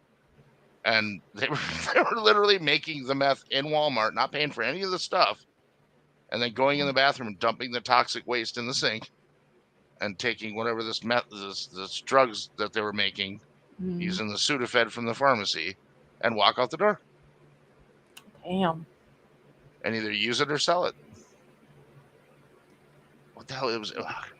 That is what's scary. It was called Shake and Bake at Walmart.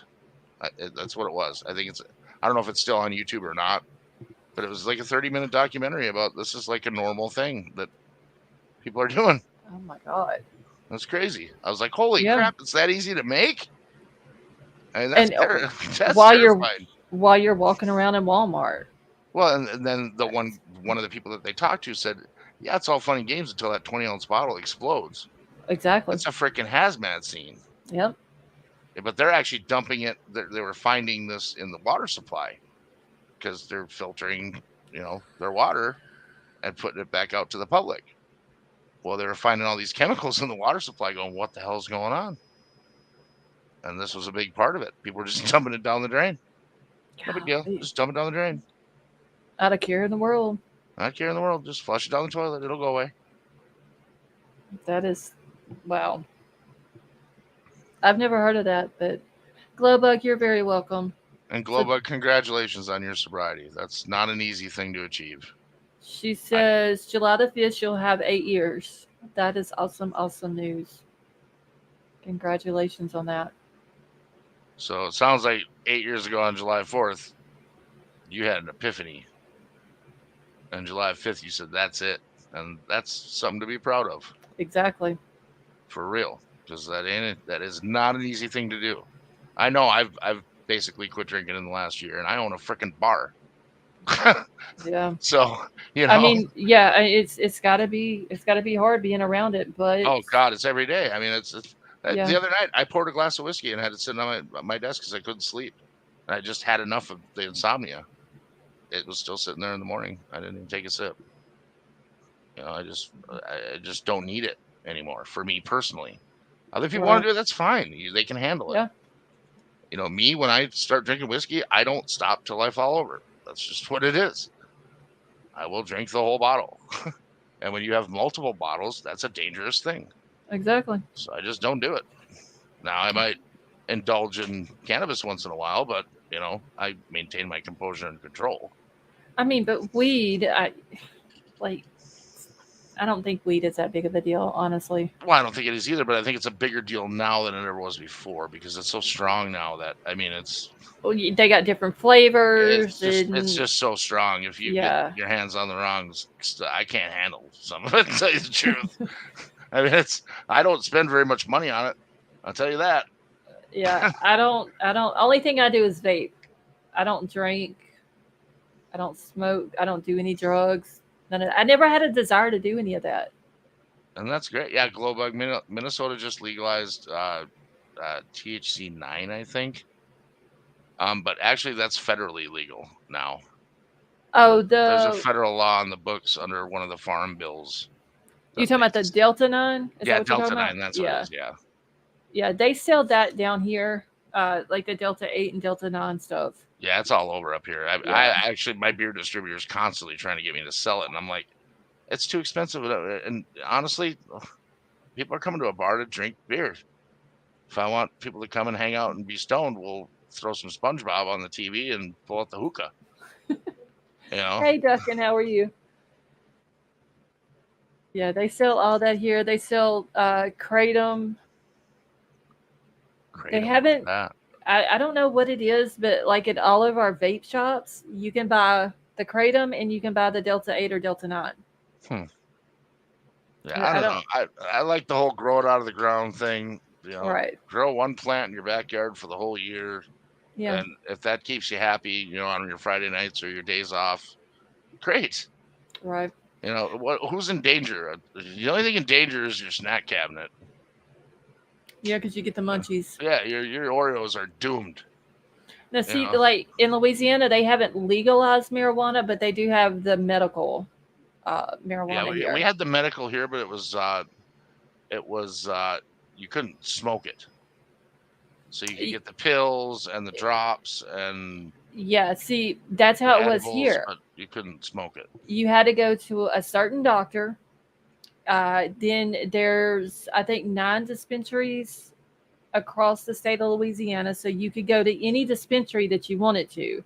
And then, was it the beginning of this year? I want to say they legalized the flower too in the dispensaries for medical marijuana. Before you had it, like you said, you had to get the drops or something like that, or the lollipops and all that. But now you can get the flower too.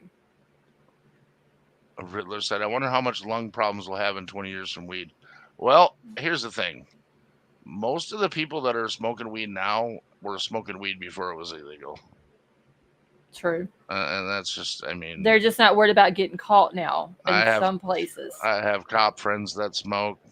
I know mayors that smoke. I know a lot of people that smoke. Yeah. And most of those people don't drink. And here, it's under a certain amount. If you have weed under a certain amount, huh? So if you have weed here under an ounce, they give you a ticket.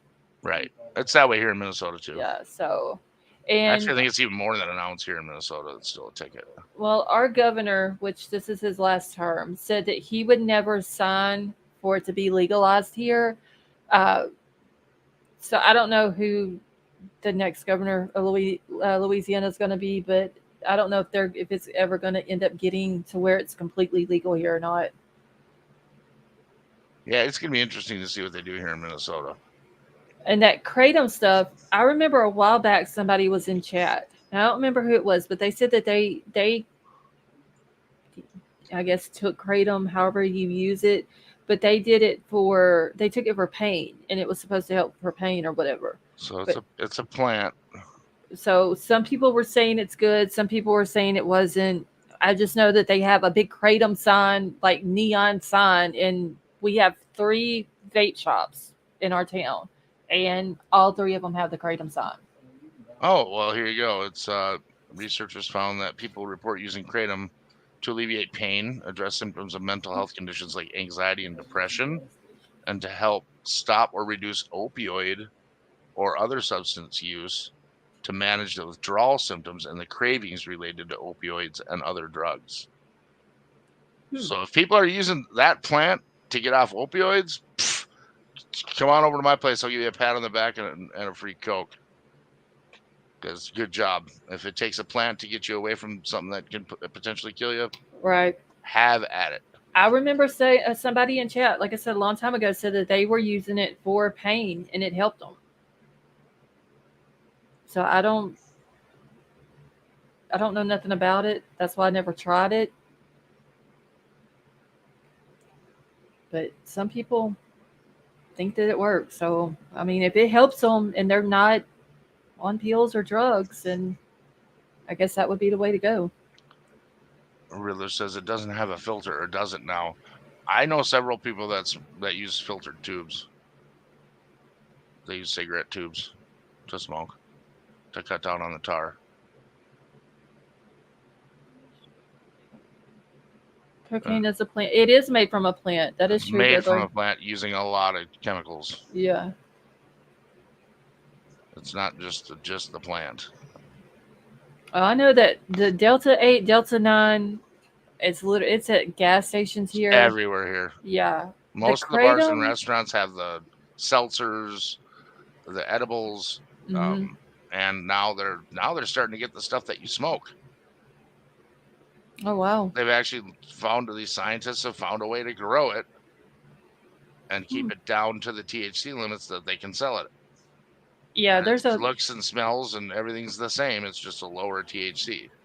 There's a lot of science that's being put into this whole weed industry thing. That's why I like the whole just dig a hole in the backyard, drop a seed in it, and just let nature take its course. Yeah, grow your one plant. Throw some fish guts in there, let it grow up real good. Yeah. Throw it in a vacuum sealed bag and use it for the year. Troll said the kratom is sold in gas stations too. I'm interested in that because I deal with back pain, and I'm gonna look into that. That's what I have. The only thing I take is ibuprofen and Tylenol.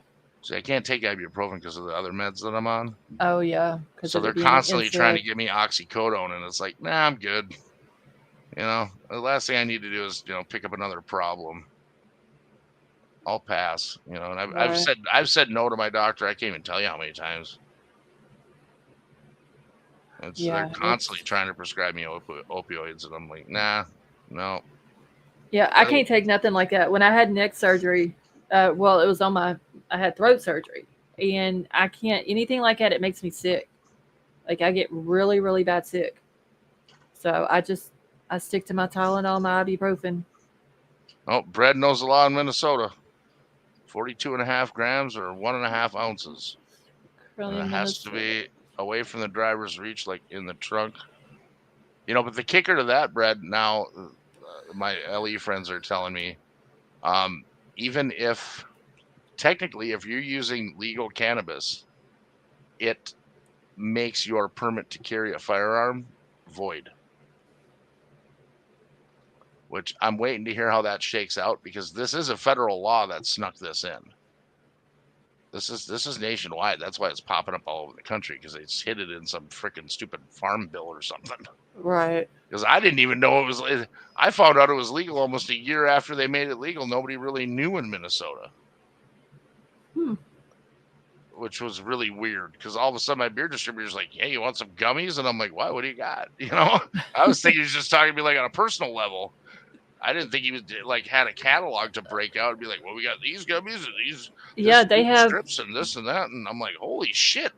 Where have I been?" They got different milligrams. They've got different flavors. Well, here we have a limit. It's 5 milligrams per serving here, and they can't sell more than 50 at a time.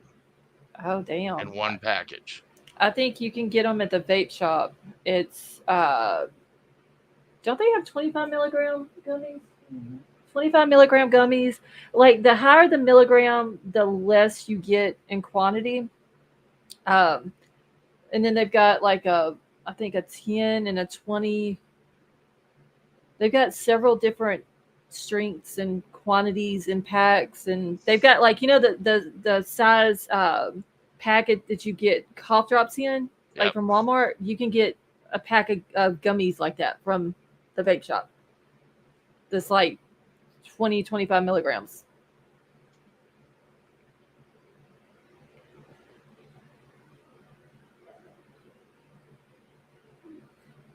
And Brett, actually, you can carry a firearm in the state of Minnesota and still drink, but you got to be under 0.04. If you're over 0.04, your permit's void and you're carrying a concealed weapon. What is 100 milligram pearl? What is that, Michelle? 100 milligrams? Holy. Yeah, she said I like 100 milligram pearls. I don't know what those are, but 100 milligrams is a lot. I wonder if that's like a certain type of gummy. I don't know. Hey, Violet.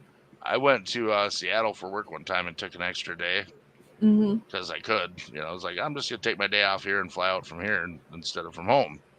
Got a hotel, went to one of the shops, and made the mistake of getting a chocolate bar. And I was wandering around, looking at all this stuff, just amazed because I'd never, what the hell? It's a weed shop. I never even saw that coming in my lifetime. I got a chocolate bar, and I think I got some lozenges, and it was a sucker, and I got an orange soda. Well, you don't do that because after the first one, you get the munchies, and then all your munchies are full of weed. And then you're on like the munchies are 900 uncontrollable. milligrams. Yeah, you're on like 900 milligrams of THC, laying in a spit bubble on the floor, going, "What happened?" And that's what happened. I was like, "Whoa!" I ate a whole chocolate bar, and yeah, you don't do that. Okay, so Michelle said it's a big round gummy. Oh wow! Now we do have cereal bars here too that you can get, like the Fruity Pebbles cereal bars. That's all of that stuff in it. Yeah, that's it. It blows my mind how far that's come. Yeah, but the tax a lot money's of science. real. A lot of tax money. Yeah. That's the problem we're having up here. There's no enforcement for it here. No one knows who's in charge. Mm-hmm. We don't even know what to charge for tax. Oh wow! Because in Minnesota, food's not taxable. Mm-hmm. Food in a restaurant's taxable, but groceries aren't taxable. Well, is a gummy bear considered grocery? Is a chocolate bar grocery? I just found out last week that our board of pharmacy is who's in charge of it, and they're like, we don't know shit. So they're trying to figure it out here what the counties are going to charge for a permit for the right to sell it. Because like you said, it's in every gas station. There's shops popping up everywhere. We got one in the next town to the south of us that it's right on freaking Main Street. I couldn't believe it. And that's all they sell is this low grade legal everything. But they even have like breath spray. I mean, yeah, they have literally everything for those little strips that you put on your tongue that dissolve. They have those too. And the CBD ones are really good. They're good if you got to mellow out and you don't want to be like high. But they have CBD ones that just melt on your tongue, and you take 3 or 4 of those, and it's like, all right, I'm chill. Yeah, Sally Mae, that's how it is here. You can buy Delta 8 or Delta 9 gummies just about anywhere. Cannabis has THC. The hemp plant does not.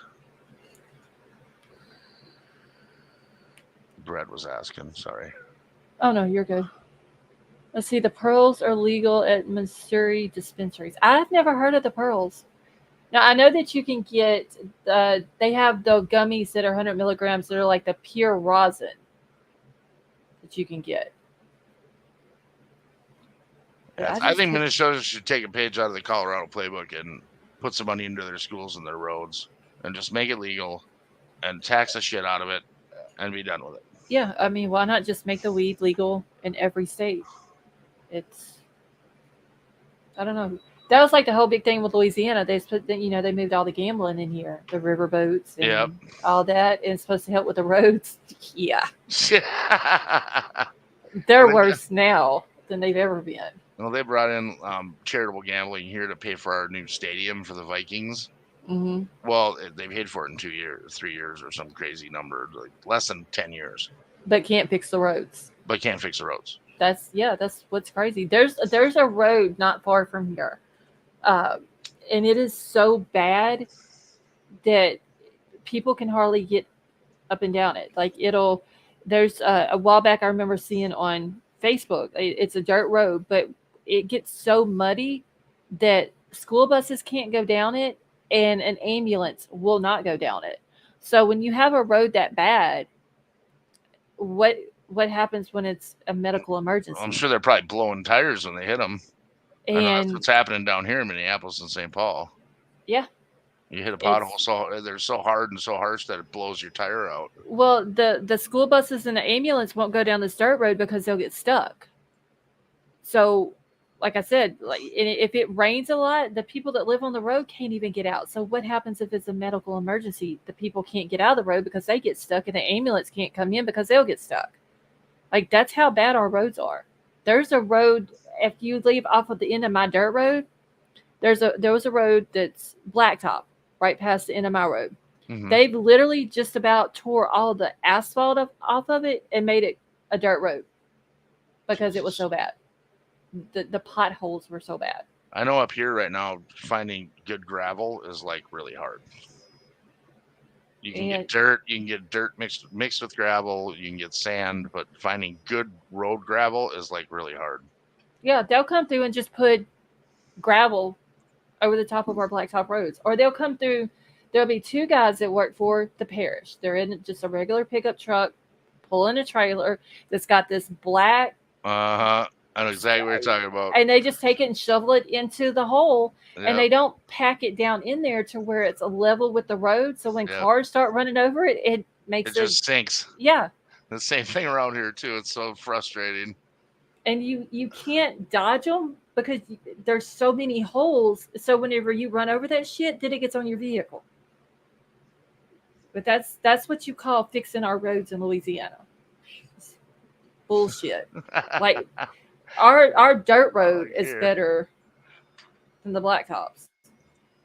Sounds like it's a lot like here. Well, it's 3:45. I gotta call it. Oh damn, it is. I got a huge weekend, and it starts tomorrow. So. Wait, what is tomorrow? It's Thursday.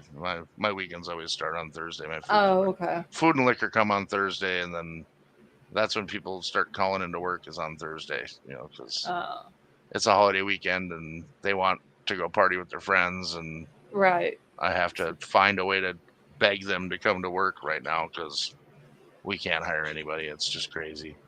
Did they get free food? What's that? Did they get free food? I give them 50% off of everything. Dude, give them free food for the weekend. Can't just give them free food all the time. No, just when they're just for this weekend when they're. Oh, they don't. They're so busy they don't have time to eat. That's the thing. Oh. But what it is what they need to realize is they'll make $500 in cash a day in tips. But they would rather go party with their friends. Right. That's how screwed up things are here. I mean, my bartender Sunday night, she called me at 7:00 and she's like, "It's dead. I want to close." And I said, "No, you're not closing until 10:00.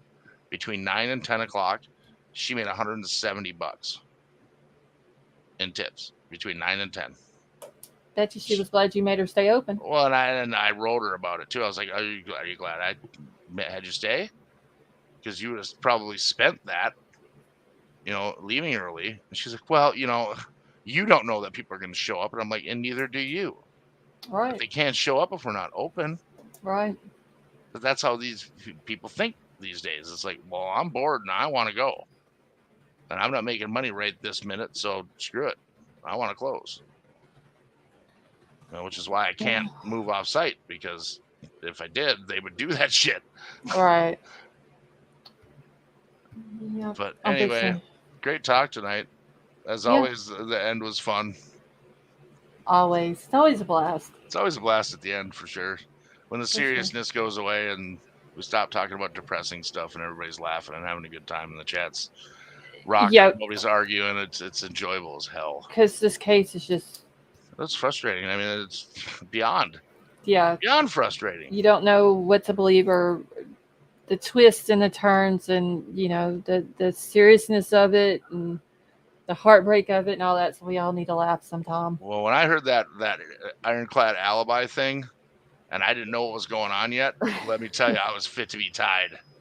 I was flipping. I could feel my blood pressure going up. I was like, "What? I don't know. We're just hearing about it now." Oh no! What? You should. Today, I first woke up and I got on Twitter, and I seen where Sleuthy had posted something. It was from Kootenai County, but it was the same exact thing that Ann Taylor is asking for regarding the grand jury in Bryan's case. And the judge granted it in Kootenai County. Joanne, thank you so much for that super sticker, honey. That was very nice of you. And I went to write and like, what up, baby? And I was like, can you believe the judge is going to grant this, give all of this information? And then she was getting upset, and I was like, oh shit, never mind. I was like, for the complete wrong county. You got her all worked up for nothing. But it was all, she literally asked everything she's asking for in Bryan's case, she asked for in Kootenai County, and the judge let her have it. Everything about a grand jury. Which just I blew my mind, because she asked for the grand jurors' names, and the judge gave it to her. And I was just thinking, oh my God, this judge just didn't give her all this information. And yeah, it was a completely different county. Holy shit. I was like, damn, I'm sorry. I'm literally just waking up. She's like halfway to Mars, and you're like, well, wait, I was wrong. Slow to come back. Oh, God. Well, everybody in chat, thanks for being such kick-ass people and being able to agree to disagree without chewing each other out and biting everybody's heads off. And it's refreshing in a time when that doesn't seem to be happening anywhere else on YouTube. That is true. Big ups to you, girl. You're kicking ass. Well, thank you. You're slowly growing, and that's what you want. Yeah, because I know that they're all authentic people. Yep, these people want to be here. So even like I said, still 140 people. The lurkers are loyal. Yeah, the lurkers are loyal. They are. And honestly, I think if we kept talking for another hour, we'd probably keep it over 100. I mean, they've hung in with me until 7 o'clock in the morning before. Holy shit. Really? Yes. Multiple times when I was doing Lori Vallow, I would end one live and start Lori's audio for her trial, and they would bounce from one live to my Lori live, and they would hang in there with me until 7 o'clock in the morning. Damn, girl. Yeah. Okay, and on the poll, I'm going to go ahead and end it. We had 134 votes. Where the hell? Okay. So 93% think that they need to tear the house down after the trial, 6% before the trial. See, now that opens up in a whole other can where I don't want to stop talking, because I don't understand how the prosecution and the defense agreed on that. I don't either. I just don't get it. It doesn't make sense. Unless they're both confident in their own team that they have what they need to either convict him or get him off. I don't know why the state would sign off on it. Just as a precaution. If I could ask his attorney one question, that'd be what it is. Why'd you sign off on this? What's your process for that? I just got to know, because it just doesn't. In my mind, it doesn't make sense. Yeah, I don't get it. And yeah, I see people talking about Tina Turner. I seen where she passed away today too. She did? Yeah. Oh boy. I think she was 83, I believe it says she was. She lived a hell of a life. Yes. She lived a hell of a life. Wow. Rest in peace. I don't know what she passed from, but I seen it all over social media today. The last couple times I saw her publicly, she was looking really ill. Really? Yeah. Like her face didn't look very good. Yeah. Yes, I think it says she was 83. 83, 84. Violet says 83. Okay. The crazy thing is we're going to hear about that conversation is going to become a lot more prevalent over the next few years. A lot of famous people are getting up there in years, and Hollywood's turning over, and it's the grand old days of Hollywood are gone. Half these people in movies, I don't even know who the hell they are. There's very seldom do I watch a movie with somebody that I don't know who's in it. And eventually Tom Cruise is going to start looking old.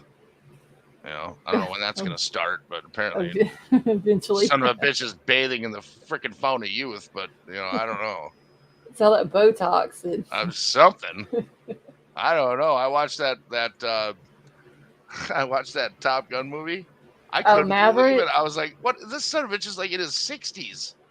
Yeah, he's getting up there. He does not look like it. Maverick wasn't that good, though. It was okay. It was all right. You know what? It was a really good movie with a really good sound system. It was extremely exciting with a really good sound system. Yeah, because of the planes and all that. Very enveloping. Yeah, the bass in that movie, it's just insane. But it just wasn't that. It wasn't as good as the first one. So I think they could have did better with it. How could they make it as good as the first one, though? I mean, Top Gun is like my all-time favorite movie. It's up there, yeah. It's one of those that on a rainy Sunday, if I'm flipping channels and it's on, I'll stop. Oh yeah, you got to. Watch it. Yeah, it's one of those. Oh, let's see. Take it. Rosie, have a good night, honey. Feel better, Rosie. All right. Well, I'm gonna go make love to my pillow. Have fun with that. Hey, it's on my pillow. I love it. It makes me happy. Well, you guys be good. Thanks for having me up. You're welcome. Enjoyable as always. Thanks to the chat for being cool. We'll see you. Are you gonna be on tomorrow or no? Yeah, I should be. Right Ain't got nothing to do tomorrow, so I will most likely be back. Okay. Well, have a good night. See you. All right. All right, y'all. I'm about to get out of here too, so I can go to sleep. So I like Godfather and the 10 Commandments, Wizard of Oz. 10 Commandments was really good. Let's see. Yes, y'all keep Rosie in your prayers. She said she was in pain. She was hurting too bad to stay with us, but that's okay, Rosie, because I'm about to get out of here anyway. Thank you, Princess Megan. So she died at 83 at her home in Switzerland, says in natural causes, but I thought she had been having problems for many years, but I don't know. I don't know, Violet. I mean, today when they put out about her passing away, that was the first time I'd heard anything about Tina Turner in forever. Roger, you're very welcome. I hope you have a wonderful night. So I'm out of here, guys. It's 4:00. I need to go to bed. I gotta go eat first and then go to bed. So I love you all. Thank you all so much for coming and hanging out. Thanks to Big Al and Lady V and Bethea for coming up on panel. To everyone who sent super chats, super stickers. I forgot who it was that donated the membership and joined also, but thank you. And I will see y'all tomorrow night. So love you all.